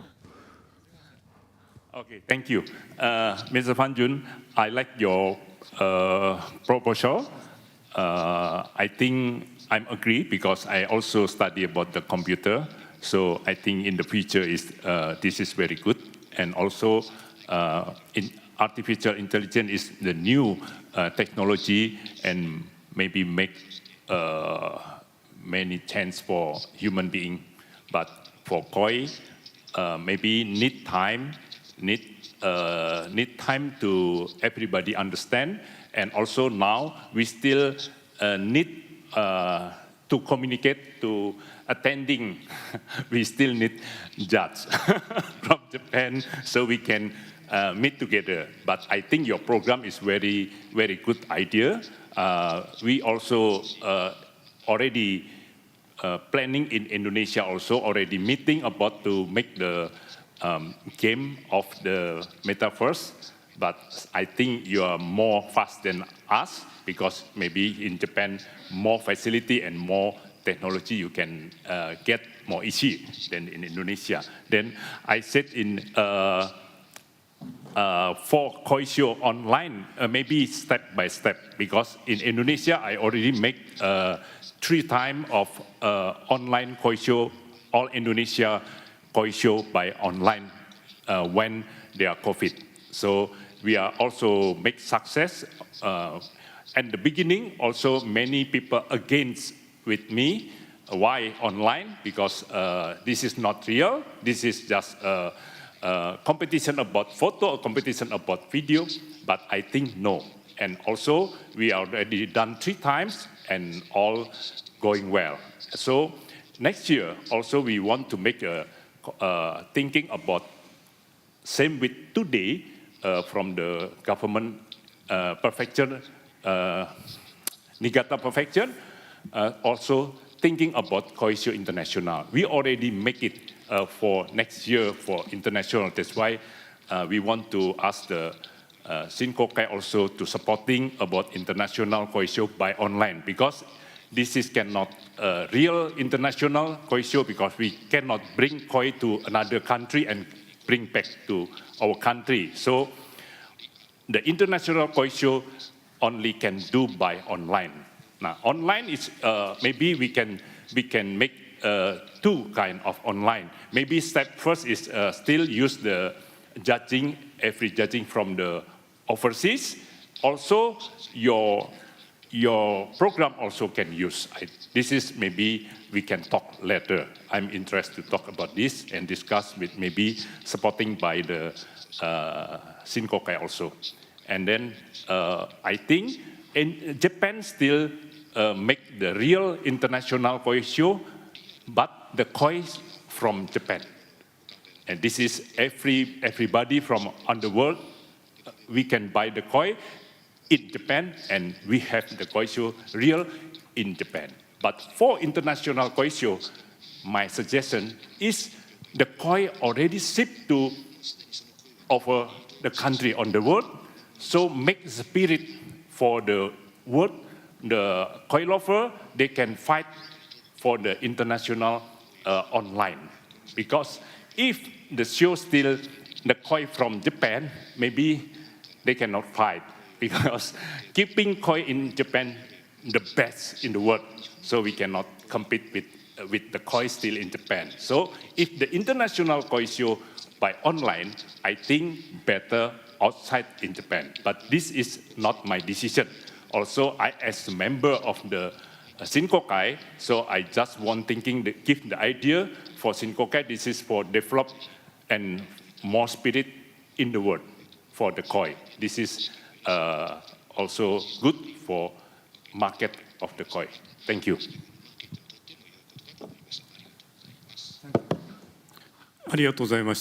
Thank you very much. So in Indonesia, they already held online competitions. And so for a truly international competition, to make that happen, I think this online competition is one methodology that we have to keep in mind. So I think it was a supportive comment to promote online competition. So Mr. Han, you are very familiar with the system, so if you could kindly comment to, please. So thank you very much. I think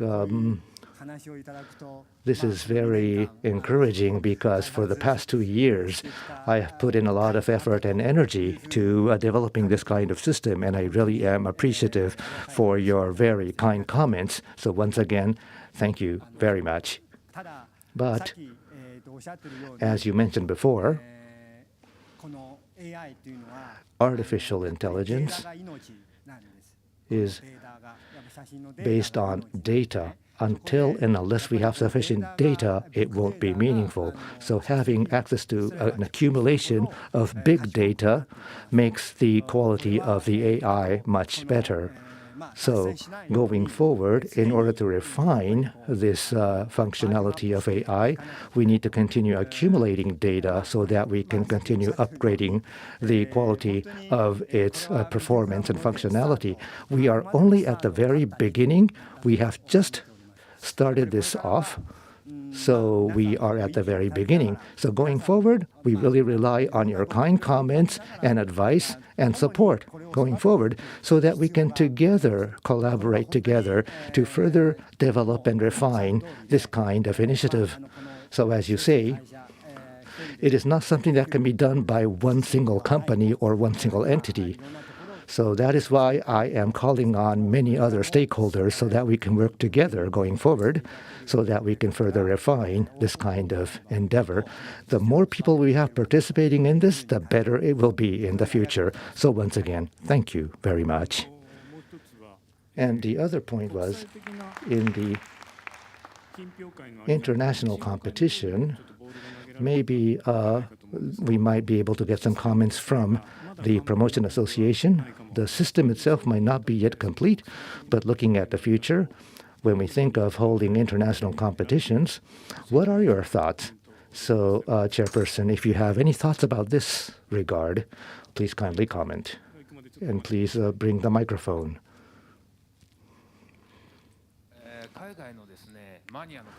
Well, for the koi enthusiasts in overseas, once we have the Nishikigoi overseas, it is very difficult for them to participate in competitions held inside Japan.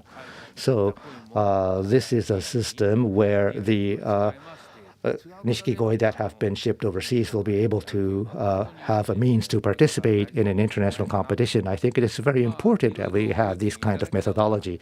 So we rely on your continued comments and advice going forward to make this happen in a better way in the future. Thank you very much.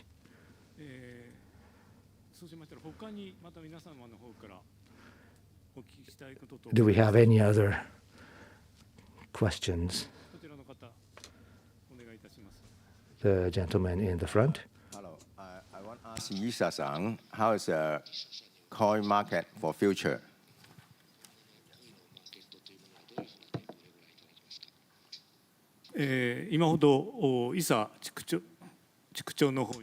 Yes. So this was a question about the overview, about the projection of the koi market in the future. Well, for the koi market in the future, that is not an easy question to answer, given the COVID pandemic right now, and we have the war in Ukraine. So we have been trying our best to keep the Nishikigoi initiative going in spite of all these headwinds. But as Mr. Fan just proposed about this new kind of methodology, we need to think of better ways to further promote Nishikigoi internationally. I think that is what we need to continue doing. So business promotion using artificial intelligence is one possible element that could help contribute to the further growth. Do we have any other questions? The person in the back, please.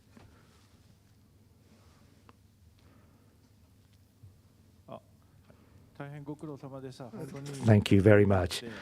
It must have been quite hectic for you this afternoon.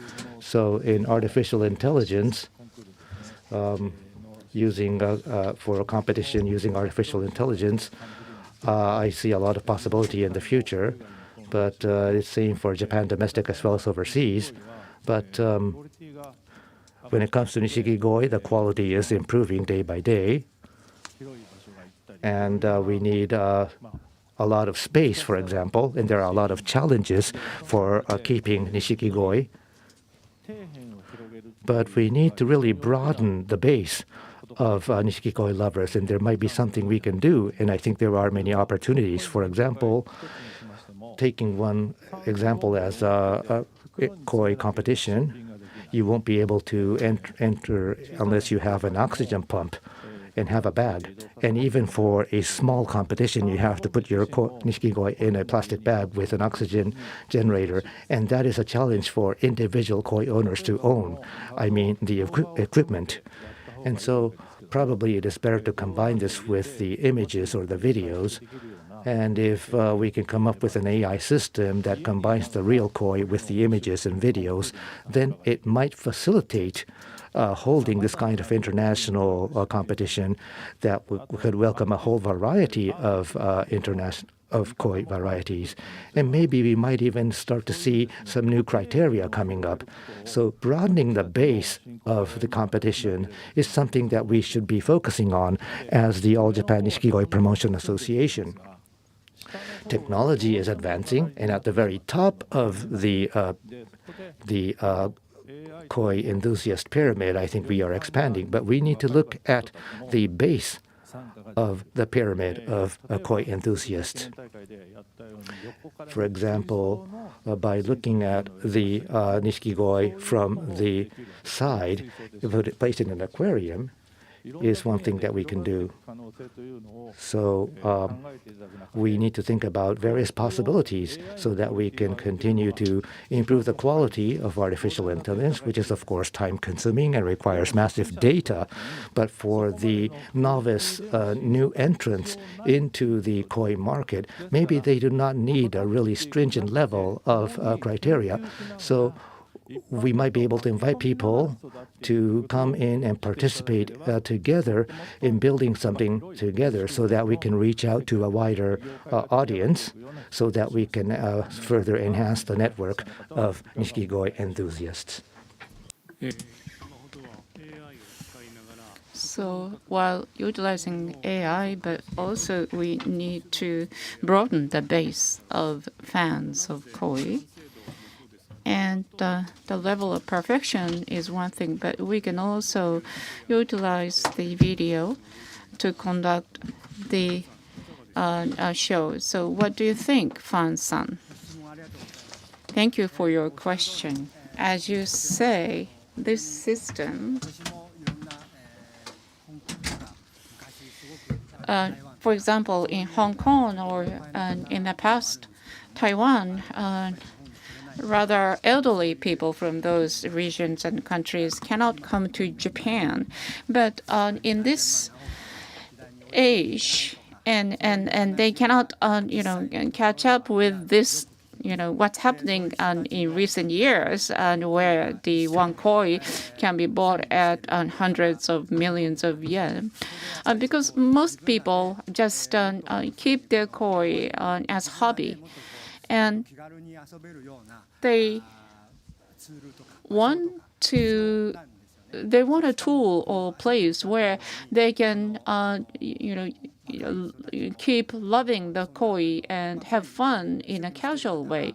And it's not just the wealthy people among the young generations who keep the koi, and ordinary salaried people have koi as a hobby, and there are many of them.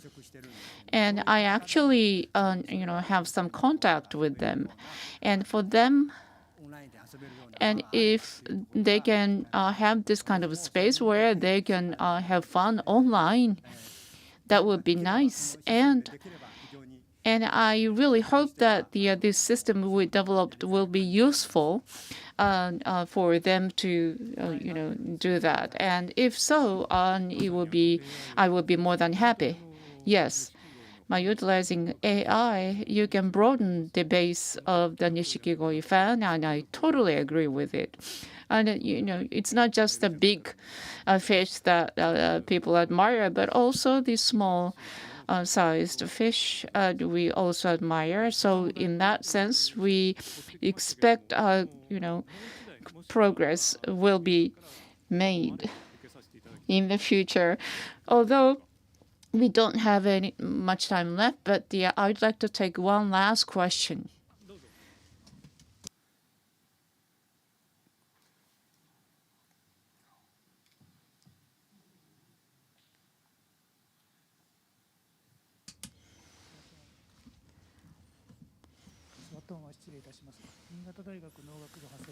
My name is Hasegawa from the Faculty of Agriculture of Niigata University. As Mr. Fan explained, and I cooperated in the development of AI, AI's koi. And looking from the university, I noticed that there are many different opportunities for the Nishikigoi. There are so many people who love Nishikigoi as fun, but from the perspective of Niigata Prefecture, the strength and the positive thing that the Niigata Prefecture Nishikigoi symbolizes that. So we really think it's important in the development of this AI system. And I'm an expert on the agricultural and engineering, but especially AI and also reinvigoration of rural villages. And there are many different professors working on those fields, and they are all interested in that. So I hope that this summit will be an opportunity for opening up new fields of studies. For example, the study of the Nishikigoi appreciation and so forth. So I'm sure there are experts in the inland waters and fishing. So we hope that we will be able to develop this area, this region, as a center for such different kinds of studies surrounding Nishikigoi. And I would like to get the idea of how the Promotion Association is thinking about that. Thank you. In the morning session, there were different proposals about the potentials of the Nishikigoi in the mountainous areas in Niigata Prefecture. Nishikigoi industry is a very important one, and it's very important that we make it even a bigger industry, and where we would like to get the cooperation of the professors at Niigata University, and I hope you work with them. So shall I ask for their response to that? Yes, Isa-san, if you can just share with us what your thoughts, what kind of thoughts you have right now as association. Thank you for your very important comments. In the association, we are cooperating with the different entities, including the Fisheries Agency and the Niigata University, and we'd like to make progress in the future. I said the last one question, but I would like to take another question as just one last one. And this is not a question, but the comment. In 1997, the first online show was held in the United States by the U.S. Nishikigoi show organizers, and the entries came from all over the world, and we only used photos at that time. It was a very poor quality show, but that actually broadened the fan base of Nishikigoi, so heirs koi. And I hope that this will be developed further. Thank you. Thank you for your comment. Fan-san, do you have a last comment? And you would like to get your comment about this very encouraging comment? Yes. Thank you for your comments and your encouragement, and I feel overwhelmed because we have worked hard in the last 2 years, and that was rewarded, I think. And thank you for your encouragement, the strength with which we can go forward in the future. Thank you. Thank you, Isa-san and Fan-san. Wherever you are in the world, the exchanges through Nishikigoi are possible. And also, regardless of region and country, Nishikigoi is loved by many people.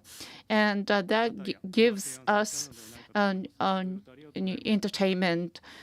And I would like to close the session here.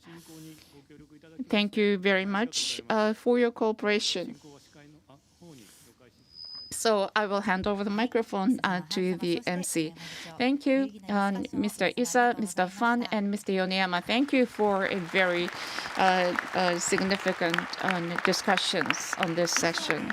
So this closes all the sessions. And please give them a big round of applause to all the speakers in the part 2. Thank you, Mr. Yoneyama, too.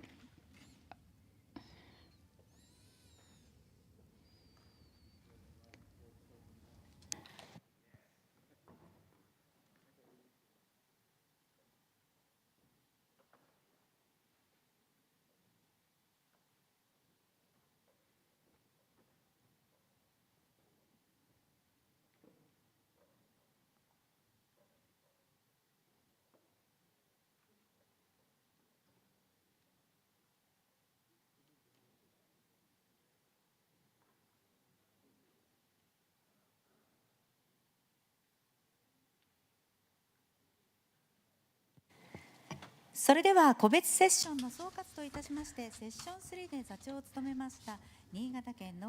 from Niigata Prefecture, from the Agriculture, Forestry, Fishery Division, Mr. Yoneyama is going to summarize the summit.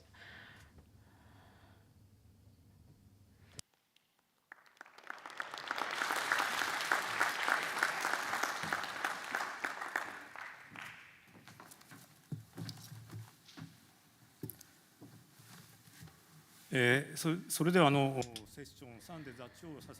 was the chair for session 3. My name is Yoneyama. It's presumptuous of me, but I'd like to summarize the second session.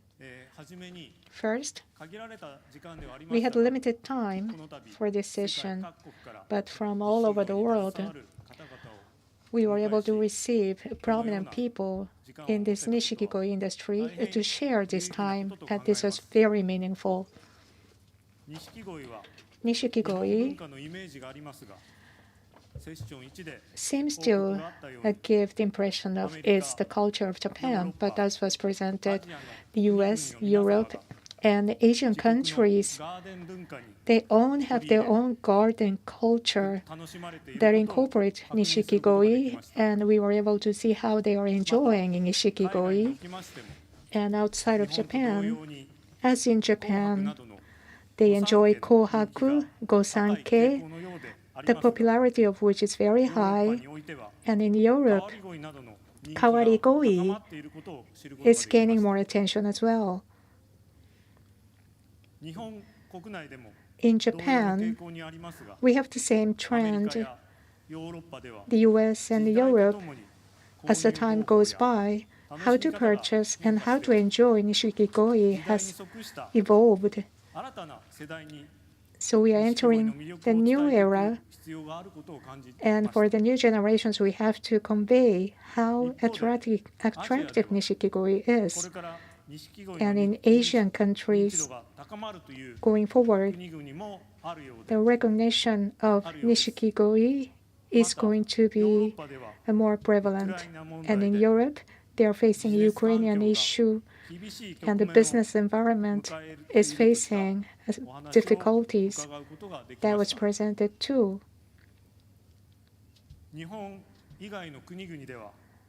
Outside of Japan, there is no official statistics about Nishikigoi, but about Nishikigoi and the equipment to breed and Nishikigoi, such kind of Nishikigoi-related businesses are growing steadily. So across the border, so many people are attracted to the beauty of Nishikigoi, and they really want to feel, they want to grow Nishikigoi, and this is a proof of how people love Nishikigoi.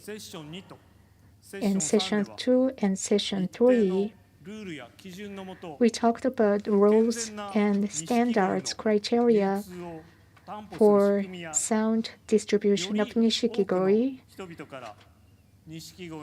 And in order for more people to enjoy Nishikigoi, there were some proposals made for new systems.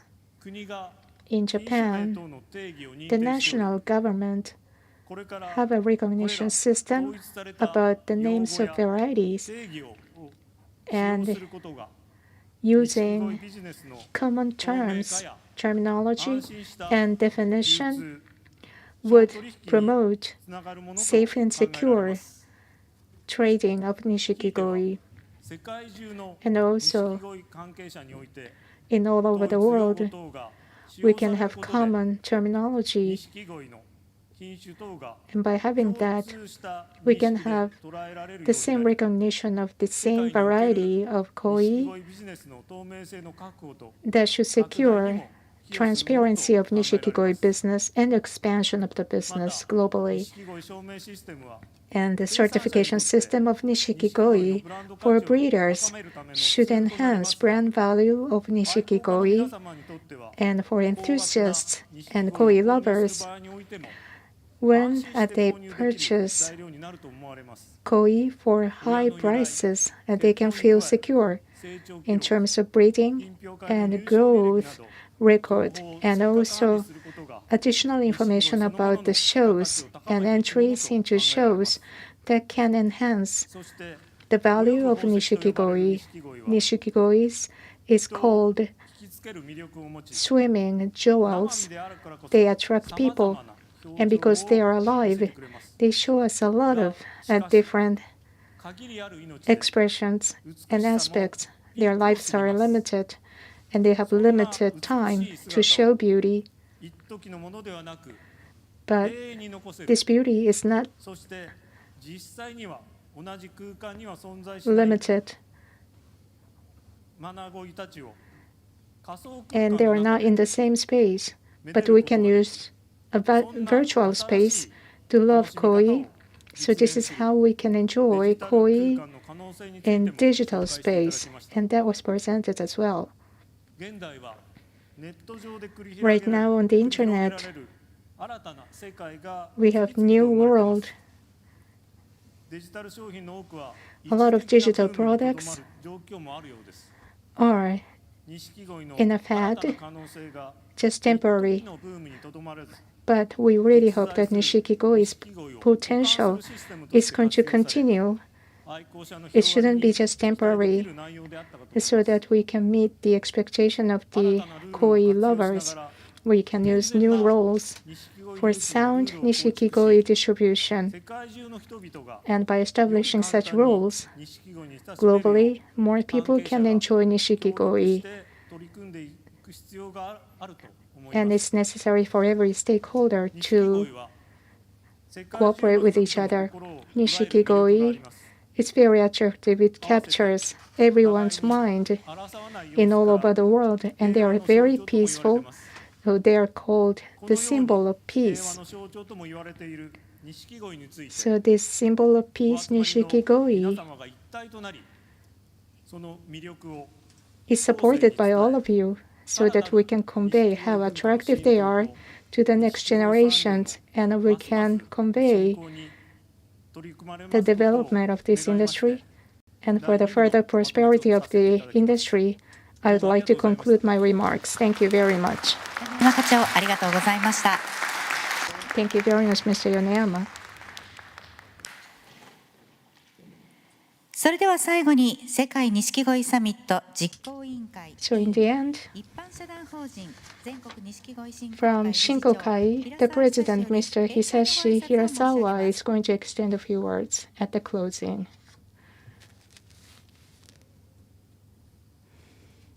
The chair of the board.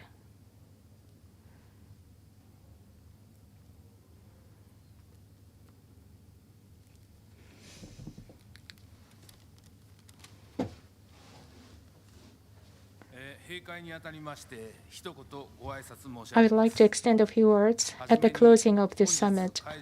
First of all, I would like to extend my heartfelt gratitude to all the attendants here for taking your time here for the whole day, and for presenters. Thank you very much for such insightful presentations. Once again, I would like to say thank you so much. The Sekai World Nishikigoi Summit is going to be closed. Keynote speech and panel discussion took place in the first session, and in the second section, we had a lot of presentations and a discussion as well. It was very fruitful.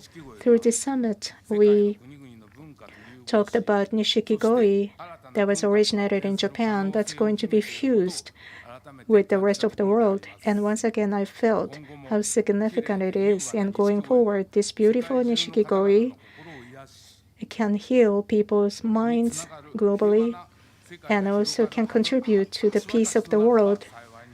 And I really hope they can contribute to the peace. The Shinkokai Association, with this summit as a start, is going to promote more to this industry.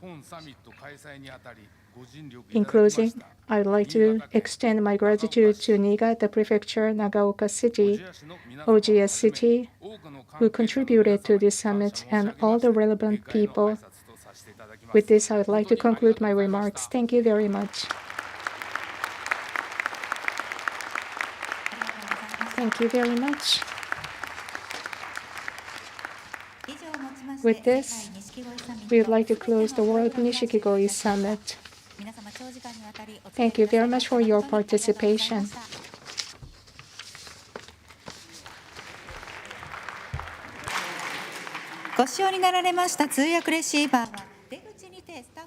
Please do not forget to give back the receivers for the simultaneous transportation at the exit.